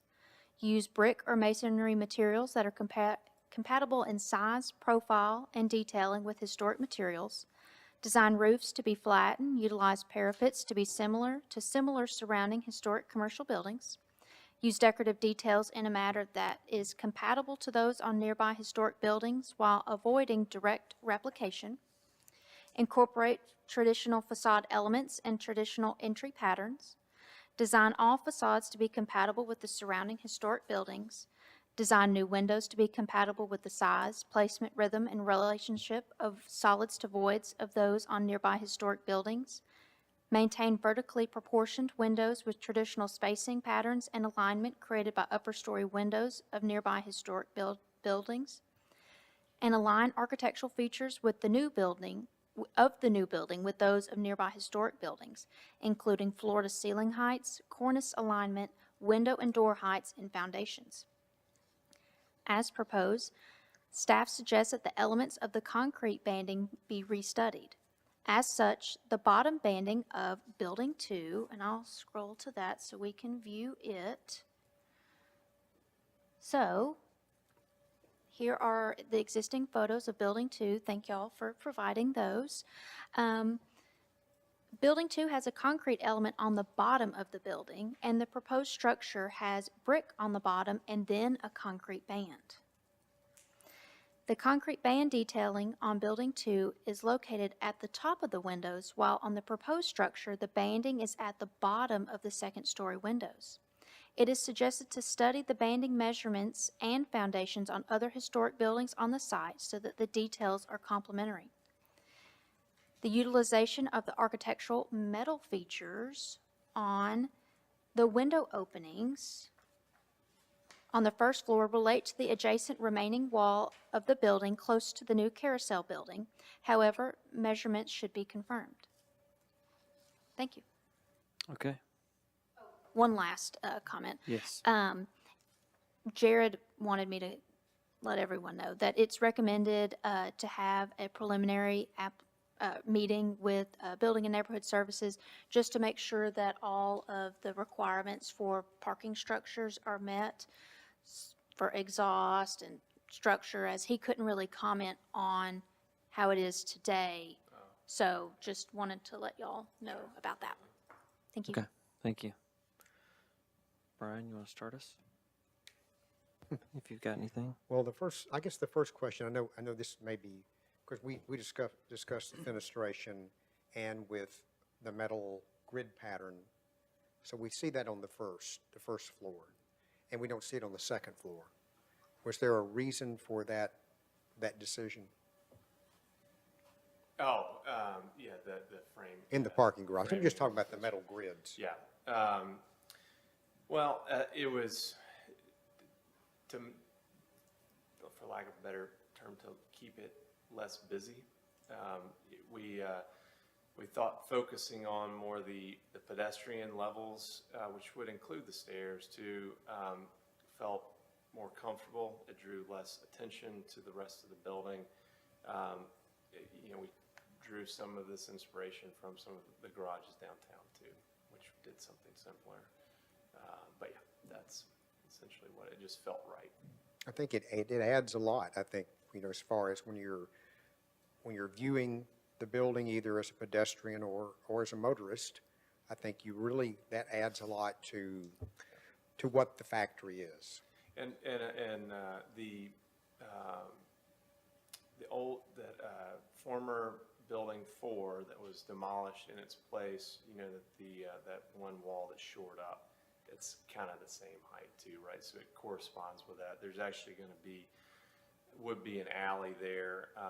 You can sort of see it in that top image where it would be between buildings 5 and the garage. So it's actually going to be a nice little alley to walk through, but you'll have those frames on either side. So it feels complimentary. So let's go to the thin set brick. I know that, and I appreciate you providing as much information as you did in the packet. And I went to the video, the YouTube, talking about the stack, which was quite the building, where it actually showed the thin set panels and looked at others and the comparisons to the garages downtown that are already there for cars. I realize that it may be a savings and quicker. My concern is that this is not a standalone building that's somewhere else that's not in relation to the factory, that you'd say, oh, that's a different building. That it's actually cornered by 2 historic buildings at the factory that are brick. And I'm concerned if we do that thin set, it's going to look so much different than the historic buildings that it's not going to meet our guidelines. It said to use materials that are with the joint widths that are the same colors, the same brick styles and patterns, that we're going to lose that in the thin set.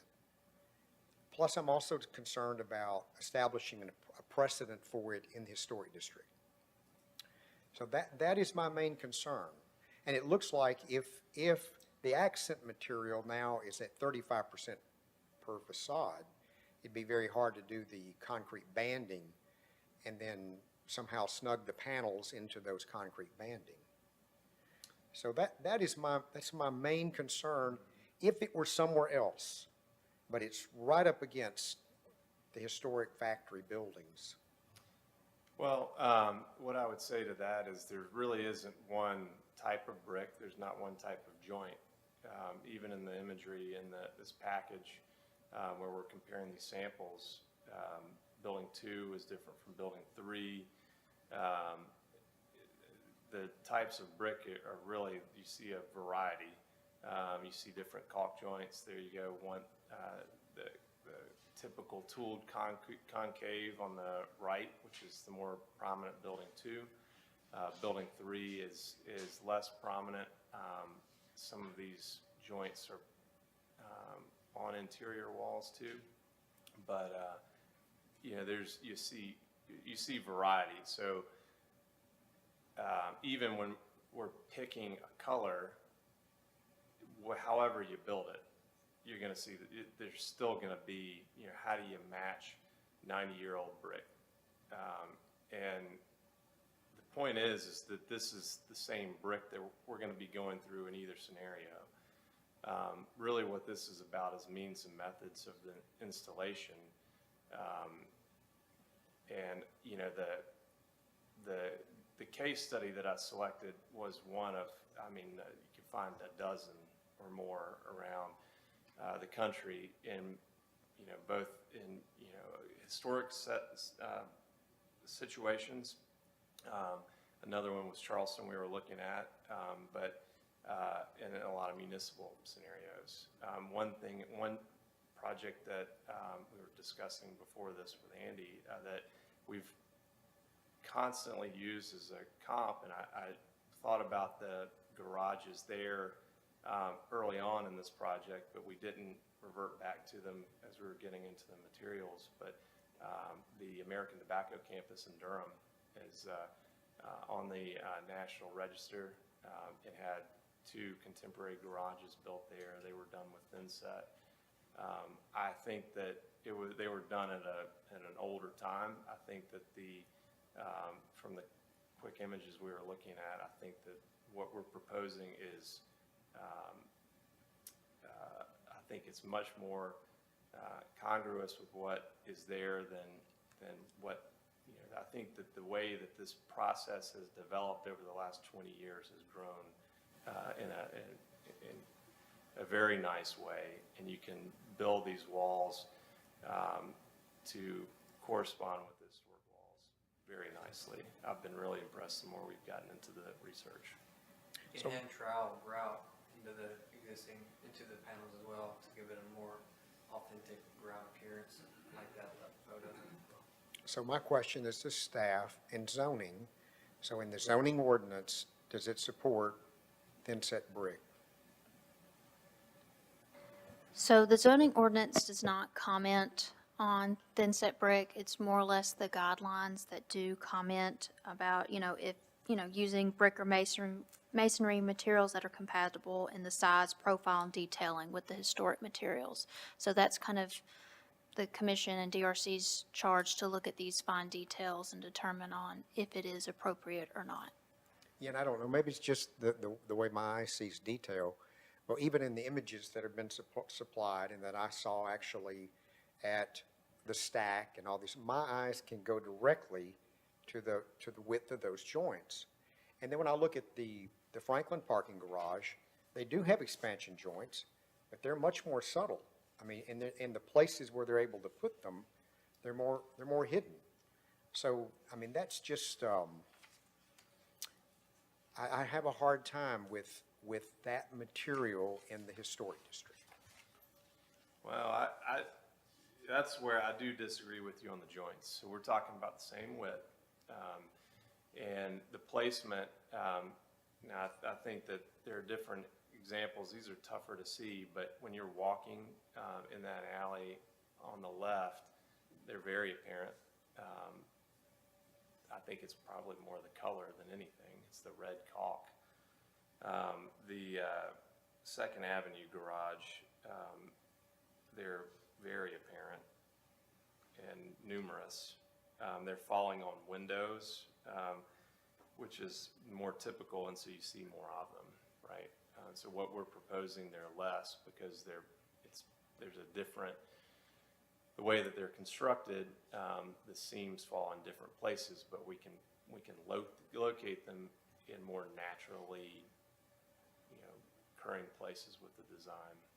So if you're not able to do your concrete bands because of the accent zoning requirement, then how are you going to hide your, because I've seen pictures where you get to the corner of the building and there's an expansion joint and then another starts to the corner and it just doesn't look, and then they don't line up. I mean, there's just so many variables to it in the installation. Yeah. It just, there's an if, it's a big iffy. It's iffy. Yeah, sorry, I didn't mean to interrupt. We had asked for some clarification on the zoning ordinance, and I'm just finding it out tonight. But as I'm going through the package, I do have some ideas, and frankly, it may be that in some cases there's less metal and more brick on that upper level, we have to do the math. But an example would be the north elevation, maybe from that stair tower eastward. I guess in this case it would be plan west towards the carousel building, might be more brick, and we allow the metal to focus on the Franklin Road elevation. That would be one way to address that elevation. The east elevation, I would propose something similar, the same. And then the south elevation, I think we could also do that. I think that what we would do is the metal probably would turn. We would have it on the Franklin Road elevation, obviously, and then it would turn, so you're still seeing it on Franklin Road. And then at some point, probably where that transition is, where there's a step down, it might go brick there. I mean, the percentages are pretty close, so some of those changes could make the difference. I think on the let's see, the west elevation, this would be the Franklin Road elevation, so it's a smaller elevation. You know, I'm not so sure that you can see that concrete band at level 3 anyway. But I think that the metal panel is important for that Franklin Road view. So if, you know, I know we're kind of talking through that at a high level right now, and you don't have those revisions, but if you have any thoughts on that, I'd appreciate it. Yeah, what I'd say is just, Thank you. just look at it and see what you can do to get closer to the numbers. And not just closer, I mean, you got to meet the numbers, I believe. I'm curious about these concrete bands, because I heard you when you said, you know, you can make a good argument that they're a primary material. You know, if they were limestone in the brick, nobody would say anything. So I'm not sure why we're considering the concrete any different than another masonry product would be, because it is indicative of the campus, right? I mean, literally, I'm looking at the building next to it. So I'm not sure how I feel about that. I just wanted to clarify. So we were able to meet with current planning today. Everyone has an extremely busy schedule. And so Amy commented, she's the Assistant Director of that's Kelly's title. Current planning, sorry. So she did comment that on building 2, sorry, it's going the wrong way in the packet, that building 2's use of the concrete banding was really successful in the vertical articulation of the building. So having it draws your eye up. So having this banding at the top of the windows accentuates the verticality of this, and that is recommended and, you know, required by the zoning ordinance. Within the packet, one of the things that she commented on was the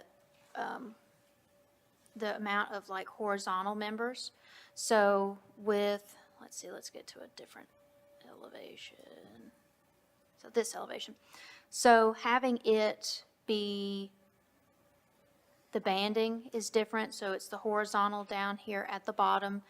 On building 2, it's the concrete touches the very bottom of the ground, and so it's a concrete band at the bottom, and then the band touches the top of this row of windows. And then the same thing for the second row. So that is one of the things that she commented on for the verticality that was successful, that is seen in other buildings. That's why one of my comments was, you know, to maybe restudy those elements of the surrounding buildings, because that was just on building 2. There might be different, you know, bandings that are seen on the surrounding buildings. You know, utilizing elements like that would help with that requirement from the zoning ordinance. Just to clarify that. Okay, yeah, and I hear that. I don't agree with it. I think it's subjective, but that's fine. Because I know of lots of examples that are the other way. Yeah, so look at them again. I don't agree with that, but they want you to look at it again. The bands are based on the structural spacing, and the openings have nothing to do with the structural spacing. You can put them anywhere in the cavity, so I'm not sure that is valid at all, but So indifferent to either?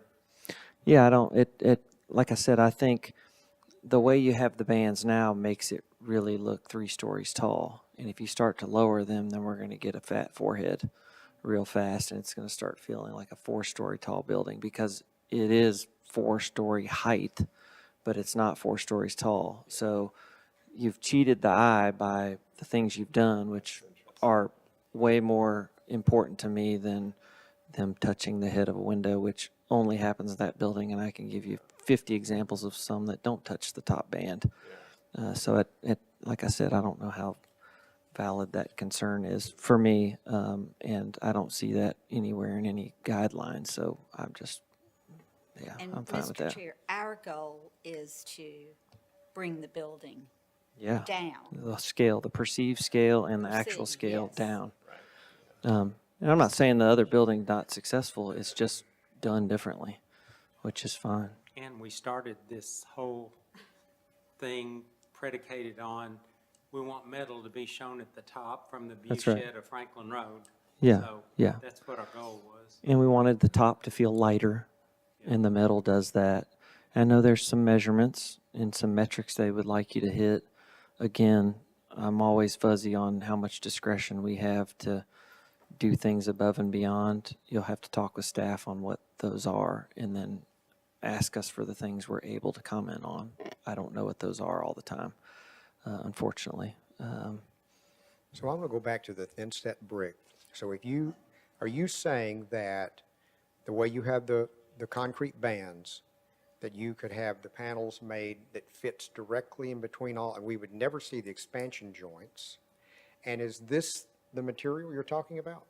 Yeah, that would be, that's, that brand that came from the supplier who supplies the supplier, but the manufacturer of the precast garage, this is one of their key suppliers. They put us in touch with that group. But you could hide all those expansion joints. Well, no, so the hiding is a relative term. I think that you're going to have joints. You're going to see joints if you're looking for them. What I'm suggesting is that now we've got to go back and study these bands, and what you're seeing now on the screen, that is the band design taken to the precast company to corroborate the locations of the joints. And so these joints are almost exclusively falling on the bands, which mean they're adjacent to that concrete band, and we can color them to match as closely as we can the concrete, and so which is an easier match than matching brick, which obviously has a lot of variability in it, and I've never seen anyone come close to matching brick. You get red caulk, and it just stands out worse than, I think there are obviously variants of a lighter colored caulk that just tie in with concrete better. So, and the thickness is the same as the thickness of the joints you're seeing downtown. So. The issue with control joints and brick is, like on the existing garages, is you don't just have the brick, you have the brick and the grout, and so you got to pick a color, and whichever color you pick is going to be different from one of the two colors, right? And so by having this right next to concrete, the column, your eye is going to just kind of blend those two together, and the brick's going to be separate from that. You don't need control doors and windows.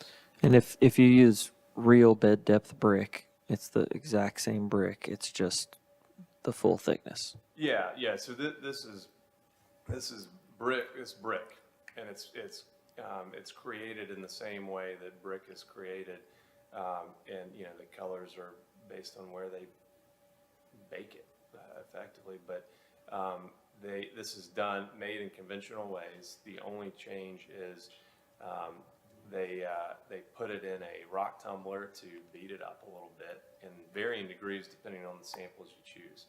And it's remarkable. It just adds a little bit of that weathered look, and then they shear it so that you get the profile you're looking for, and there you see it. Now, this example on the left, you would never see that in the field. If there was ever a corner, they can turn the corner too. So what you're seeing would be a concealed joint. But yeah, I don't have an image of a turned corner, but I've seen it done. There's There might some be in the case study. Yeah, I was about to say, Yeah. yes, there might be some. So this leads to another question. So on the actual hotel, what do you propose using on the hotel? Thin set brick or conventional full thickness brick? We haven't considered thin set brick for the hotel, and it's really more about, well, it's the location where you're working around. It's the fact that this garage is all going to be precast anyway, but it's the location here is very tight, and you have that drive aisle on the north side of the building too. That's got to stay open, and so it's just but it's a different construction too. It makes sense in this case. I don't know that it makes sense in the hotel. We haven't even considered it in the hotel, and I don't think that we will. So Okay. It, to my eye, it looks like floating brick, but on the left there. on both, on the right. Well, they're just sample panels, right? 2x2 samples, just to show you how it's constructed and that it's part of the concrete panel versus, traditionally a lot of thin set brick was applied with the trowel and stick it on. And so this is just saying, it's not that. This is real brick that's integral to the panel itself. Okay. Let's move. I'm waiting. Did you want to speak? Uh-huh. Okay. Well, you better speak up because I'm not calling anymore. We've got not a whole lot of time, so let's do I've been it. waiting patiently. Yes, ma'am. Go for it. Okay. The banding. I do like the idea of the banding at the base, the concrete banding at the base. The way that the elevations were set up to show the panel system. So this is it's like a puzzle piece. These precast panels come in with the brick of your choice and they plop it all. You put the pieces together, you go up. So the video was very helpful. And you can change brick colors in any of these panels. So what we have here is the number of panels, and also for tight installations, this type of system supports a tight installation where you're in between buildings. So at first, the other question I have for you, you've included in your packet the Second Street garage and the other garage in Franklin. Why did you insert those in the packet? So those were built with conventional brick. I think that, Yes. we were studying them, mainly where joints fall, to, make sure that we were, no worse. But that included those here for comparison's sake for that. But, we were researching where other expansion joints might fall within the building, and we were kind of sharing what we found. Okay. But really, this was more about joints and more than anything. And also showing the window openings. There's a good example there on the left. This is kind of more of a staircase. There's some other photos in the package where it's just open, but we were trying to find some patterns. I went to the Second Street garage and took pictures too, and got to see it. And it's a CMU construction with a full-size brick facade. And then the parking garage is its own cast-in-place creature. My question is, back to that elevation where it showed the max panel dimensions, the precast design, the way it's been paneled out, so you know your number of panels and your size of panels too. If you were to do a study to show your joinery on a typical full-size brick in comparison, so I could see if this is alleviating joints or minimizing number of joints, how would you lay out a full-size brick and show me the joinery on that? If we're trying to minimize joinery, pick the right expansion caulking for the joinery and all that. The other thing I wanted to bring out was I do like the metal window frames in there. And at first I thought maybe we should iterate that more, but I understand that it is the factory window size. And I think that's spot on to keep that big factory window size. So I don't want to use it anywhere else, maybe other than in the stairwells. If those window sizes are the same, I would use it in, there's 2 stairwells, right? Yes. And is there an elevator with each of those stairwells? Yeah, yeah. Just sorry, one or 2? One Okay. elevator, yeah. So it would make sense to me to do the same opening where the metal windows are on the garage part into the stairwell as well. What else can it be?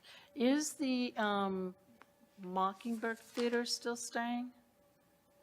Yes. That's building 6. 6, okay. Is the wall still staying, the partial Oh, yeah, wall? absolutely. Yeah, Okay, good. Yeah. Yeah, I'm sorry, I thought that we had, we Just had talked clarifying. about the stairwells and I'm seeing that they were not included. We talked about the stairwells. These images do not include the frames in the stairwells, although we had discussed them, so I overlooked that. in this That's, not, But just. that's a bit, you would like to see I, that. I liked how you brought the metal window framing in on that as a nod to it, and I would like to see it, if it's the same size. If it's just on the first floor, then it's just on the first floor. I like the sizing. Okay. After seeing the video, the, what's it called, the stack. the stack. Yeah. My question to you was, in presenting us with this new type of construction, was, has it been used in a historical district?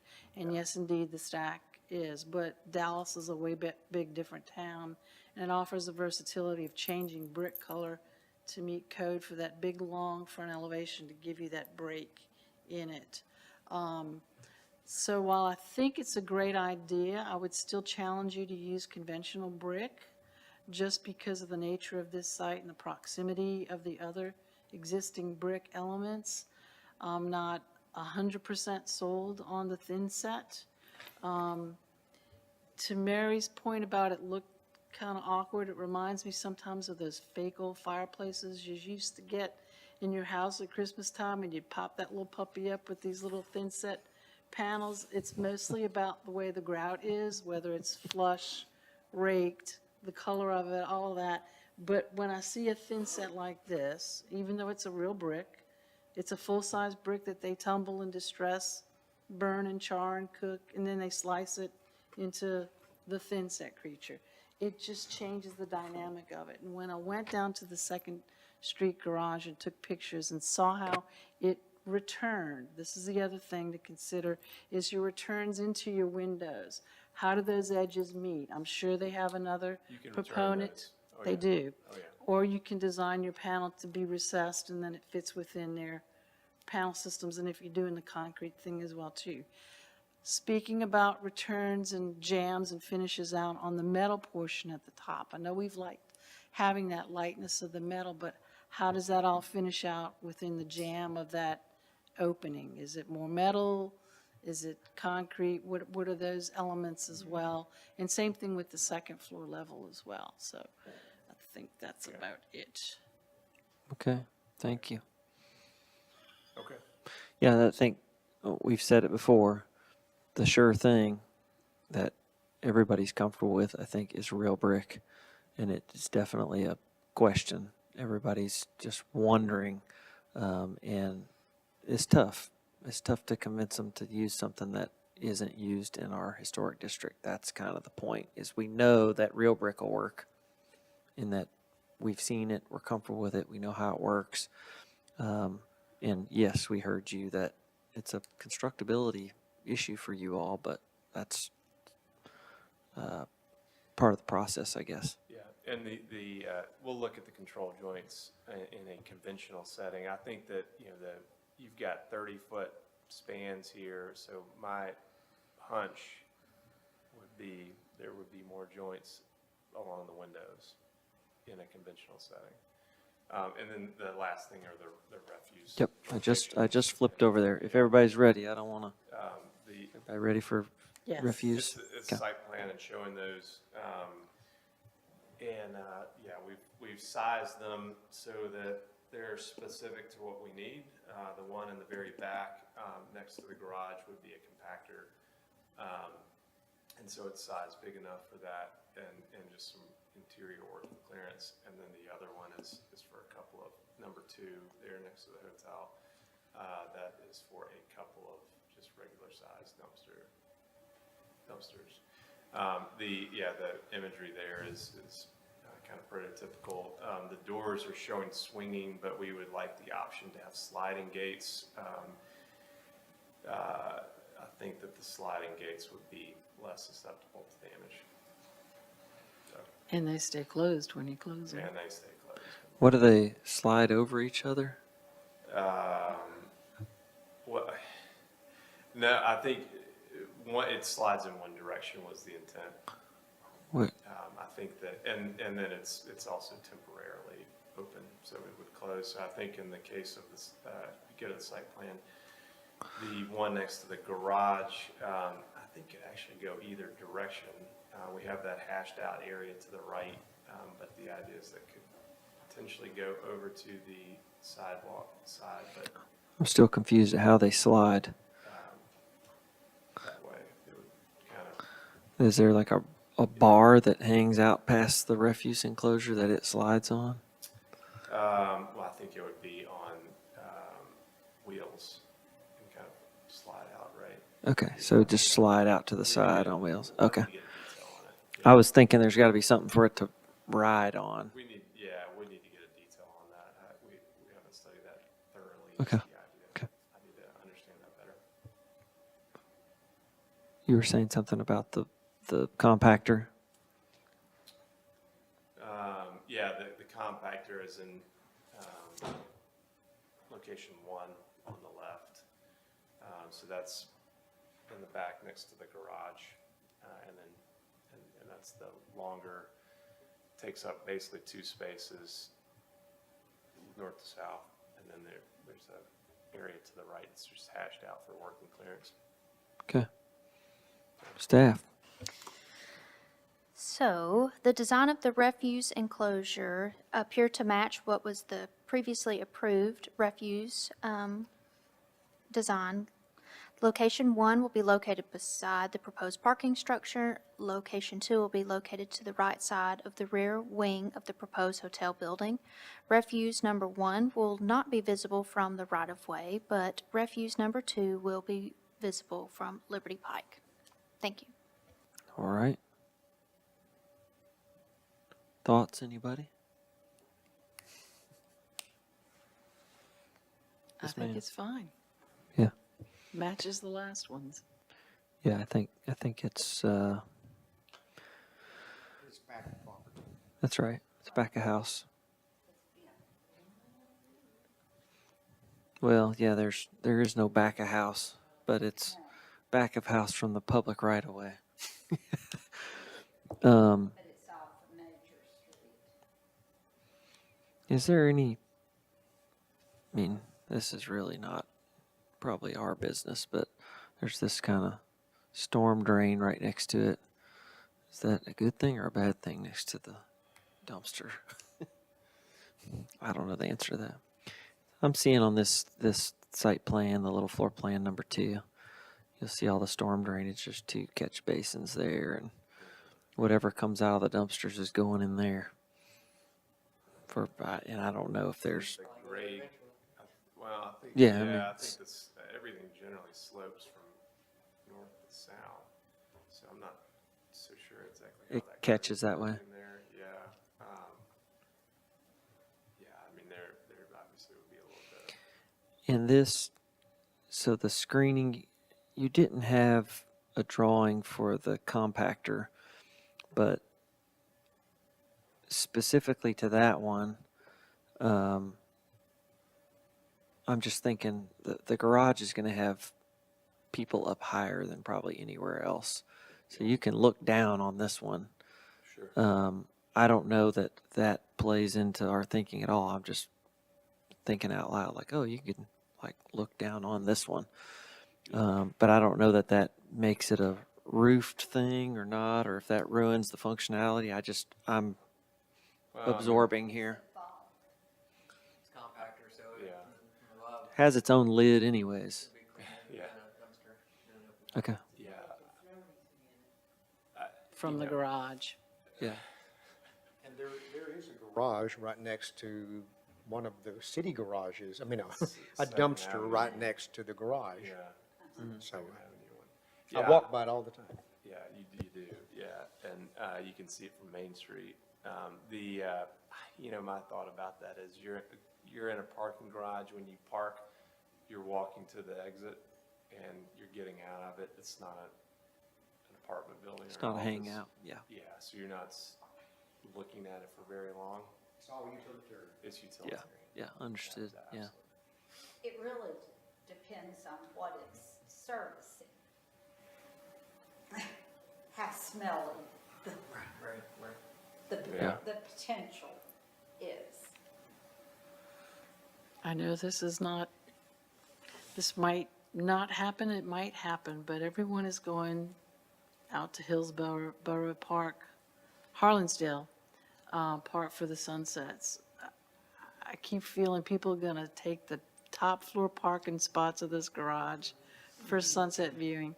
The Second Street parking garage, people park up there, and a bunch of teenagers do this, and they party, and they throw their drinks over the side of the parking garage. Well, Not that you we have- can prevent everything, We will but- not, we will not have that. I can Kathy, what are promise you doing on Friday nights? going to Franklin Theater. Yeah, we do have security on site. That brings up, again, and maybe this becomes an amenity. Maybe we have some events. That's up true. there. I had not thought about that. but Grabbing a parking The spot there rate is can gonna be the go hot up for spot. sunset. July the 4th, you don't have a lot. Yeah, Fourth of July, Yeah. All right, any other comments on the refuse location enclosures for now? No? Okay. We cover everything? I was looking at the agenda and I was like, it's like 13 things tonight, but the factory's 7. So we had like 21 things tonight. So thank y'all for being patient. Yeah. Yeah. thank you all for sticking around. Thank you. Thank you all. Thank you, staff. Thank you, commissioners. Anything else? Any Yes, announcements? Yes, ma'am. 2 things. May is Preservation Month, and we are going to be doing a proclamation by the mayor, and we're hoping that the proclamation will be read during the first BOMA meeting, but hopefully we'll send out an invite once it is confirmed. And so it'll be at the 7 o'clock meeting. So that's the first thing. And the last item, so the 318 Franklin Road is being rescheduled because the meeting went lengthy tonight. We will send out more details tomorrow, but it looks like next Wednesday at 3 o'clock that we will have a meeting to kind of go over the details, and then we'll do kind of like a site visit to kind of examine on-site features and that sort of thing. So stay tuned. We'll be sending you in details via email and send Outlook invites and that kind of stuff. All right. Everybody, we are adjourned. Thank you so much.